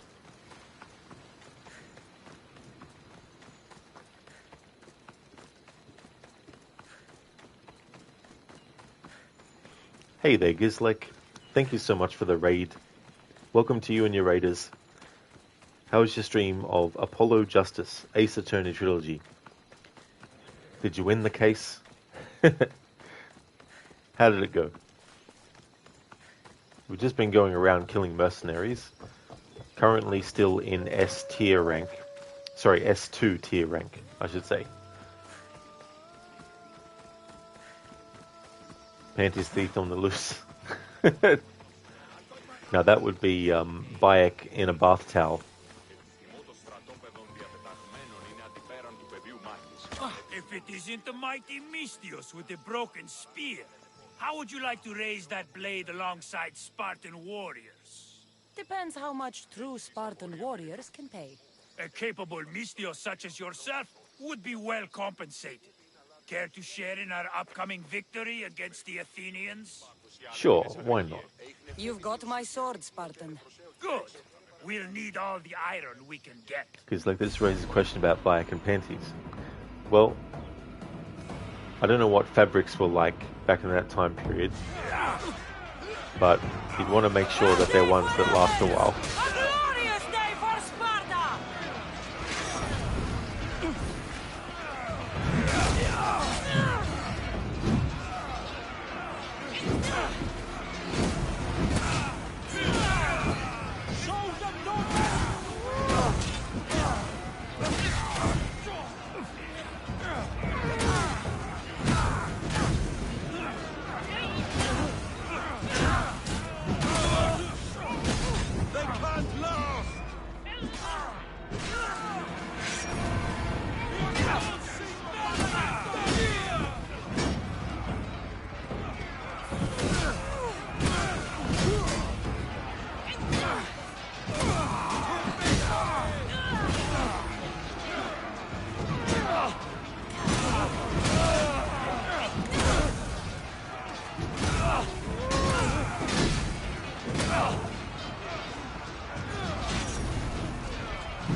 You're going down!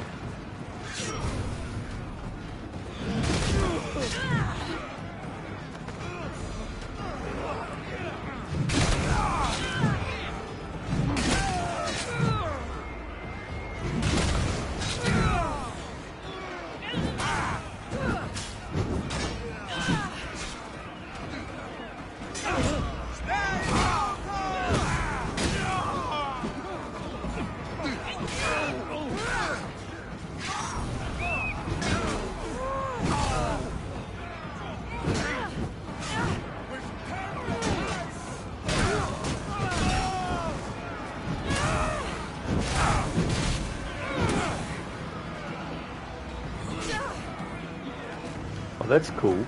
it is what it is. This actually makes you want to fully play Odyssey. I've definitely had that happen before with games. When I've watched someone play them, I'm like, I need to play that now.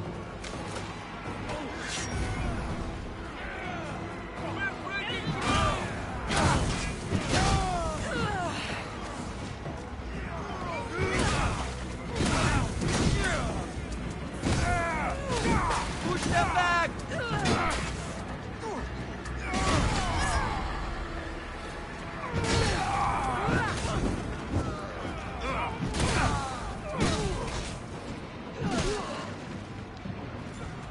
Well, only 2.5 hours left for your download.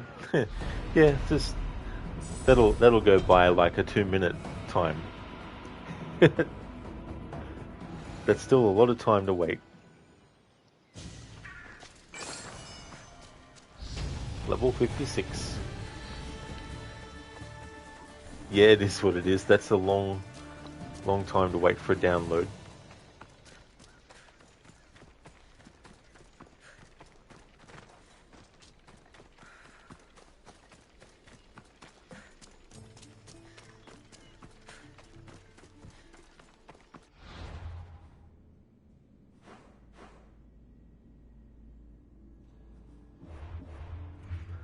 Wop, you think you might take your advice and go out? Oh yeah, that's totally fair, Wop, for sure. Yeah, sometimes doing other things and having your focus being on different things when you're waiting for something else can make the time feel like it's going faster, you know.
Zereth, did you hear about the superhero that could use gas to speed up the clock? Yeah, he could make time faster. Very stinky.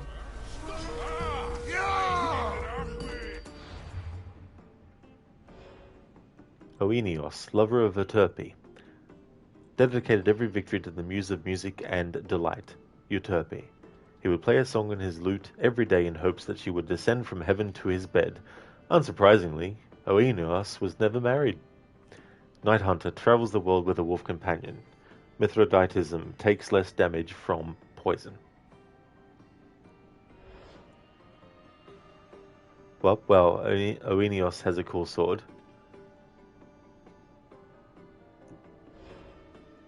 It's a shame the text is covering some of it in close-up.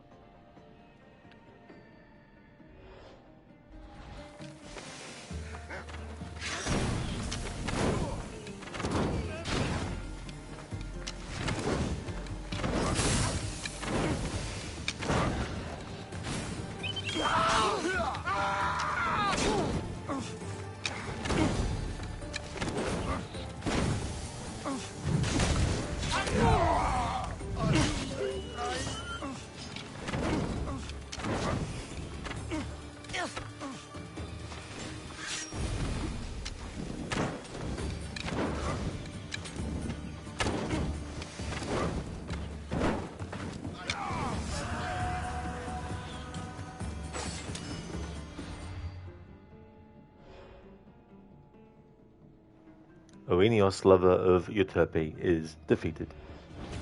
It is what it is. That's another AC Odyssey character that's perpetually down bad. Yeah, that is true. Yeah, you're definitely right there.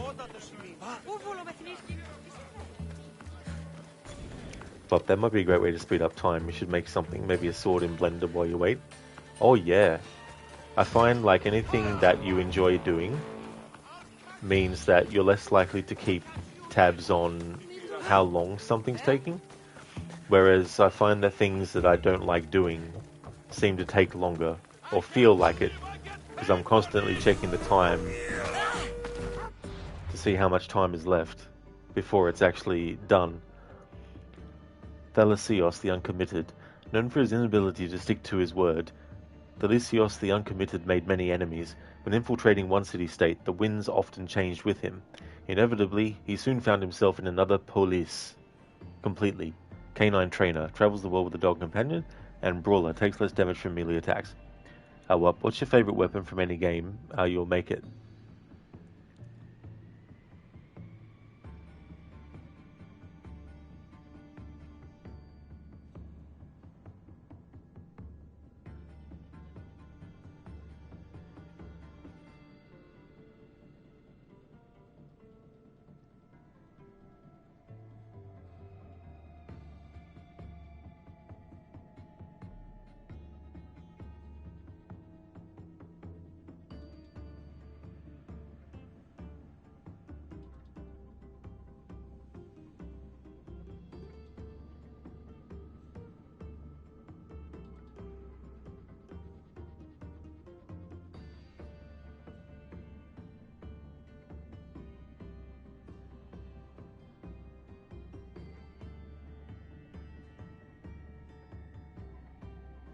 Just trying to think.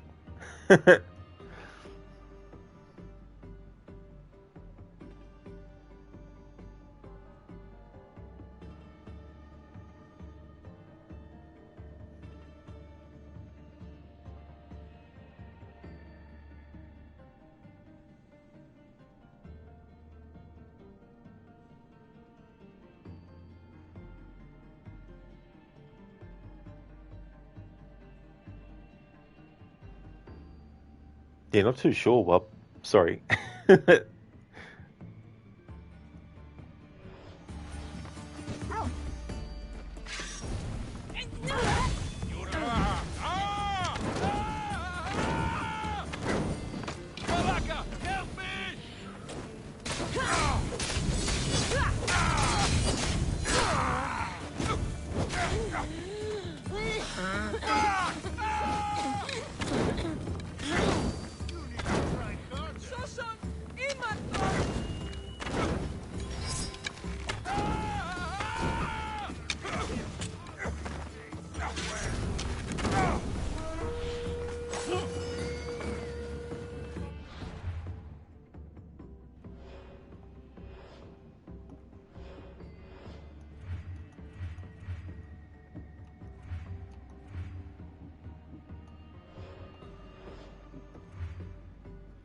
Hang on, where were they?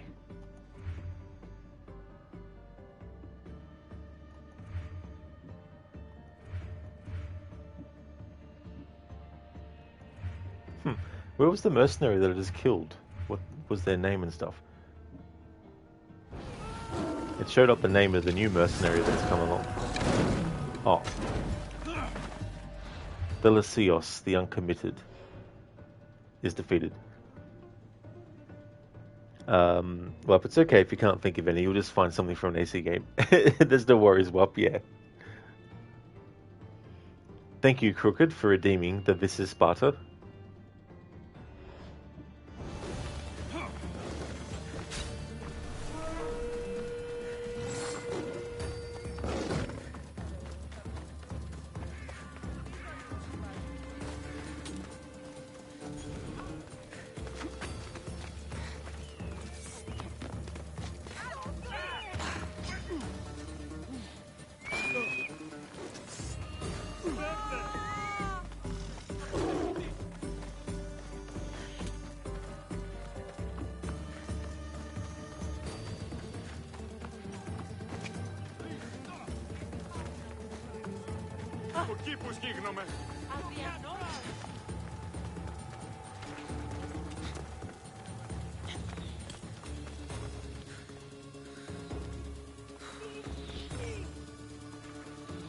Let's go!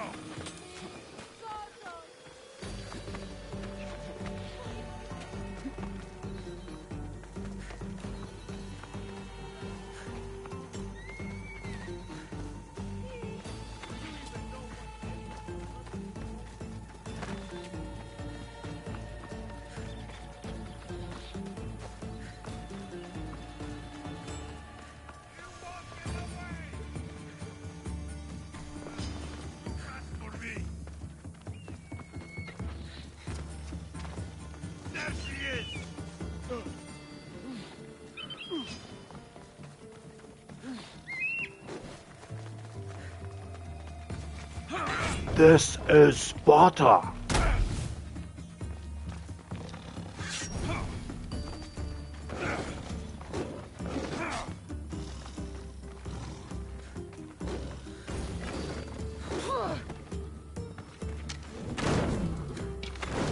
You're done now!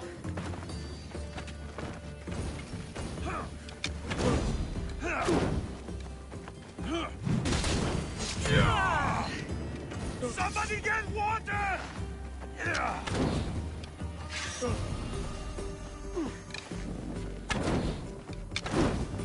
I'm on fucking fire!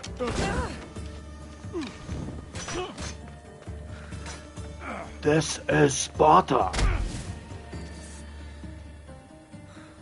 There we go, that's better. Thank you for redeeming that, Senny.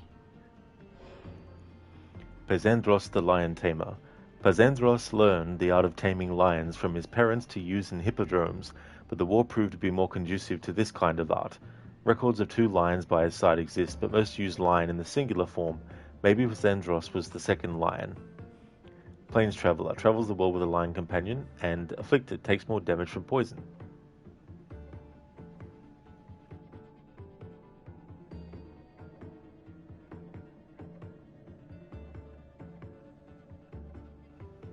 It is what it is. Generally reckon the weapons in AC Shadows are really sick. Oh, that's cool. Yeah, it's good in games where you can come across weapons that are really, really good too, as well. Listen to he likes Hepzibah's sword from Origins. Oh yeah, that was really fun to use that, because it sets enemies on fire. Because like you thought he likes the torch, #1 weapon. That's the thing about the torch, though. It can be really, really powerful, depending on your fire damage level and everything. It is what it is, a ride or die for a shortcut torch. Oh yeah. Definitely good to just hold down a button for a split second. Listen to, oh, the game cheated. That was clearly Sparta. It really, really was. It's so annoying when enemies don't actually go flying. Oh yeah, you found the Vulture Head Cane Sword concept from art from AC Syndicate. You will lurk now while you make it. Oh, cool, Wup. That's good that you found something that you wanted to create in Blender. That's cool. Well, thank you so much for watching. I really do appreciate it. Crooked, the lion's death pose looks like he's doing yoga. That is so funny, though, when that happens. And then sometimes it looks like they're actually still awake. But they're actually, that they're still alive. Yeah, listen, it was like, whee! Fell down. That felt better. Talking now, that was a good spider kick. It really, really was. Definitely more satisfying watching the enemies go flying.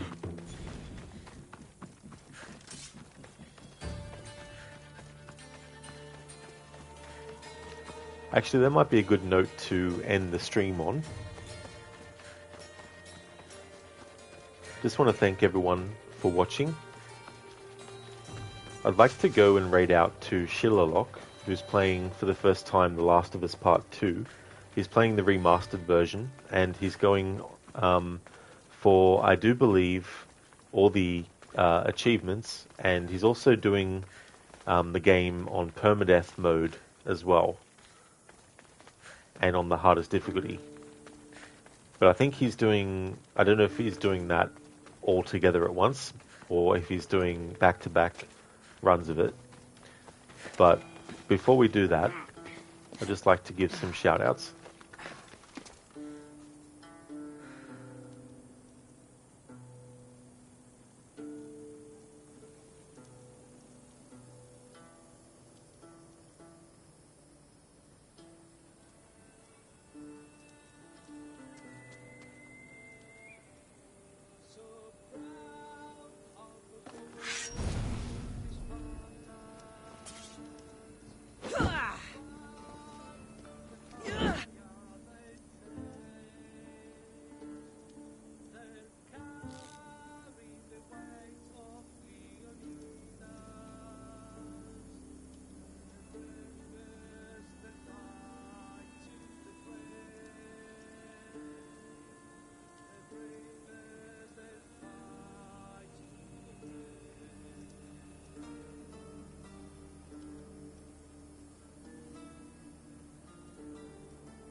Would like to recommend people check out the following streamers: AC, who's been doing some Ark Survival Ascended; Arctic Smash does a lot of PUBG Battlegrounds; and Mita is doing for the first time a playthrough of Far Cry 4. Gizlek was doing Apollo Justice Ace Attorney Trilogy. He's also got a playthrough of Assassin's Creed Shadows happening at the moment.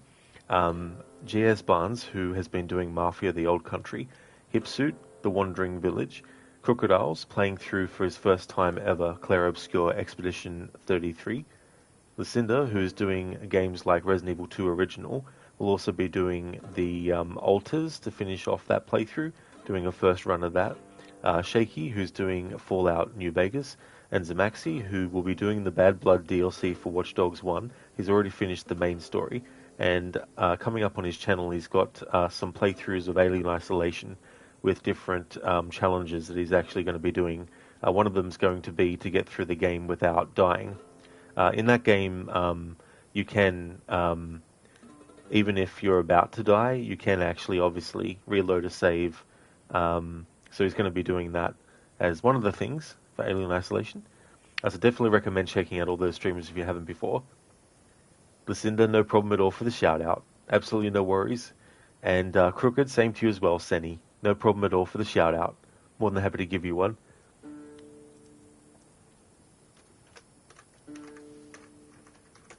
Here's a general raid message that everyone can feel free to copy and paste. And I'll put one in chat as well for subscribers.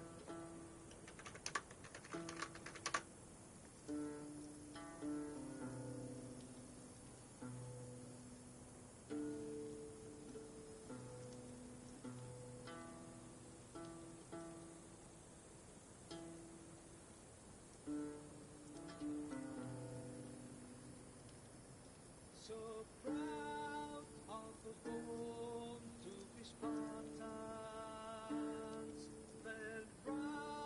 Thank you once again, everyone, for watching. The next stream that you'll see from me will be this again. I don't know, I might do some grinding off stream, but I won't do anything that is related to mercenaries. So if I do, it'll purely just be probably going around the game world and doing sort of like contracts unrelated to mercenary stuff. Well, okay, take care. I'll send the cane in the Discord later if you want to see it. Oh, absolutely, Welp. Yeah, that'd be really cool. That's for sure. Thank you so much. That'd be great.